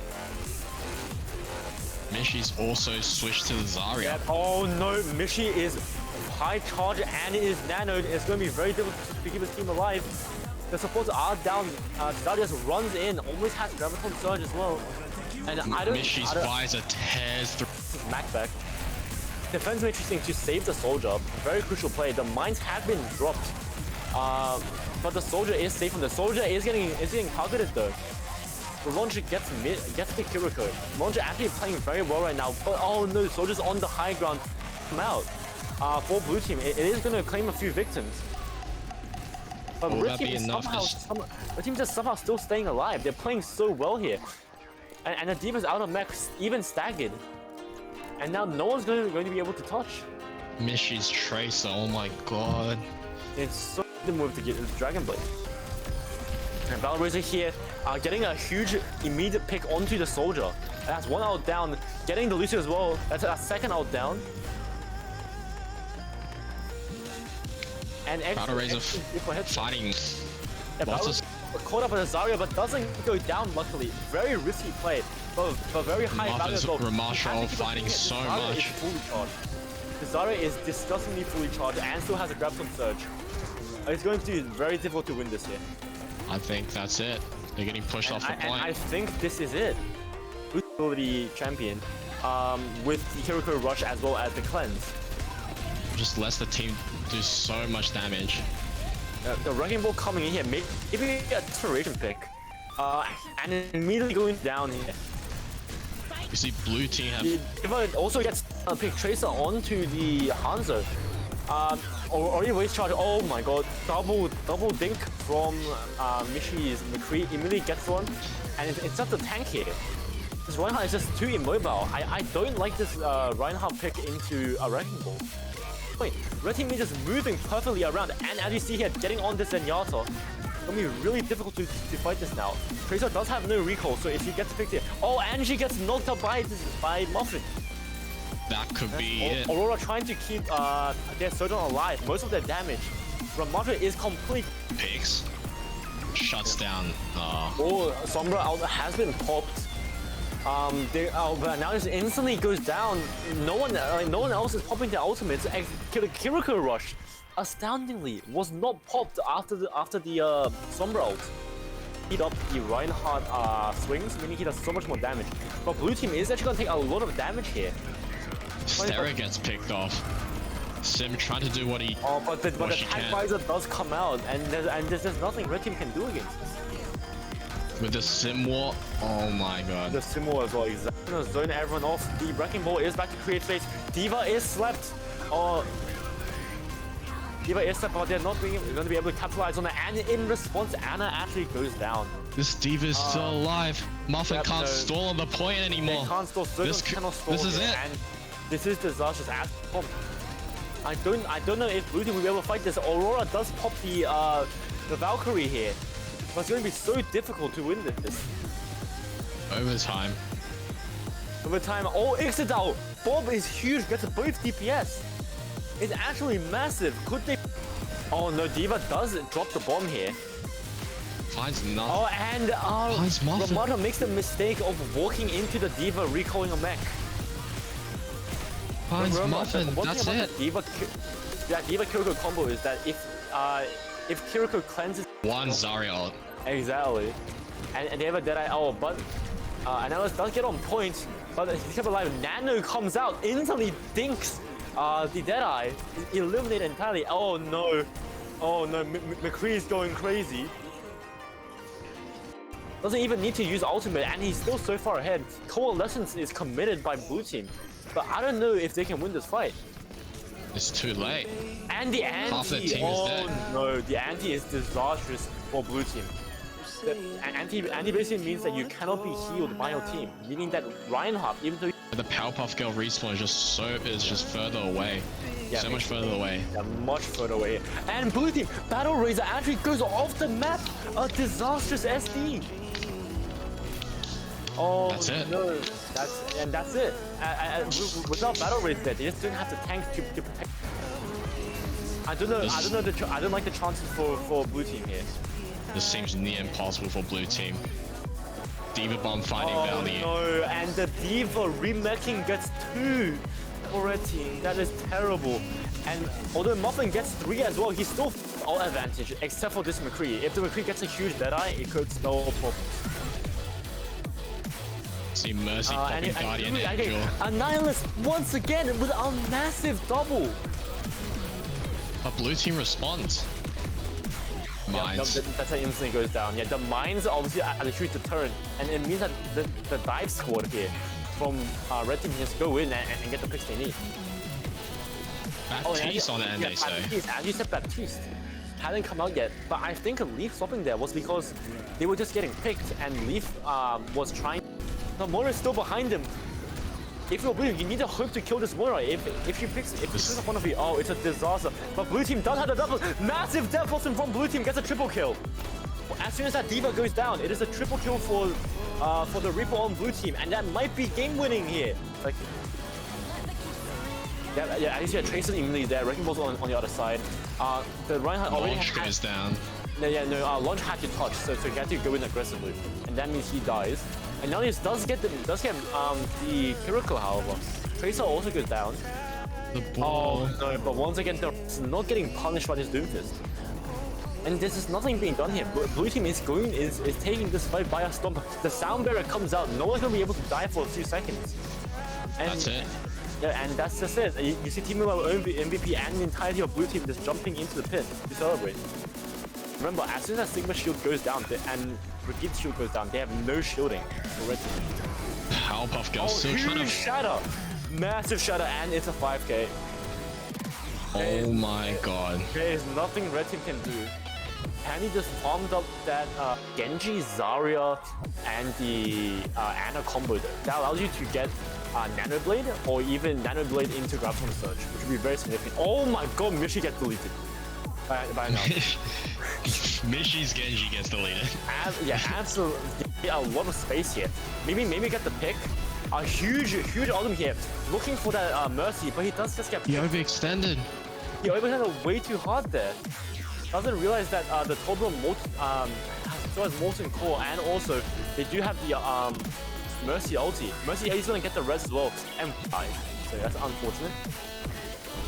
Remember, Sombra ultimate hacks everyone and makes everyone deal more damage to hacked enemies, meaning that it is actually an extremely powerful engage ultimate. Mishi drops the bombs, and the rest of the defense does clean up here. Like with this, if this, huge mines. And Mishi's Wrecking Ball once again. This is what happens when you let a Wrecking Ball get too much impact on you, rolling into you, just doing everything he wants, and obviously that roll getting so much out charge. He got the like, if you land a good anti while Kiri doesn't have cleanse, then at least that's something you can collapse on. But red team just gonna dive in now, and they're just gonna claim everyone. Pandy along with Mork just fighting every single member of the Powerpuff Girls. Pandy's just unstoppable here with Mork. The dive pump is just so strong here. Mishi's also switched to the Zarya. Yeah. Oh no, Mishi is high charge and it is nanoed. It's going to be very difficult to keep his team alive. The supports are down. Zarya just runs in, almost has Graviton Surge as well. And Mishi's visor tears through. This is Macback. defense matrixing to save the soldier. Very crucial play. The mines have been dropped, but the soldier is safe, and the soldier is getting targeted though.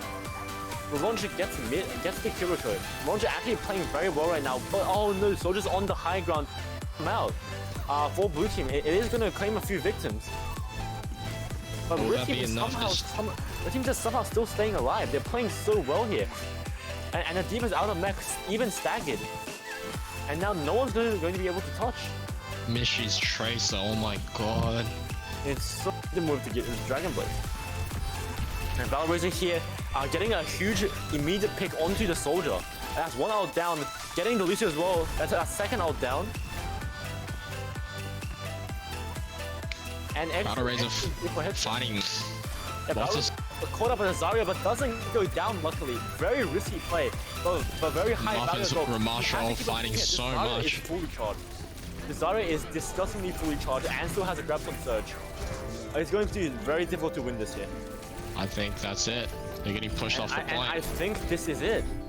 Blue ability champion with the Kiriko Rush as well as the cleanse. Just lets the team do so much damage. The Wrecking Ball coming in here, maybe a duration pick, and immediately going down here. You see blue team have... Diva also gets a pick Tracer onto the Hanzo. Already waste charge, oh my god, double dink from Mishy's McCree, immediately gets one, and it's not the tank here. This Reinhardt is just too immobile. I don't like this Reinhardt pick into a Wrecking Ball. Wait, red team is just moving perfectly around, and as you see here, getting on this Zenyatta. It's gonna be really difficult to fight this now. Tracer does have no recall, so if he gets picked here, oh, and she gets knocked up by Muffin. That could be it. Aurora trying to keep their Sojourn alive. Most of their damage. Ramashal is complete. Picks. Shuts down. Oh, Sombra has been popped. But now this instantly goes down. No one else is popping their ultimates. Kiriko Rush, astoundingly, was not popped after the Sombra ult. Heat up the Reinhardt swings, meaning he does so much more damage. But blue team is actually going to take a lot of damage here. Stera gets picked off. Sim trying to do what he but the Pack Visor does come out, and there's just nothing red team can do against this. With the Sim War, oh my god. The Sim War as well, exactly. Gonna zone everyone off. The Wrecking Ball is back to create space. Diva is slept. Diva is slept, but they're not going to be able to capitalize on that. And in response, Anna actually goes down. This Diva is still alive. Muffin can't stall on the point anymore. They can't stall. Cannot stall. This is it. And this is disastrous as bomb. I don't know if blue team will be able to fight this. Aurora does pop the Valkyrie here. But it's going to be so difficult to win this. Overtime. Oh, Ixodao! Bob is huge, gets both DPS. It's actually massive. Could they... Oh no, Diva does drop the bomb here. Finds nothing. Oh, and Ramada makes the mistake of walking into the Diva, recalling a mech. Finds Muffin, that's it. Diva Kiriko combo is that if Kiriko cleanses... One Zarya ult. Exactly. And they have a Deadeye Owl, but Analyst does get on point, but he's kept alive. Nano comes out, instantly dinks the Deadeye, eliminated entirely. Oh no. Oh no, McCree is going crazy. Doesn't even need to use ultimate, and he's still so far ahead. Coalescence is committed by blue team, but I don't know if they can win this fight. It's too late. And the anti, half the team is dead. No, the anti is disastrous for blue team. The anti basically means that you cannot be healed by your team, meaning that Reinhardt, even though The Powerpuff Girl respawn is just further away. Yeah, so much further away. Yeah, much further away. And blue team, Battle Razor actually goes off the map. A disastrous SD. Oh That's it. no, that's it. Without Battle Razor, there, they just don't have the tank to protect. I don't like the chances for blue team here. This seems near impossible for blue team. Diva Bomb finding value. Oh no, and the Diva remaking gets 2 for red team. That is terrible. And although Muffin gets 3 as well, he's still all advantage, except for this McCree. If the McCree gets a huge Deadeye, it could spell problems. See Mercy And popping Guardian Angel. Annihilus once again with a massive double. But blue team responds. Mines. That's how it instantly goes down. Yeah, the mines are obviously at a huge deterrent, and it means that the dive squad here from red team can just go in and get the picks they need. Baptiste on the end, they say. Baptiste, as you said, Baptiste hadn't come out yet, but I think Leaf stopping there was because they were just getting picked, and Leaf was trying. The Moira is still behind him. If you're blue, you need to hope to kill this Moira. If you picks in front of you, oh, it's a disaster. But blue team does have the double. Massive death blossom from blue team, gets a triple kill. As soon as that D.Va goes down, it is a triple kill for the Reaper on blue team, and that might be game winning here. Like, yeah, I see a Tracer immediately there. Wrecking Ball's on the other side. The Reinhardt already goes down. Launch had to touch, so he had to go in aggressively, and that means he dies. And now he does get the Kiriko, however. Tracer also goes down. The ball. Oh no! But once again, they're not getting punished by this Doomfist. And this is nothing being done here. Blue team is taking this fight by a storm. The sound barrier comes out. No one's gonna be able to die for a few seconds. And that's it. Yeah, and that's just it. You see Team MVP and the entirety of blue team just jumping into the pit to celebrate. Remember, as soon as Sigma's shield goes down and Brigitte's shield goes down, they have no shielding for red team. Powerpuff Girl still trying to shatter, massive shatter, and it's a 5k. Oh my god. There is nothing red team can do. Penny just farmed up that Genji, Zarya, and the Ana combo that allows you to get Nano Blade or even Nano Blade into Graviton Surge, which would be very significant. Oh my god, Mishi gets deleted. By now. Mishi's Genji gets deleted. Yeah, absolutely. A lot of space here. Maybe get the pick. A huge ultimate here. Looking for that Mercy, but he does just get picked. He overextended. He overextended way too hard there. Doesn't realize that the total has Molten Core, and also they do have the Mercy ulti. Mercy is gonna get the res as well and dies. So that's unfortunate. Remember, Sombra ultimate hacks everyone and makes everyone deal more damage to hacked enemies. Meaning that it is actually an extremely powerful engage ultimate. Mishi drops the bombs, and the rest of the defense does this clean up here. Like, we'll just if this. Oh, huge mines! And Mishi's Wrecking Ball once again. This is what happens when you let a Wrecking Ball get too much impact on you, rolling into you, just doing everything he wants. And obviously that rolling social out charge. He got the like if you land a good anti while Kiryu doesn't have cleanse, then at least that's something you can collapse on. But red team is gonna dive in now. And they're just gonna claim everyone. Pandy along with Mork just fighting every single member of the Powerpuff Girls. Pandy's just unstoppable here with Mork. The dive comp is just so strong here. Mishi's also switched to the Zarya. Yeah, oh no, Mishi is high charge and it is nanoed. It's going to be very difficult to keep his team alive. The supports are down. Zarya just runs in, almost has Graviton Surge as well. And Mishi's visor tears through. This is Mac back. Defense matrixing to save the soldier. Very crucial play. The mines have been dropped. But the soldier is safe, and the soldier is getting targeted though. The launcher gets the Kiriko. Launcher actually playing very well right now, but oh no, soldier's on the high ground. Come out. For blue team, it is going to claim a few victims. But red team is somehow still staying alive. They're playing so well here. And the demons out of mech even staggered. And now no one's going to be able to touch. Mishi's Tracer, oh my god. It's so the move to get into Dragon Blade. And Valoraiser here getting a huge immediate pick onto the soldier. And that's one out down. Getting the Lucio as well. That's a second out down. And Valoraiser fighting. Yeah, Valoraiser caught up with Zarya, but doesn't go down luckily. Very risky play, but very high value as well. Ramashal fighting so much. Zarya is disgustingly fully charged and still has a Graviton Surge. It's going to be very difficult to win this here. I think that's it. They're getting pushed off the point. And I think this is it. Ability champion with the Kiriko Rush as well as the cleanse.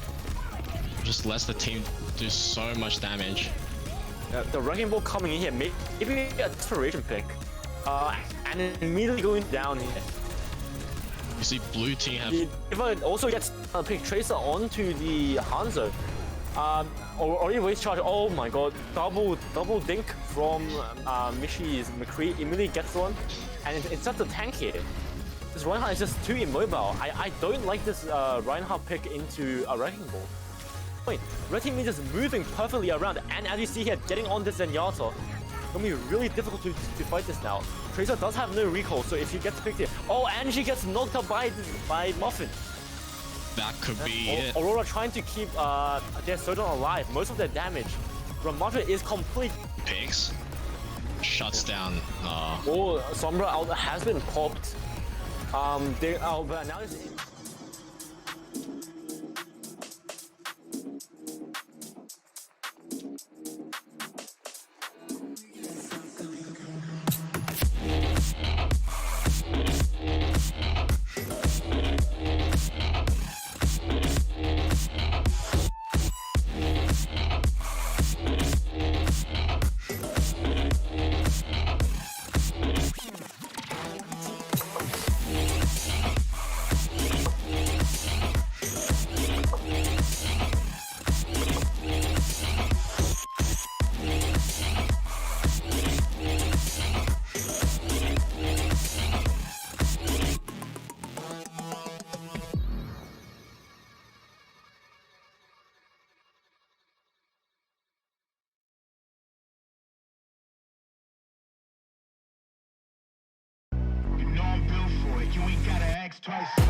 You ain't by that fast life, 100 on the dash with the cash light.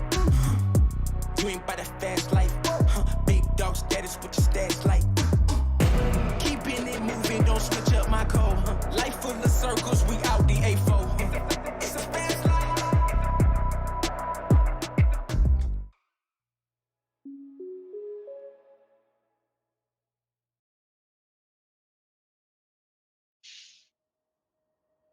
Welcome back, everyone.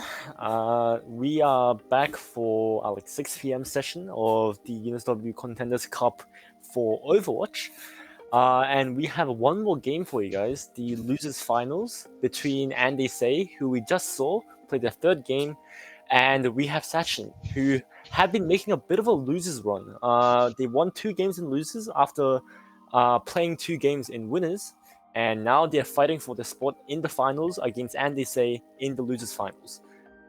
Today I will be continuing. I am Samuel, and my co-caster here is Sam. Okay, and yeah. we are here again.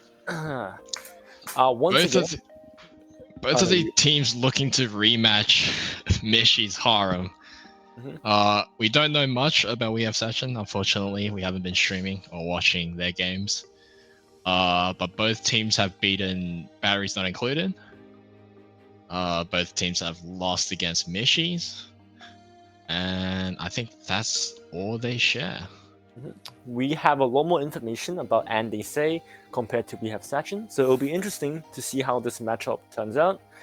Once again, though, thank you for Gigabyte Aorus for sponsoring this tournament, so that we can get the prizes that these people are fighting for, and specifically fighting to get into the finals bracket for, which will be next Sunday.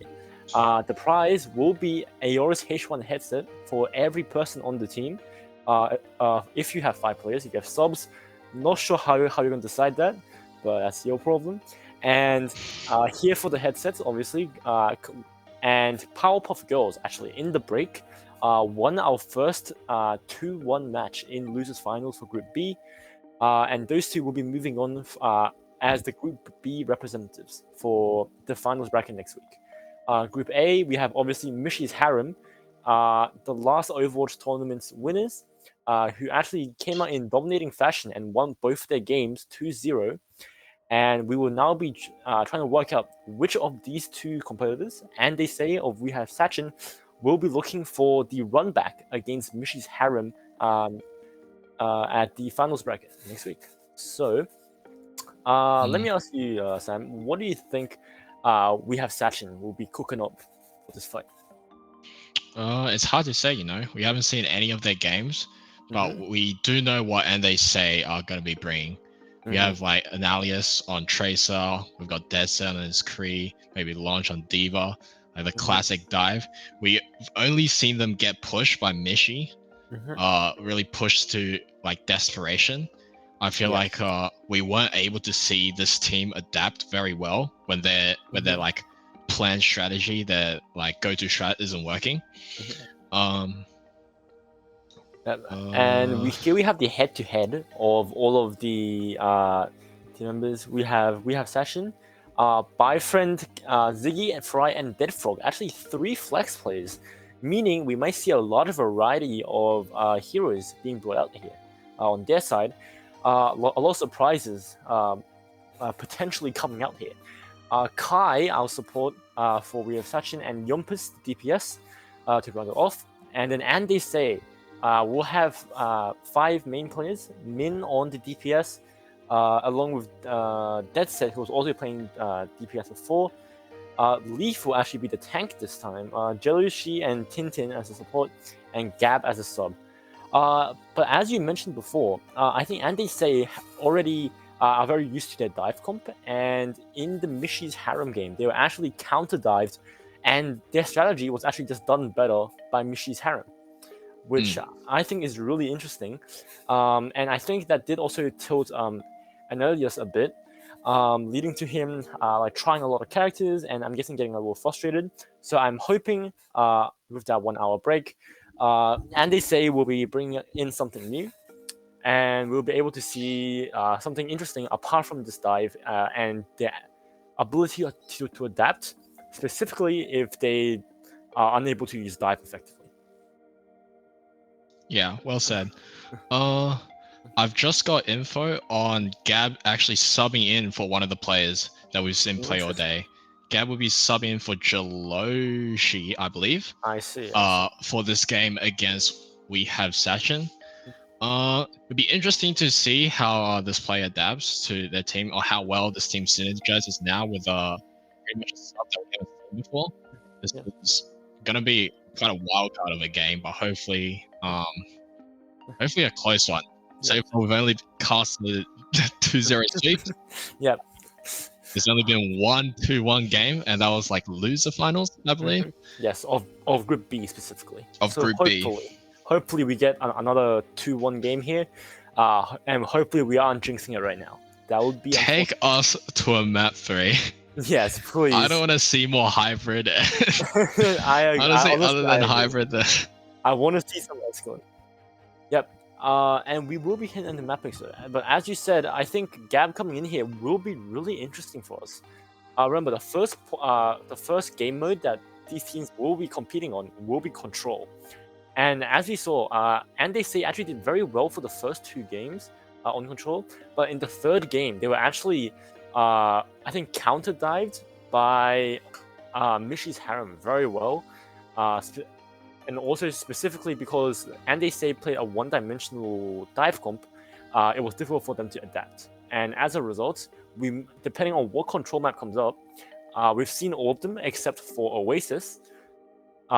It might be interesting as to see what map we will be starting. Yeah, it really depends on what we have Sachin brings to the table here. We know a lot about how NDC plays, how they like to play, and what they're uncomfortable with. But yeah, we really have no info, and we have Sachin here. Yeah, exactly. We will need to probably, as soon as you get into the game, look at their team comp, like figure out what to expect, and see if Andy Say is like bringing something new. Because they might be going for their patented dive comp again. You know what? If you wanted to say like if it works, like just don't mess with it. But that last game they played against Mishi's Harem, it definitely did not work. So we will see how that goes. It does seem to be Lijiang Tower though, being the first choice for map once again. That's poetic. Indeed. I think that was our first game. Yes, that was between and they say and our exec team. Batteries not included, meaning that Andesei might actually have a lot of experience on this Lijiang Tower map, but specifically on Lijiang Tower, they only played 2 of the maps. So if Andesei is going into the 3rd map, we may be seeing something new from this team. Do you want to make some bets? Okay, we make some. Who are you rooting for? Who do you think will Me- win? Let me think here. I feel like we have Session might be the underdog here. They had to make a bit of a losers run, and you know me, I do like myself a good underdog story coming from losers to Mhm. make it back in the finals. So I will have to be rooting for we have Session here, but I do want to see what kind of gameplay they show me because we haven't seen anything from them yet. How about you? I really want to see. I kind of want to see, and they say, make it to the semis for next Ooh, week. Yeah, I I see. think I do want to see this team adapt. I do want to see this team grow. I feel like the games so far have either been sweeps or them getting swept. Mm, I think if this was a close matchup, it's going to be really, really interesting to watch.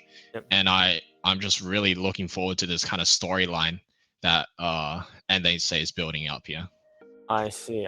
Yeah, that definitely is true. I think Andy say if they can flexibly play around whatever we have Sachin throws at them and not just stick to dive even when it's not working, I think they can actually go a long way.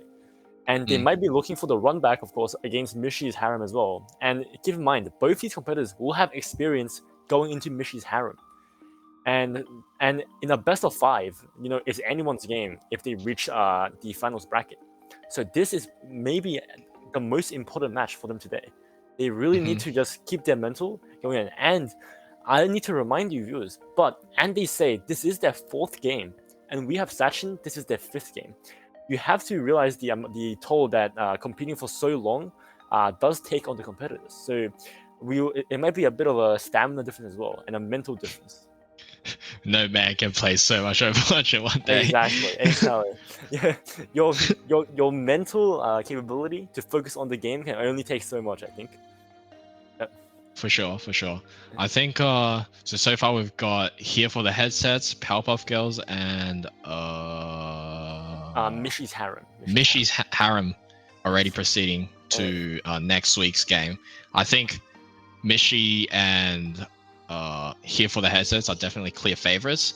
I do want to see, you know, one of these now 3 teams, and they say we have Sachin or Powerpuff Girls to disrupt that. Yes, I think. I definitely want to see some dark horses. Maybe try and dethrone Mishi's harem here. Here for the headsets are definitely the clear favorite among the spectators. So I'm curious to see if anyone can even come close to dethroning them. But Yeah. we will be heading into the game now, into Lijiang Tower Night. Once again, a very aesthetic map, and we will actually be going to one of the maps that we haven't seen before, surprisingly. This is Lijiang Yeah. Tower. I'm not sure what the actual name is, but it's called Pagoda. And the key landmark here is the pagoda in the middle where the point is. That is where you'll be fighting, and the bridges allow people to boop you off. Which is very interesting. Oh, we actually see Analius has been relegated as a flex player to the support, whereas Dimwit and Deadset are now your DPS. Very interesting. Oh wow. Exactly. And this And is Launch is no longer tank. We have Leaf, who was previously the support player, the Moira for the team, adopting Ramatra pick, which is quite different from their dive comp that they've been playing throughout this tournament. Yes, especially this is a very bruiser heavy comp. There's no dive at all. Lucio does have speed boost, but with Ramatra and Reaper, you really cannot expect to be diving anything. Whereas for Red Team, we have Sachin. They will be also using a very heavy bruiser comp with the Reinhardt. Well, it's paused right now, which means we have time to discuss the teams even more. We have the Reinhardt. Yeah, and right now, from what I can see, we have the Reinhardt, which is very interesting into the Ramatra matchup because it's actually not a good matchup for Reinhardt because Ramatra can actually just punch through the shield using his awakened form, which is his alternate form where he's tankier.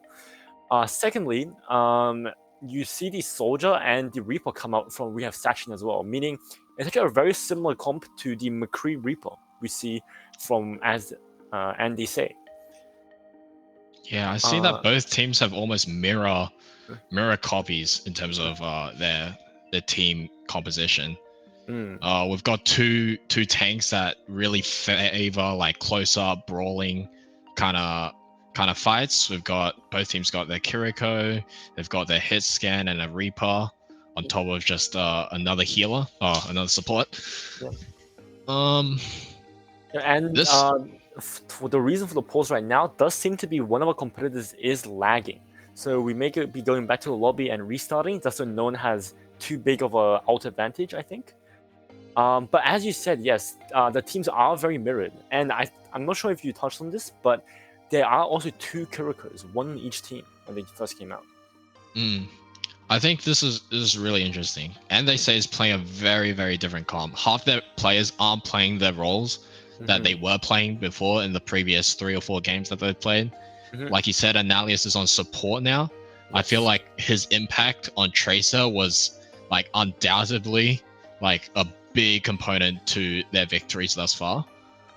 But it'll be interesting to see, how definitely how they play with this Brawly comp. I definitely agree with you. Analius on the Tracer was actually a huge part, I think, of that dive comp working. So now that he's on support, I'm not sure how effective the strategy will be. But one thing is, with 2 Kirikos, right? Kiriko works particularly well with Lucio and also with Brawler comps. Because it means your like Reinhardts, your Ramatras, your Reapers can easily walk into the enemy team and deal a lot of damage once you're in close range. That is why having a Kiriko on both sides is really interesting, because it means it'll be 2 Bruiser comps trying to basically run into each other. And I think compared to the dives that we've seen and the double snipers, this will actually be a very, very different game if the team comps stay relatively the same after the tactical pause is over. It does look like quite a dice roll of a game. I feel like it'll really come down to say how much like each Reaper finds, how much the obviously the tank finds. Yes. It'll be much less dependent on say like a team like really staggering or like jumping on somebody or like finding like a flank, because your whole team is going to be more or less together, I feel like, with these 2 comps. Excellent analysis there. Yes, it is very going to be dependent on if the DPS can get any picks. One thing is that if you have Reapers on each team, they will be threatening to deal a lot of damage into the tanks. So the tanks need to be very careful. Furthermore, you have the Ramata and the Reinhardt matchup before. As you said, the tanks will be very important as to decide who will win these team fights. It's going to be basically a mosh pit of 10 fighters just clashing into each other and trying to get picks. One thing here is that because Ramata has a shield that has a large cooldown, it means that the Reinhardt, if it gets Earth Shatter, we could be looking at a really large Earth Shatter as well. Like a 4-man or 5. I want to see that again. Exactly, and that could be very crucial, especially in a control point environment.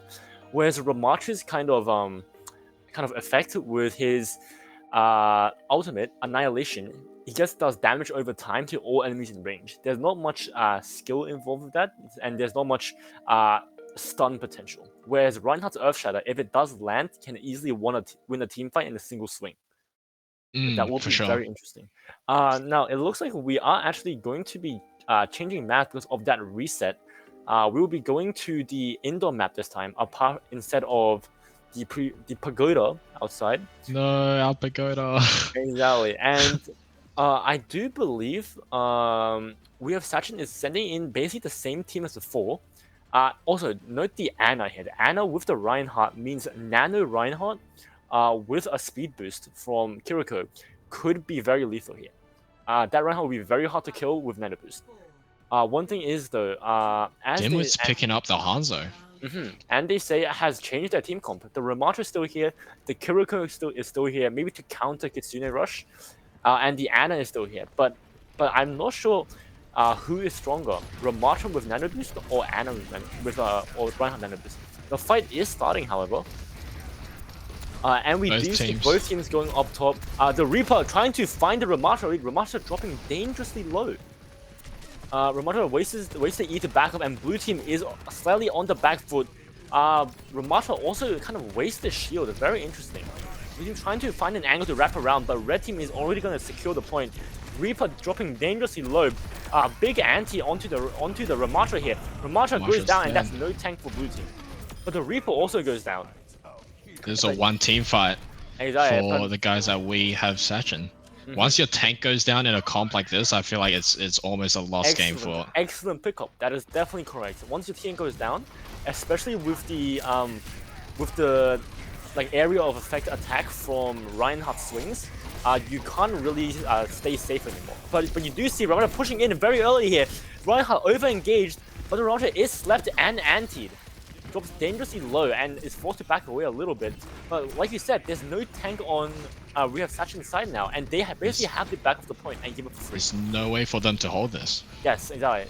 Now, you might be asking, why did they get off the point so quickly? Most people will stall onto the point.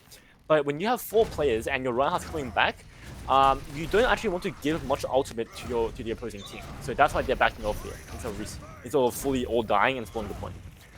Gen Kenobi does have the Earth Shadow, so he will be looking for that. If the Ramatra uses his shield at the wrong time, he'll be in big trouble. But the Reinhardt here is discorded, so he needs to play really safe as well. Ooh, Gab Zen is doing such a good job just nullifying this Reinhardt on We Have Sachin's side. And you see the Hanzo out from Dimit. Dimit does get 2. And Gab finished them off. The Reinhardt is still alive, but his entire team got shredded by that Hanzo ult, put out of position, and then Dimit just cleaned up afterwards. We are going to see... Play that so well. Exactly. There's only one Hanzo ult. Yes, we have Sachin now. We'll have 5 ultimates soon. So actually, Andin say actually getting a lot of value for the ultimate there. Double Nano coming out. Ramatra with Nano is huge here. But Guyana does actually get 2 with the Death Blossom. Relatively even fight so far. Trading kills, trading ultimates. Yeah, and leaving only the tanks still alive. Yeah, going to be slugging it out. But Reinhardt's DPS tends to be slightly higher than Ramatra's. So in the end, Gen Kenobi is going to win this. That was actually really interesting. The Ramatra with Nano Boost actually instantly one-shot the support line for Blue Team. Oh no, Reinhardt is slept, but that's a huge anti. It's a dangerous sleep. They're going in. Gen Kenobi is very low, needs to back out under the with Blue Team using the Transcendence. And he's going to keep swinging. Gen Kenobi almost already has a second Earth Shatter, 64% to it. He's playing so aggressive to try and farm that up because he knows this Ramatra without the shield cannot block it. Oh, we see Gehenna actually goes to Bastion. Now that they've gotten the point, he's like going, oh, Gab with a huge pick onto Bifriend.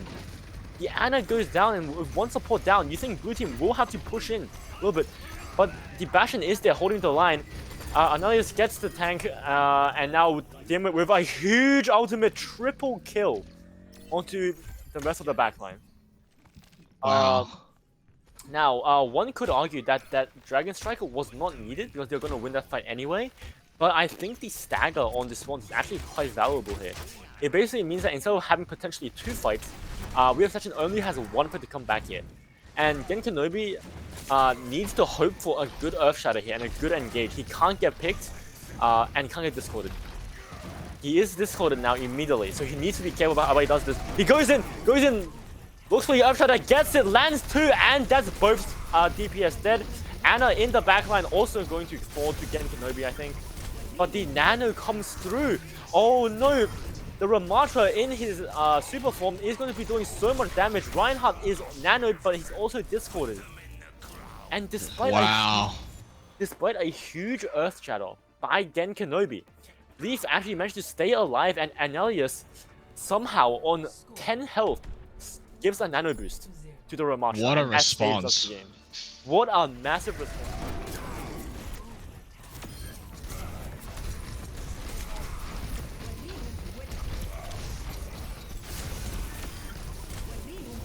Yeah, off the back of the 3 remaining ults, pretty much, they won the 3v5.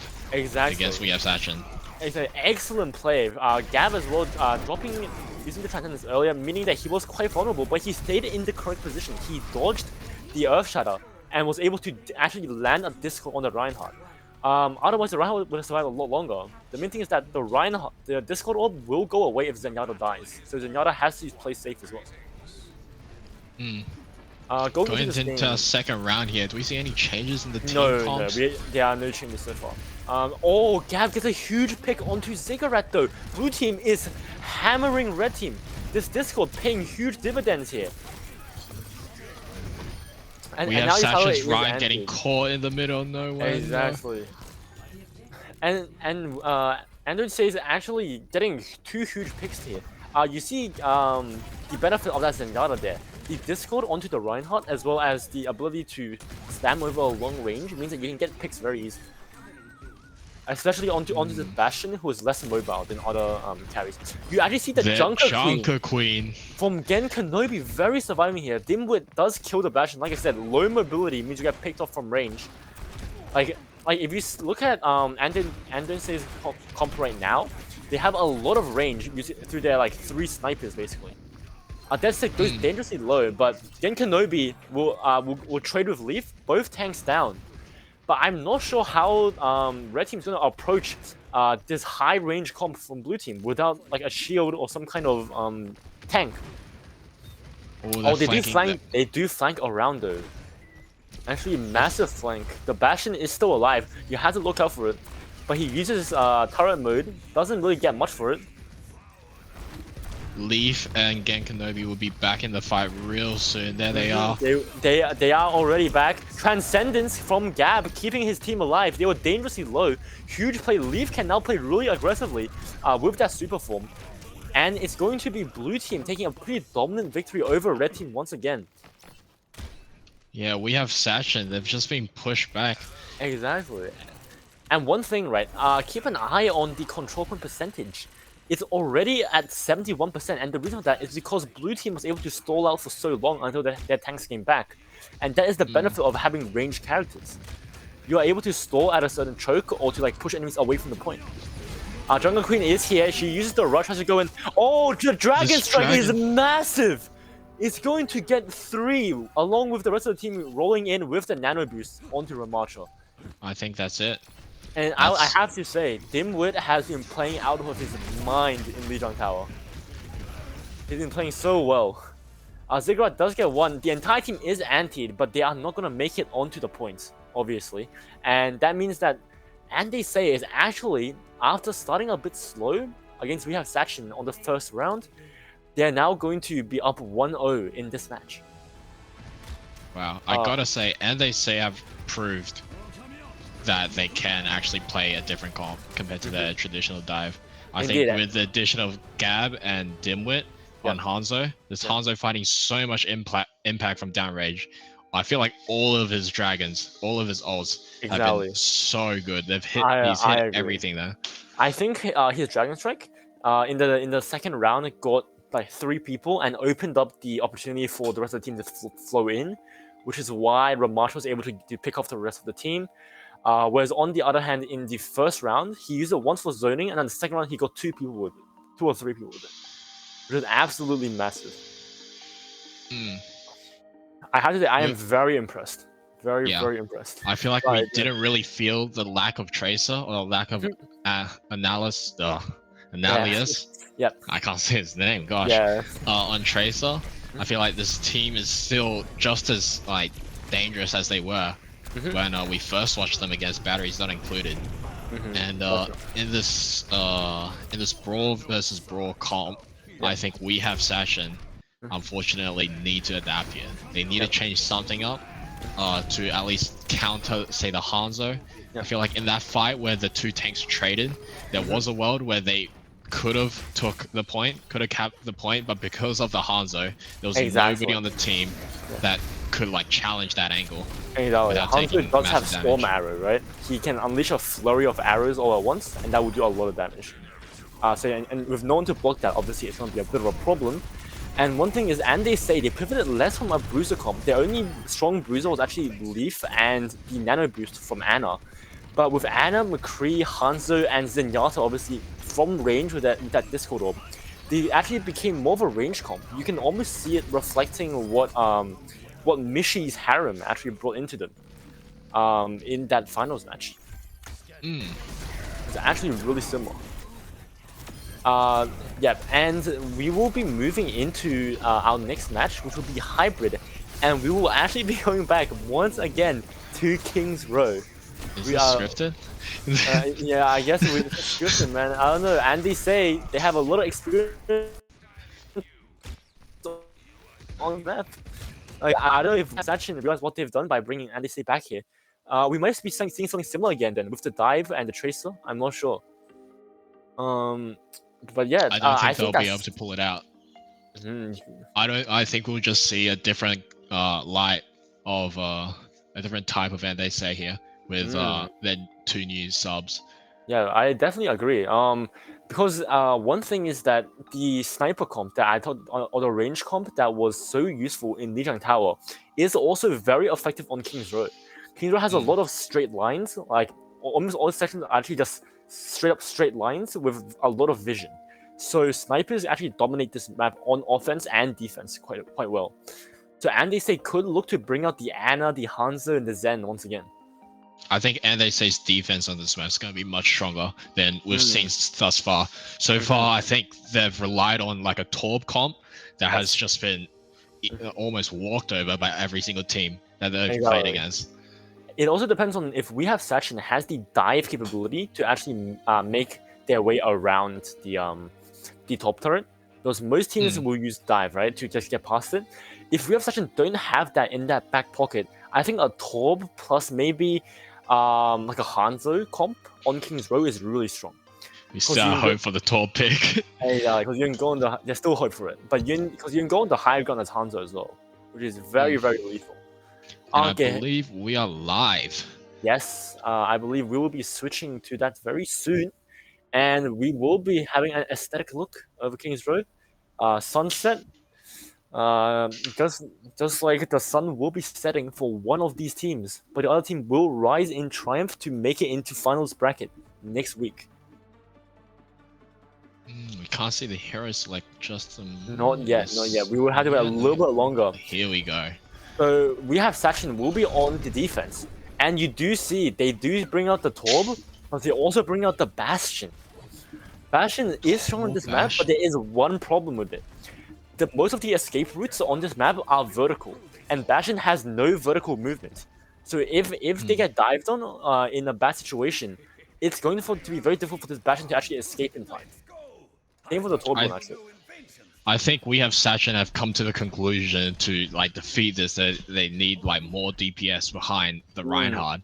But I'm honestly not sure how that is the solution, because I feel like the biggest problem for them is like this Hanzo and this range capability that they have, not necessarily Leaf. And like obviously Leaf is out there creating space and taking for the team, but he isn't the one necessarily deciding every single fight. Watching this interestingly, Anelius is on the Mercy, but keep an eye on him. He may go Ana here just to add more range and for that nano boost on that Ramatra again. But it looks like he is staying on the Mercy. As you can see, we have 2 snipers here already looking for an angle. Both Ramatra and Hanzo falling dangerously low though. But look at this, blue team have already been basically forced off the point. Ramatra trying to push them into the corner. And Gen Kenobi falling dangerously low. His shield is almost broken as well. But Ramatra is also falling dangerously low with the Mercy. Gab does end up killing the Ana though, so red team does have the advantage and the spawn advantage, keep that in mind. Reinhardt does go down, Discord Orb on the Bastion. He will need to play very safe here and get out, but he is not going to be able to. Gosh.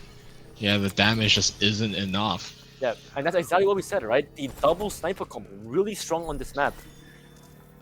Especially from the start, right? You see the Widowmaker going like from high ground means that blue team cannot hold any aggressive position. They have to fall back behind the point. And when that happens, Ramatra just comes in and punches off them. Oh, Gen Kenobi though destroys Dead Set. Doesn't matter. Anelius is here. Back.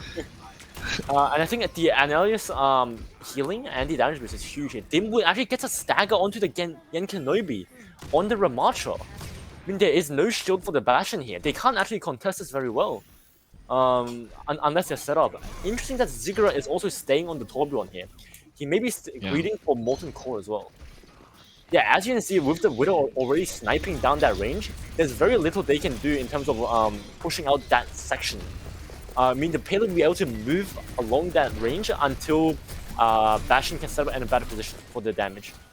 Ramatra falling dangerously low, however. All of Discord on Bastion means that he does need to play safe and out of line of sight. But the Ramatra is here to peel for him if needed. Also, Bastion does have ult, and so does both supports on blue team. Bastion with yeah. As we have Sachin approach this choke, this could be dangerous for them. Oh, we have Sachin actually gets that set, but Leaf gets Limos in return. A support for DPS trade. Oh, but Leaf is going in. Leaf is finding so much impact, but a nano Rhine is nano boosted. It is a nano Ramatra, and there's just not enough healing. Nano Ramatra has so much healing, and now he just does not have enough here, and he will need to back out to safety. So a lot of ultimates committed actually from red side. Blue side only actually used the nano boost and the Ramatra ulti, whereas Analius and Leaf both committed, and Deadset also used his ultimate. So it's going to be really interesting to see how this turns out. Ultimate economy is now in the favor of blue team. Gehenna is going to be looking for a Bastion ult here. In Overwatch 2, Bastion ult is a little bit of a long-range tool. Oh, but Ginkanobi is caught out from the flank! What a disaster for him! Deadset coming in here. There's nothing to now stop the Discord orb. The Bastion does so much damage, but it doesn't mean anything. Exactly. Oh, but that is a huge ultimate! A triple kill by Gehenna! Absolutely massive!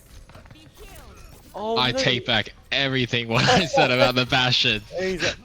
No, red team made the mistake of grouping up against the Bastion ult. He held it against for the perfect opportunity.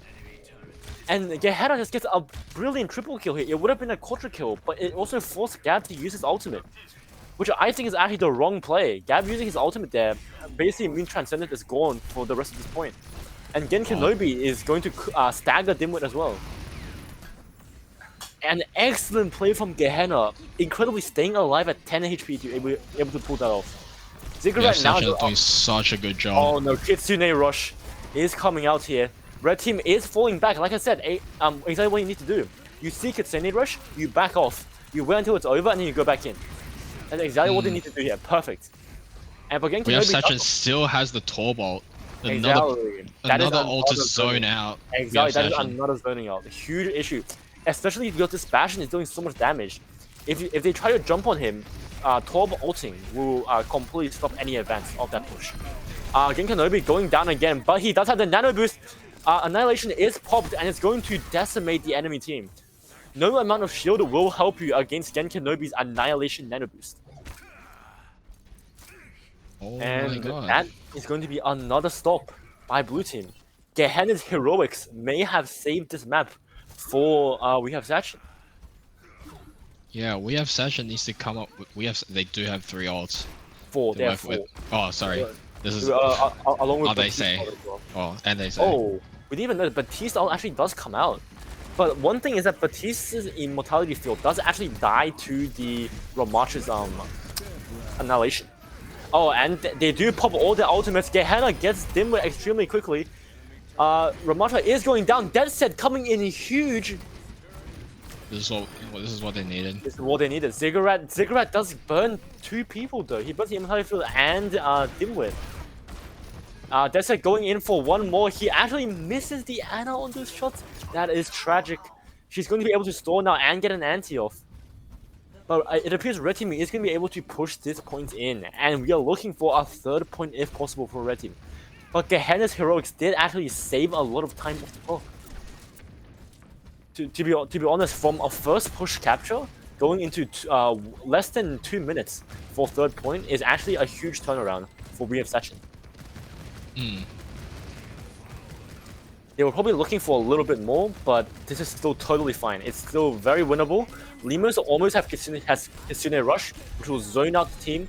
And Genkanobi, although he's getting poked down, Bastion extremely low, needs to get healed. And Genkanobi needs to play a little bit safe here, but they do now have Nano. And almost Annihilation. They may be looking for the Annihilation Nano combo again. Yep, there he goes, and he's going in, he's looking to charge it up, and he immediately gets it, immediately pops it. And that's going to be the most of the blue team probably getting CC'd for quite a while here. Ziggurat here, 1v1ing the Baptiste on high ground.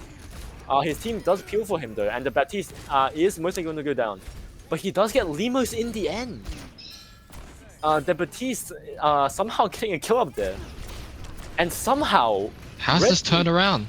Red team is pushing the payload because McCree, after surviving against Genkanobi, actually managed to get 2 kills. A miraculous turnaround here for Red team. The red It's team getting with the, dangerous here. yeah, it's getting, and the Kitsune rush. Kitsune rush with Bastion means that Bastion will shred absolutely everyone if they're not careful. The immortality field coming out.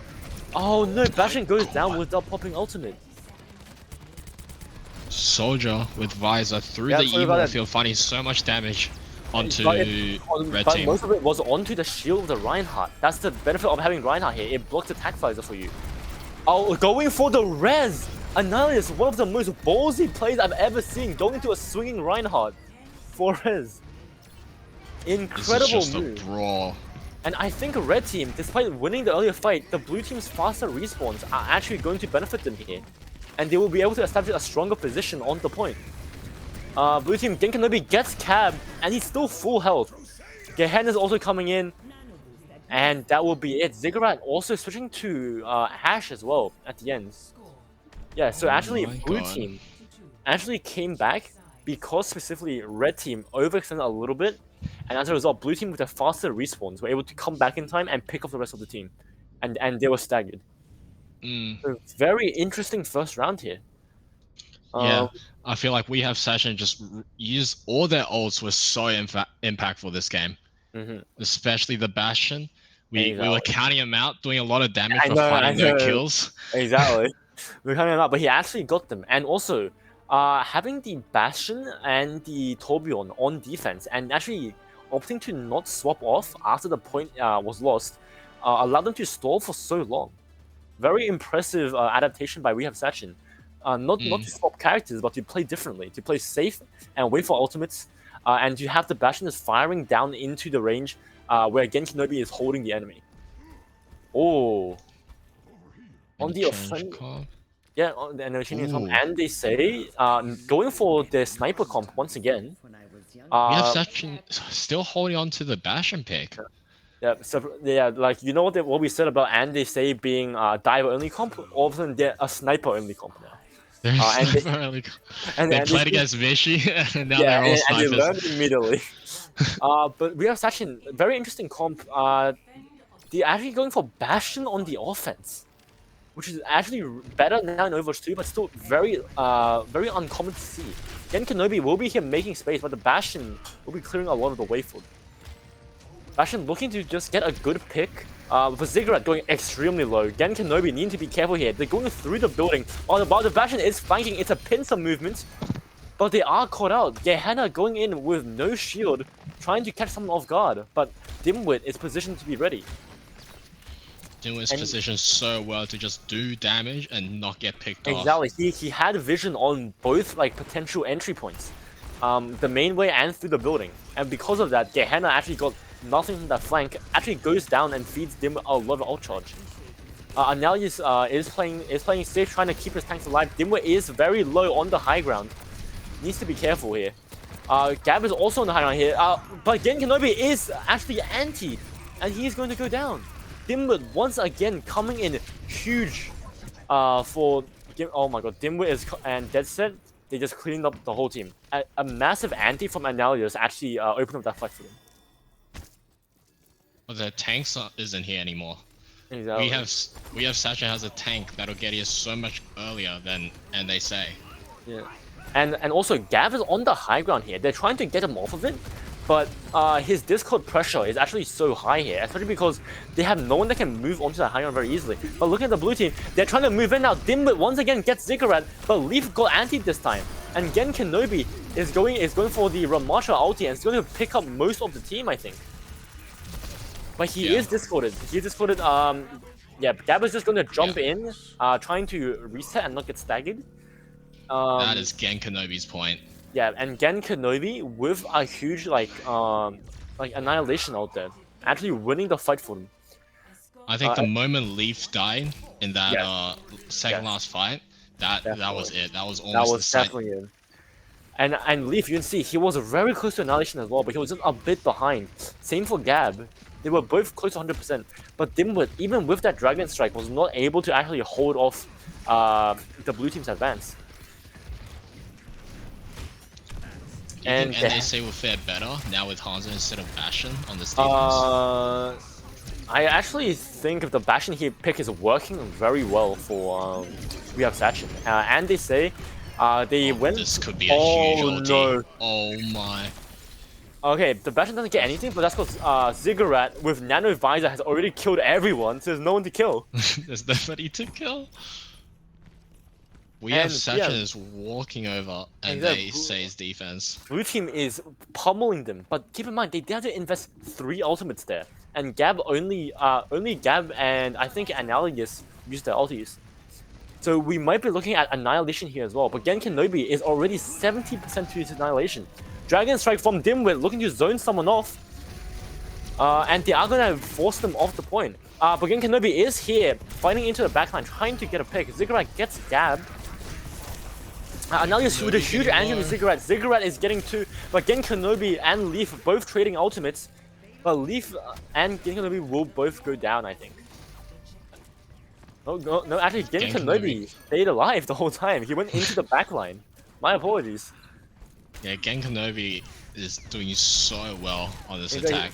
I think I didn't notice with the camera, but he actually walked into the backline and took out most of the damage. While the rest of his team cleaned up. Especially because Gehenna is there as the Bastion, right? To deal with some of that. Oh, we do see the switch from Leaf onto Zarya as well. Demo gets a pick onto Gehenna very quickly. Gen Kenobi pops ultimate. Oh my god. And there's the pop ultimate. Kitsune rush. It's so much damage. This is going to be massive. Triple kill. The Immortality field. It's a quadra kill. And that will be the wow. That was beautiful. Gen Kenobi with that speed boost from Kitsune rush and Annihilation, along with a nano from Bifrost. An absolutely We're beautiful getting play. a map 3. We are actually getting a map 3. We are getting it. Gen Kenobi playing out of his mind on the Ramatra here. Getting 3, getting 4 regularly for each Annihilation, being the most important member of these team fights, zoning everyone. And do you know what the problem here is? And they say in that comp, even though they had such a strong offense, they had 0 mobility. They had 0 speed boost from either Lucio or their Kiriko, and as a result, they couldn't actually escape the Annihilation ultimate from the Ramatra by Gen Kenobi, and that just got so much value as a result. Now I just really want to see what would have happened if Andesei played their traditional dive comp on King's Row. I think their attack would have been so much stronger.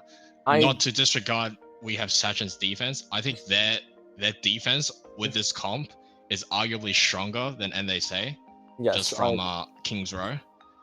But I just really want to know now, what if Andesei stuck with their original dive comp? What if Annihilus could pester the Bastion that was in the back doing so much damage? You know, farming his ult and then like zoning the entire Exactly, the Bastion with the Ramatra as well. Basically meaning there was no safe position for Andy Say to play from. You either get hit by Ramatra's fist, or you get mowed down by the Bastion.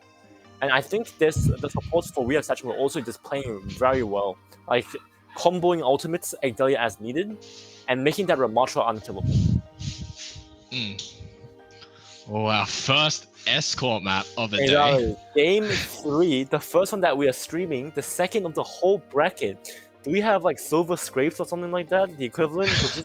I feel like this is a rarity, man. But it will be an escort map, so I am interested. I don't think they say all We Have Sachin have played on an escort map this entire tournament, which means it will be new for both of them. I am very curious as to what strategies they will be bringing into this fight. I think there's a good chance We Have Sachin takes it. I mean King's Row is hybrid. Half of it was an escort. That is true. But and you also have to keep in mind, We Have Sachin and they both had brilliant offenses on the point portion of the map, right? They blew through that section basically for both teams on offense. Yeah. It was during the escort section where they actually like had more of a fight and it was much closer as a result. So I think it will actually be very fascinating to see how this turns out. Do you think Gehenna is actually going to go Bastion once again on this escort map? I think Gehenna might stay. I agree. And I don't know about Dimwit. I feel like he was a lot quieter in that second map on King's Row. I feel like the fact that it was escort and not a point really denied like the amount of value his Dragon Strike brought. Yes, on the point actually, I think he got like, a lot of kills. Dimwit was playing very well. His positioning was brilliant, but like after that, he had to switch to soldier. He had to like play really safe, falling back against Ramatra, and I think that definitely changed it. Yeah, when the map is just when the objective is just moving, I think it's just objectively harder to find these chokes where you know your dragons will like just kill the entire team. Definitely true. Definitely true. And yes, so we'll be like going in soon. But I want to say first one thing about Circuit Royale. Circuit Royale is a very long map with once again a lot of verticality, but less than King's Row here. I think the Bastion pick here is actually going to be really significant from Gehenna. Especially in the early portion to the first checkpoint. After that, there's a bit of a high ground section for the defense to play around. And I think because of like the huge ranges and the open area on this map, the Ramatra may be a bit of a weaker pick as well. I'm excited to see some different tanks. We've seen a lot of Ramatra. Yeah, and I think Ramatra did well there because of how like enclosed it was, right? Like, a lot of the angles very tight. Everyone needs to be grouped up. Ramatra does very well into that kind of situation. But if it's open, snipers do well, obviously. And I think Ramatra does worse because his ultimate will hit less targets as a result. Do you think any team would like dramatically switch up their comp, maybe change out a tank? Or do you think we're still expecting like double Ramatra or maybe a Rhine? I think a dive comp is actually plausible on Circuit Royale specifically. Did you see this high point that the camera's looking at right now? That point is good for divers to actually go around on because there's a lot of entry points, and that makes dive a little bit stronger. But yeah, we will be looking at here. Gehenna, we'll be seeing if he whips out the Bastion again, and we'll see if Gehenna Ziggurat is the locked Bastion. I think. Yeah. I think I saw a frame there that he was on Bastion. Okay, and okay. And I think I also saw a Sig on Gen Kenobi. You think a Sig? Oh, you are correct. There it is. A Sigma, and you do see Leaf is going for that Ramatra again, and I think it actually makes sense because Ramatra being like more of an offensive character, more of a close range character, will play around the escort very well. With the and that makes sense more on offense than defense because defense you're trying to poke at range or on high ground, better positioning, whereas offense you're following the cart. So for defense to contest you, they have to get really close to you, and that is where Ramatra can pop his ultimate and try and score a few kills. I think this Sig pick could be very powerful before we have Sachin. Just kind of and poking at Leaf. Before he can like approach you and pop his ulti. Yeah, and the rock from long range here to stun Leaf could be very significant. We do see Gehenna setting up with the Bastion here. This is very fascinating. I think Gehenna will be the crucial piece here. Gehenna and Gen Kenobi, they need to be able to play very well. And remember, Gen Kenobi does have the Sigma with Graviton Flux as well, and that could be a huge ultimate. We do see Desert falling a bit low here though. Dimwit shoots himself in the face with a Helix Rocket, a little bit unfortunate. Gen Kenobi is gonna have to back off here. I think it's a good choice. Ramatra moving into close range is obviously a really bad sign for this Bastion here. Misses the anti. The anti actually hits Ziggurat, but Gen Kenobi gets that set in response. Ramatra is here. Gen Kenobi is going to be trying to force him off, and Gehenna is trying to deal with Leaf at the moment. This is such a brutal combo. Yeah, Leaf is just so tanky, by the way. It's gonna be difficult to kill him with Analysis here. And Analysis already almost has Kiriko Rush. Keep in mind, both teams have Kiriko Rush here, and they're both able to scrap very well. Oh, huge anti from Analysis onto 3 members of the enemy team, but they do get cleansed by Limos.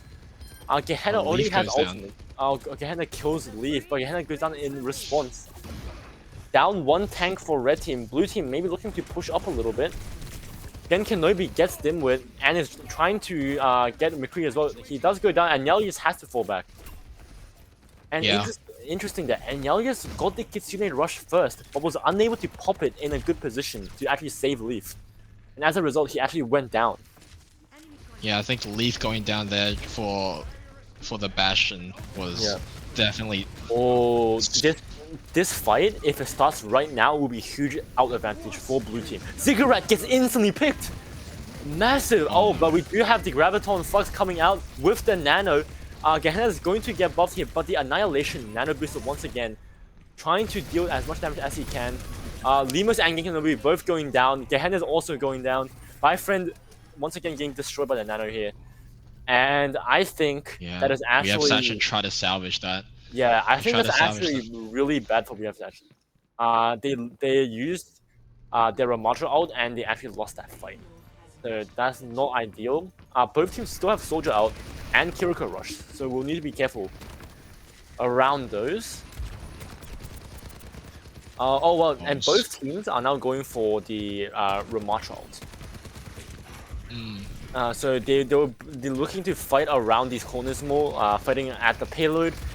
Bastion going in here. Tag Visor is available. Kitsune Rush being deployed. Gehenna releases Tornadoes. Ziggurat gets one.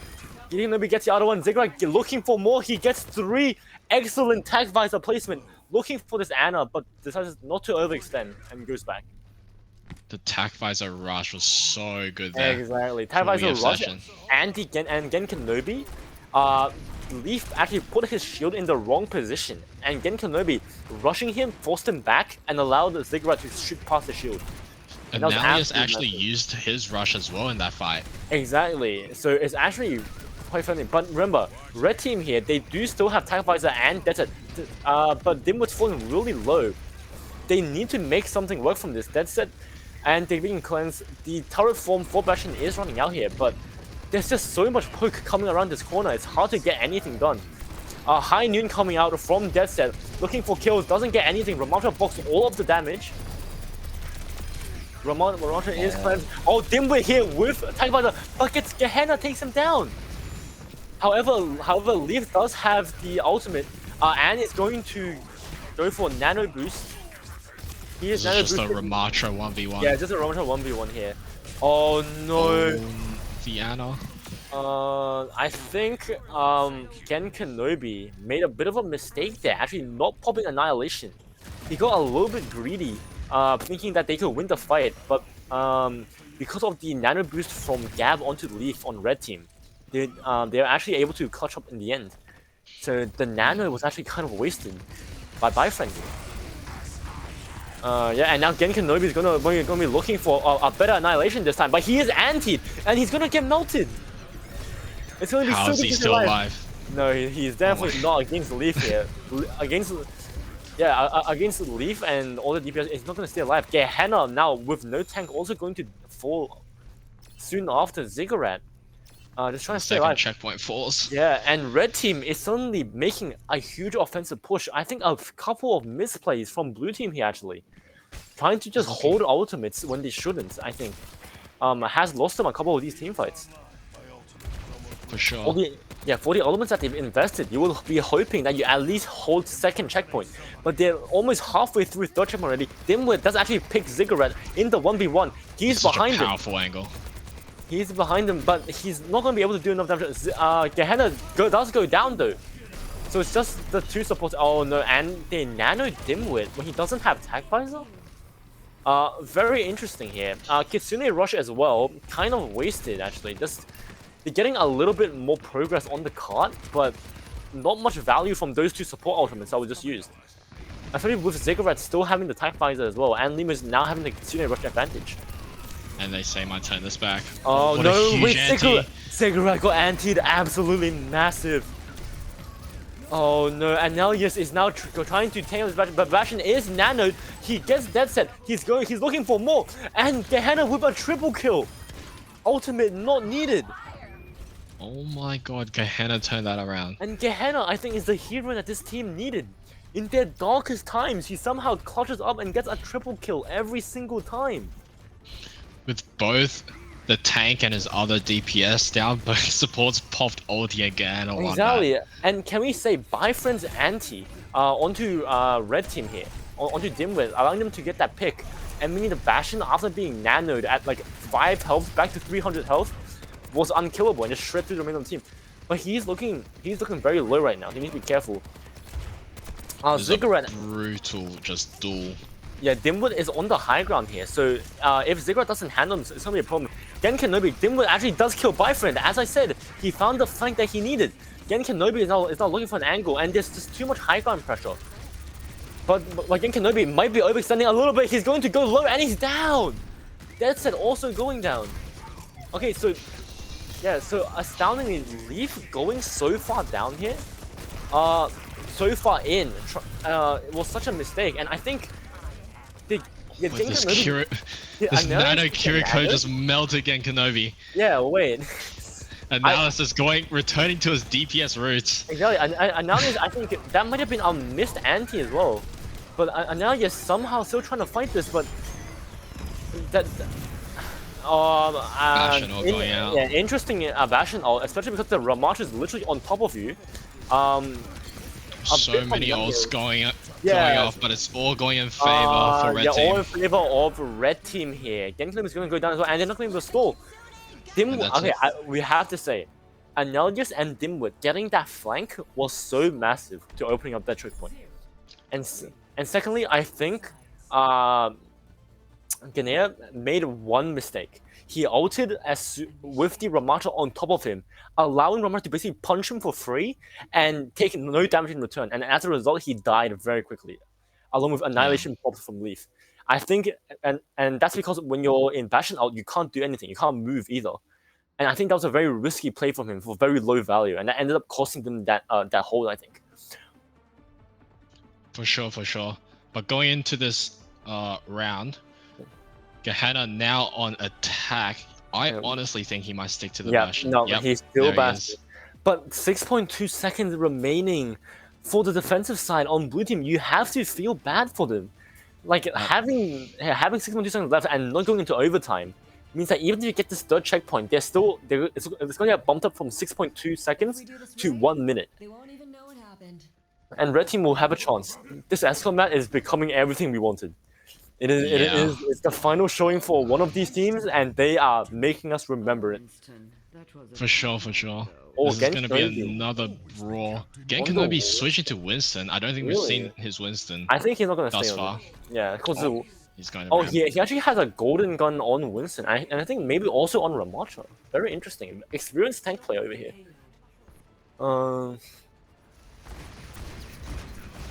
Oh, we've seen a similar setup here. Yep, We have similar setup. Sachin here. Yeah, but Ryohan doesn't have the Bastion to pressure this choke, so they would need to fall back a little bit faster. As you can see, blue team moving in. This is a little bit caught out here.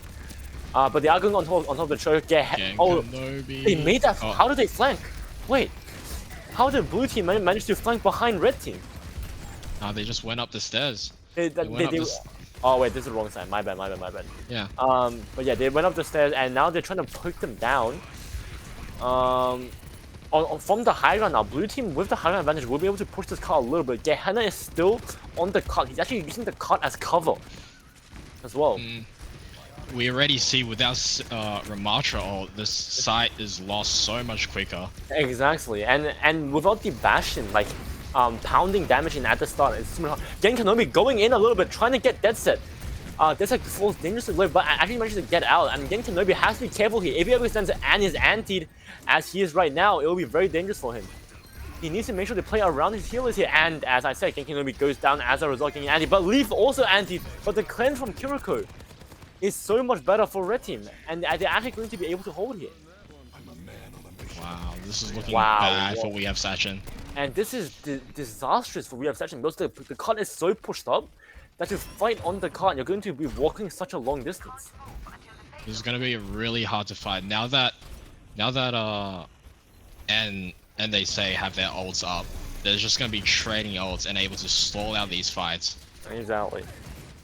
Keep in mind, the Dimwit does have the attack visor. Did use the attack visor last fight, so Ziggurat has the attack visor advantage here. If he finds a good one, it'll be dangerous. Oh, why did he popped it so early? Forces the cleanse from Kiriko though. Definitely means that the team can now walk in here. Kitsune Rush comes out, Nano Annihilation, Gen Kenobi gets 2, looking for 3. Why is he not popping Annihilation? Okay, there it is. He's looking for 3. And Gen Kenobi versus Leaf here, and it's not going to be enough. Leaf actually comes out on top. Yeah, this is what I'm saying. This type of comp is just it feels so much stronger when you're on the defensive side. Definitely true. And one thing here, notice Limos did not pop his Kitsune Rush, whereas Annalius did. And I think that might have actually been a huge factor as to why blue team died a lot faster than red team. Mm. And that's especially true. Even though Ziggurat popped the Tac Visor, Limos holding that Kitsune Rush. Oh no, I don't know how to feel about this right now.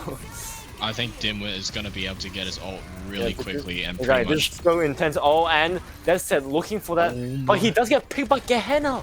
That Deadeye keeping him way too stationary. Gehenna gets 2 again. And he's going in, he gets 3. Gehenna is once again the person that steps up. He makes these clutch plays and he makes his team happy. Let's go. The whole... What? Gehenna is truly a wild card, I feel.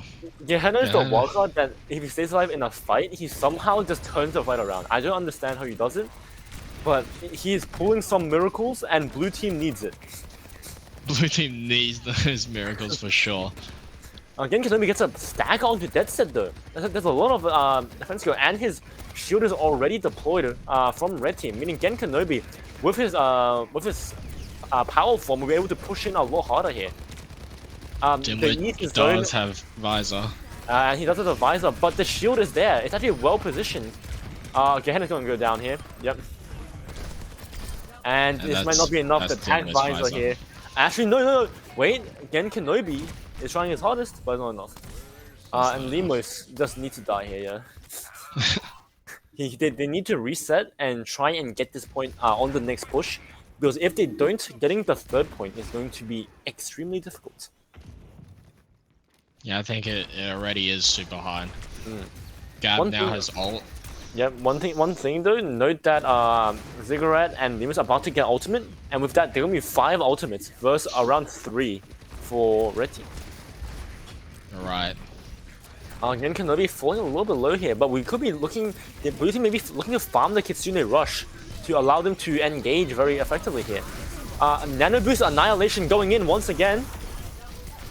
Oh my. And he's looking for it, he's looking for... Both teams trading ults. Goes deep, and Gen Kenobi takes down Leaf first. Oh, the Immortality field though. Stop pumping the Baptiste when he has Immortality. Punch the Immortality field. But Gen Kenobi does end up getting 4, I think. Yeah, Gen Kenobi... That is the 2nd checkpoint. Yeah, that is actually what... close. I think that's what blue team needed. That's precisely what they needed. They invested ultimates, they didn't waste them, and then they actually got the point from it. And as a result, they now have spawn advantage. Let's see if Ziggurat can do what Dimwit did last time when he was on attack. Find these flanks, find these off angles. Yeah, obviously, as Soldier, with that sprint ability, your movement speed will allow you to get flanked a lot easier than other DPS. So, the outfield is wide. We are looking at that, trying to get a pick here. Oh! The Tag Visor with the Kitsune Rush, but Ramatra is there to tank it, and he's not actually going to get that much here. And actually, well, scratch whatever I just said, he ends up getting 3 anyway. Oh no, Dimwit is caught on his own. He tries to make the Tag Visor work. Dimwit pops visor. But somehow they're not killing Dimwit. I don't understand. How are you not killing Dimwit? And Gen Kenobi, yeah, and Dimwit killing Ziggurat here actually means that blue team loses. Because I'm astounded. Dimwit stayed alive for so long. Yeah, on 50 a Roadhog pick. Oh my god. Yeah, but Dimwit surviving on 50 HP for that entire like 10 seconds was astounding. He stalled it just long enough. Oh no, Ramata going in. It's the Nano Beast Annihilation once again. And he's ready to pop it. He pops it. It's his favorite. You know what he likes. He likes to punch it, and he's gonna punch hard. And Gen Kenobi immediately takes down Deadlift. He's looking for the supports now. He's clearing space. And that is going to be 4 dead, 5 dead. And we have Sachin just... That's so much more time. Yeah, and that is just the carry of the Gs onto... we have Sachin here. You have Gen Kenobi and Gehenna, both of them getting like massive amount of damage in that fight. And I just think Gen Kenobi's Nano Annihilation combo with his ultimate has been the main factor that's been swinging these fights. I think that combo is just Yeah. so strong into whatever team Red Team trying to throw into them. And we are going the distance, ladies and gentlemen. We are going to have a round 3 and 4 on this escort map. This game is so close. It's so intense, and I am so hyped. And I Look am happy. what Hero Dead Set is on. Oh my! This is desperate hours for both teams. Oh my! They're They are finding both out. going Bastion. They're finding out which tank works, which DPS works, and they're just brawling it out here in But keep in overtime. mind, Gab being here, actually, this Gab swap is actually huge. If Gab has Transcendence and uses it, Transcendence is an ultimate from Zen that basically heals everyone for around like 200 health per second for around like 6 seconds. If he pops that, when Ramatra goes for his Nano Boost Annihilation, it could actually counter the whole ultimate combo. And that could be what they're looking for. That's it here. We have the Bastion off. Gehenna, the more experienced Bastion player. It's going to be interesting to see who wins this fight. Let's see if Bash can store just as long as he did in the first defense round. Yeah, and Leaf is Andy here. Oh my god, blue team falling dangerously low. They do need to back off here, I think. But this is going to be so interesting. Oh no, Gehenna, that's already going down. Gehenna showing that experience. Plays safe and is now looking for more picks. The Discord Orb is on the Bastion, but Ziggurat is just screening him away.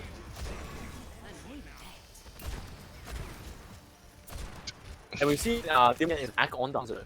He's looking for a pick onto this Bastion or this Ashe. Leaf as well. Think Leaf on a Risa? Yeah, this is interesting. This now, is...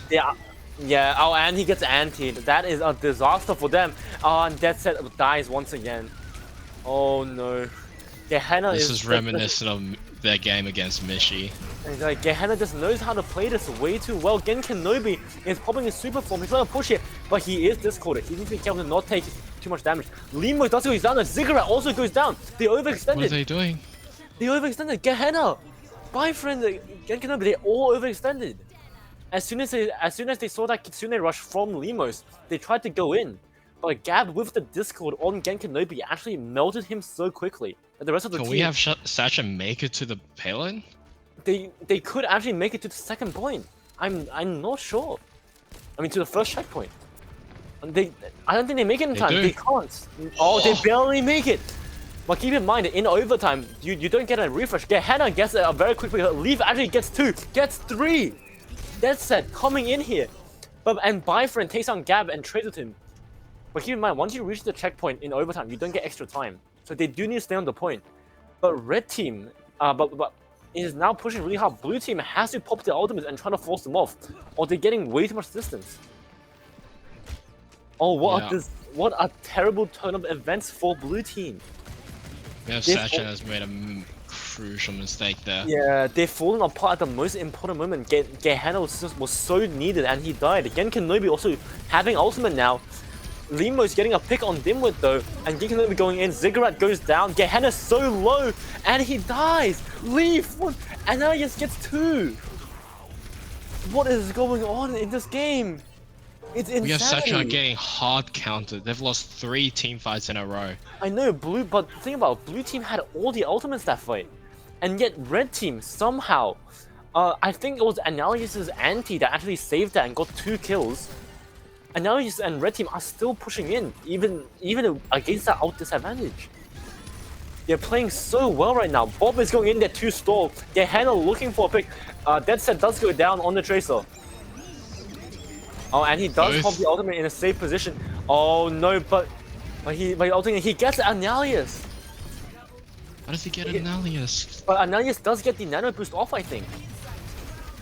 I'm not sure he actually got it or not. Leaf here, I don't think Leaf got it. I think Analysis died right as she was about to cast it. With no nano boost, I'm not sure if red team can win this against Gen. Oh, but there's an anti on the Hanzo, but the Hanzo is somehow still alive. Huh? How is and they say finding so much success with the Risa. I don't know how Leaf and Dimwit are staying alive. Dimwit was on literally 10 HP and he was antied, and Leaf somehow kept him alive. It's This is getting very scary for EF Sachin. this red team push from NSA is a miracle unfolding before our eyes. I don't know what to say. Gab here looking for a pick, just doing so much damage on the high ground, and now you have Hanzo as well. Hanzo does ultimate. Leaf gets the pick on Gen Kenobi. Gen Kenobi for once outclassed in the tank role. At the moment it matters the most. That said, also beats Gehenna. The Nemesis 1v1. way. Both have been defeated. Are they going to get this point all the way to the end? Leaf still has ultimate. Limos also has ultimate.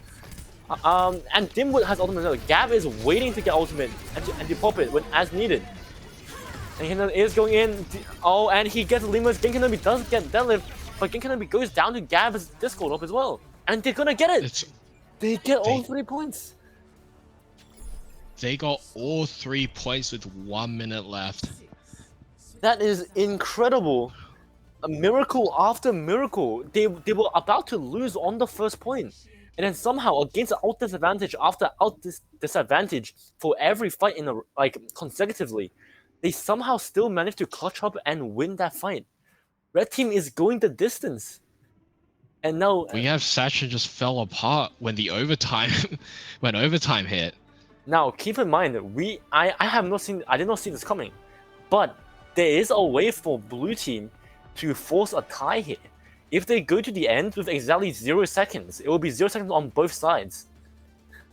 Oh my, both teams pulling out crazy comps. The crazy adaptation. Dead set going for Bastion. At first it wasn't working, and yet somehow coming out of nowhere, it managed to keep them on the point and deal enough damage to carry all the way to a second 3-point capture. Do you think Leaf has found the success on Orisa? I think he has. Leaf was nasty on the Orisa, right after he switched from Gen Kenobi. I mean, he switched from Ramatra for some reason. Like, Leaf's ultimates were crucial to them winning that fight. Because Orisa can drag people down and deal a lot of damage to them. So it disrupts positioning a lot. We will be looking here though. Leaf is flowing dangerously low.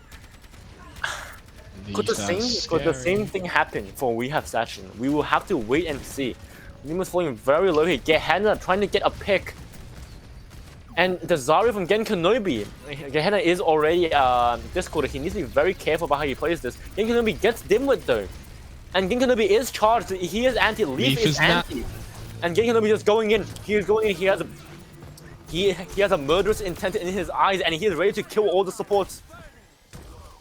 And there's no mercy from Gen Kenobi. He gets 4 in a row. Mad. And he is 50%. Keep in mind, Zarya, he is still 77 charge. For a Zarya, that is so much charge. Analius though does get picked as well. He gets staggered. Blue team is going to have such an advantage pushing this in, but I don't know if they're going to be able to make it all the way to the end. Is the Gen Kenobi Zarya pocket pick actually the secret ingredient? Leaf goes down, he's out of position. What's going on? Terrible misplay, he just jumps off the edge. I don't know what he's doing. On both teams, their defenses are just they're just so crumbling. uncoordinated. I don't know what's going on. And Dimwit is looking for an angle here, but Gen Kenobi and Limos, my friend, they all have ultimates very soon. If they want to have a good fight here for Red Team, they need to do it right now. And that's what I'm talking about. A Dragon Strike to zone them off the point. Oh no, but it's not even overtime yet. Oh no, but this might be enough. Gen Kenobi is falling dangerously low. Oh, but the Kitsune Rush does come in, but there's no healing. There's not enough. Gen Kenobi doesn't have enough damage. And that is going to be over. They can't touch. That's game. That is game. And they say we'll be proceeding to next week's game. Yes. Looking to rematch Mishi. And what a series. Performance. And they say somehow winning that. And do you know what the sad thing about that fight was? The Dragon Strike from Andy Say was so crucial because the blue team split all of their out charge. They were all on 90%, but they couldn't get to 100%, and they had no ultimate to respond to Dragon Strike. And as a result, they got picked off so quickly. That was looking really scary for Andy Say as well. What an incredible series! Andy Say was so close to losing that.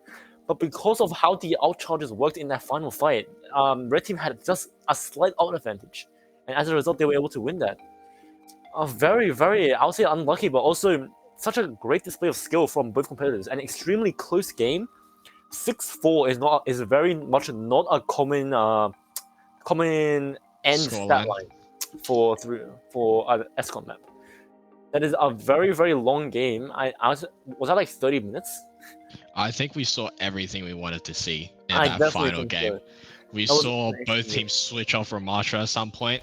Yeah. We had somehow the Orisa working too well, honestly, for Honestly, NAC. I don't understand how that Orisa works so well, but and then like in that final team fight, I'm just so impressed by Dimwit landing that perfect Dragon Strike on the card, which cut off all of blue team, and as a result, they had to fall back and got picked off as a result.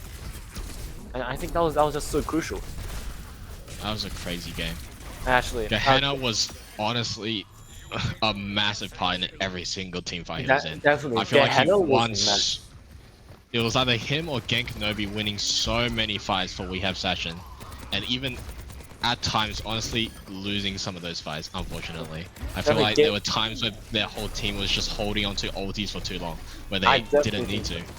And no, I think when Genknobi and Gehenna were popping their ults at the right time, they were actually steamrolling Andy-Say. But Gehenna just towards the end of that defense was just a non-factor because of what that Orisa was doing to him. He got triple kill after triple kill into like a quadra kill, and it was still not enough in the end. For sure. So I guess that is like, it's not about the flashes of brilliance that you get to win a team fight. It's about sustaining that. And they say is just had the stamina to last a little bit longer than We Have Session, I think. Like in that match. Tell you what, and they say had the craziest flash of brilliance from their whole team. Actually, during overtime. I think that overtime was actually one of the most miracle rush moments and one of the most hype like pushes I've seen in this tournament so far. Yeah. That was brilliant. And I think I have to say, great effort by all the competitors today. A lot of teams got knocked out. We have 4 teams going in.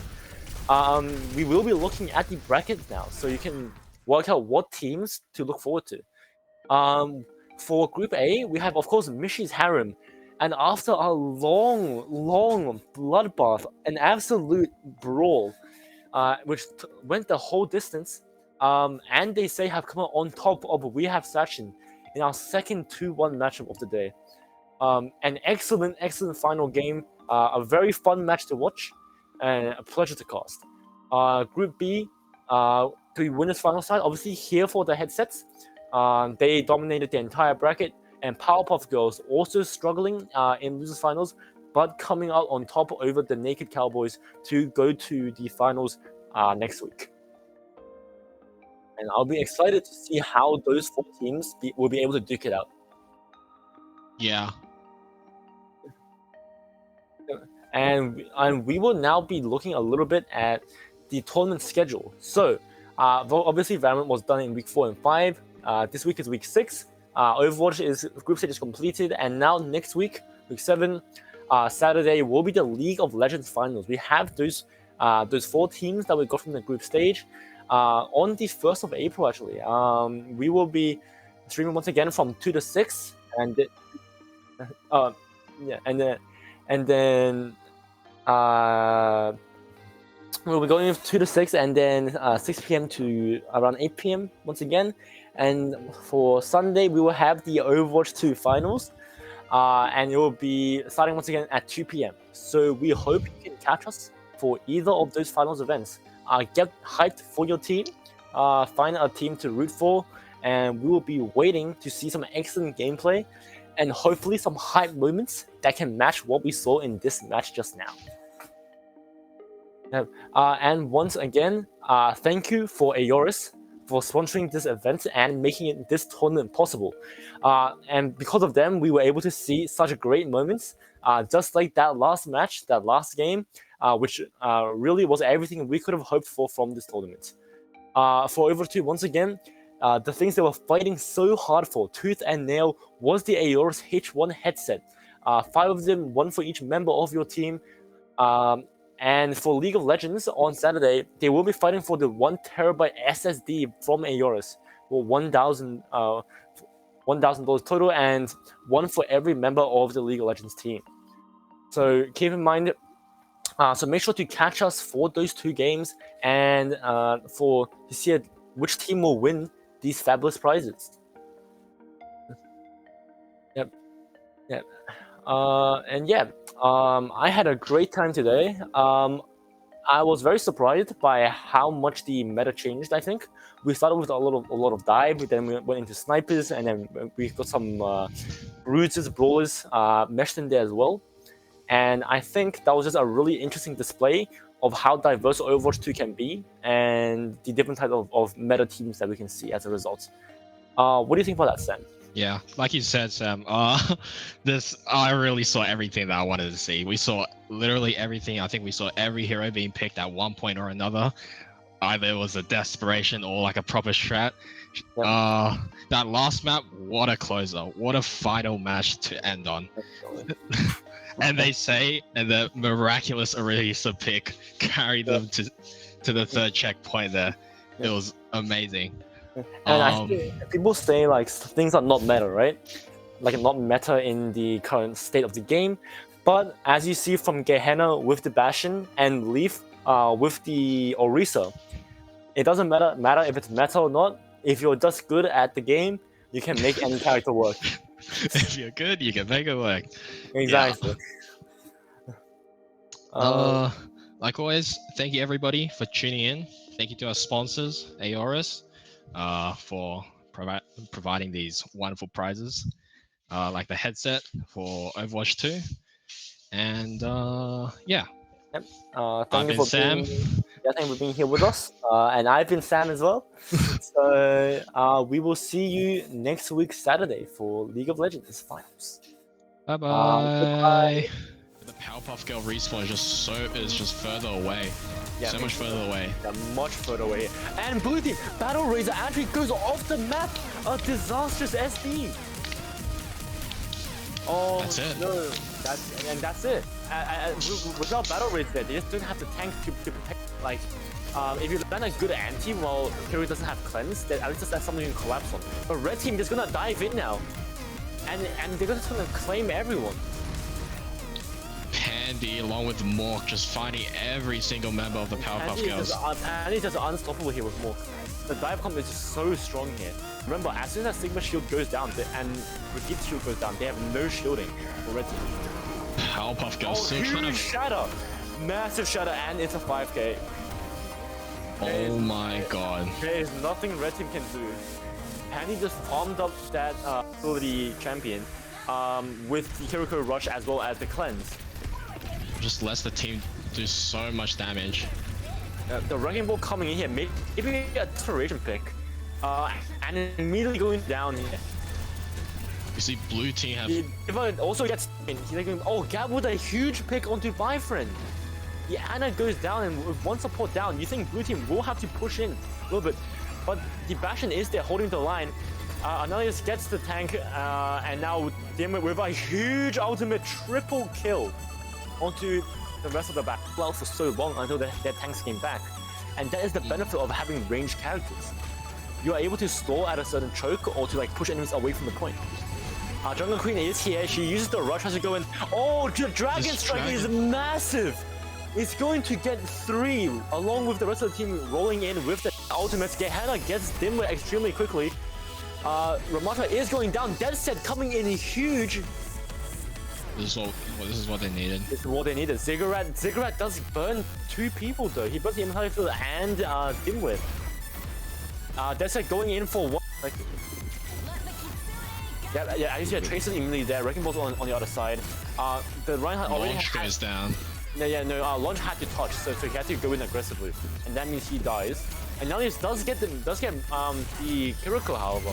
Tracer also goes down. The ball. Oh no! But once again, the Annihilation Nano combo again. Yep, there he goes, and he's going in. He's looking to charge it up, and he immediately gets it, immediately pops it, and that's going to be the most of the blue team probably getting CC'd for quite a while here. Ziggurat here, 1v1 in the Baptiste on. However, Leaf does have the ultimate, and is going to go for nano boost. He is nano Just a boosted. Ramatra 1v1. Yeah, just a Ramatra 1v1 here. Oh no. Diana. I think Gen Kenobi made up the Reinhardt swings, meaning he does so much more damage. But blue team is actually going to take a lot of damage.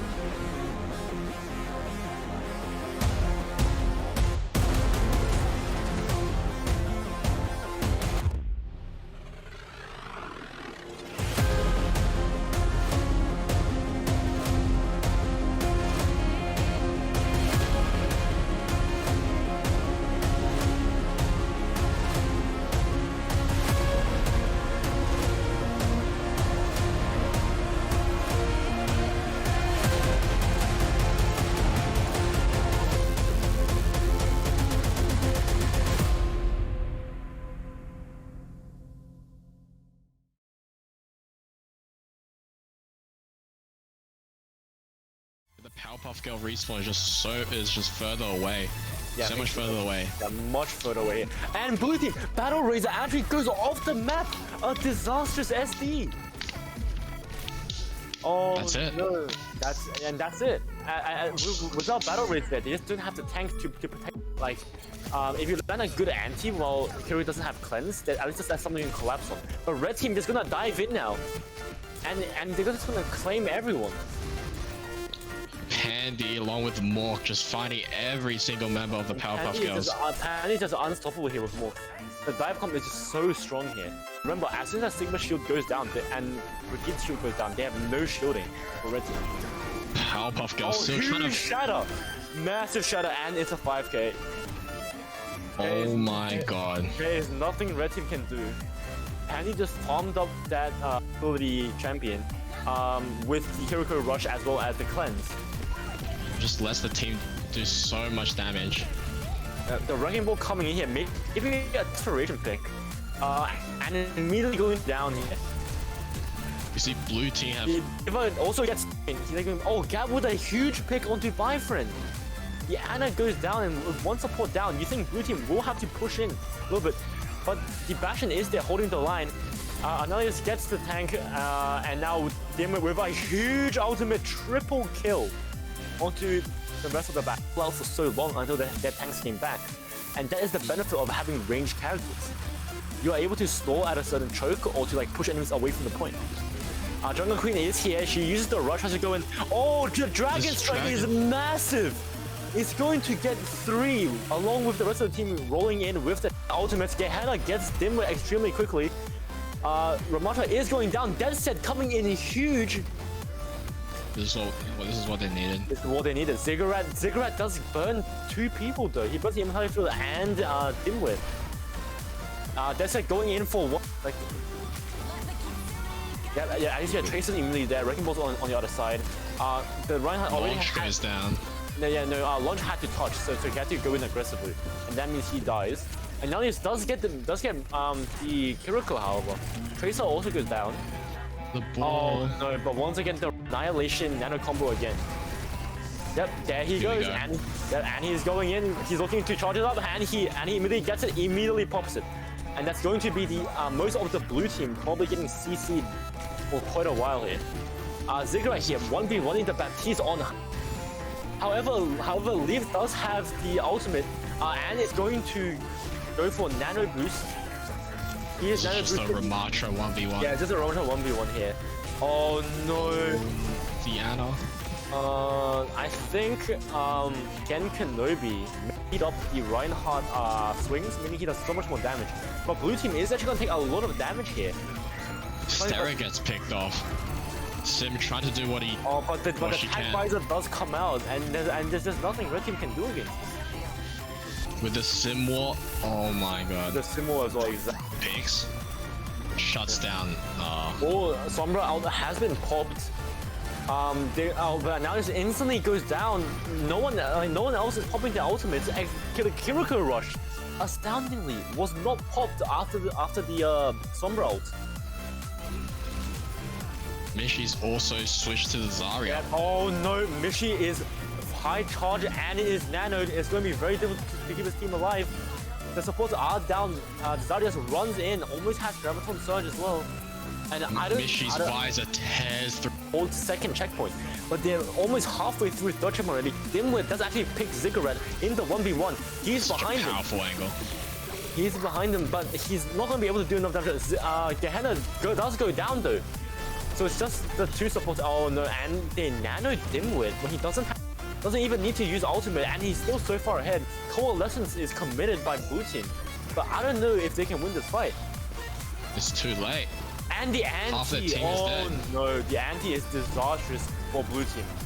The anti basically means that you cannot be healed by your team, meaning that Reinhardt, even though they try to jump on him, Torb ulting will completely stop any advance of that push. Gen Kenobi going down again, but he does have the nano boost. Annihilation is popped and it's going to decimate the enemy team. No amount of shield will help you against Gen Kenobi's Annihilation nano boost. Oh no, but this might be enough. Gen Kenobi is falling dangerously low. Oh, but the Kitsune Rush does come in, but there's no healing. There's not enough. Gen Kenobi doesn't have enough damage. And that is going to be over. They can't touch. That's game. That is game. And they say will be precise. Leaf onto Zarya as well. Dimo gets a pick onto Gehenna very quickly. Gen Kenobi pops ultimate. Oh my god. And there's the pop ultimate. Kitsune Rush. It's so much damage. This is going to be massive. Triple kill. The Immortality Field. It's a quadra kill. And that will be the caught up on Zarya, but doesn't go down luckily. Very risky play, but very high value as well. Marshall fighting so much. Is fully charged. The Zarya is disgustingly fully charged and still has a Graviton Surge. It's going to be very difficult to win this here. I think that's it. They're getting pushed off the point. And I think this is it. This is Mac back. Defense matrixing to save the soldier. Very crucial play. The mines have been dropped.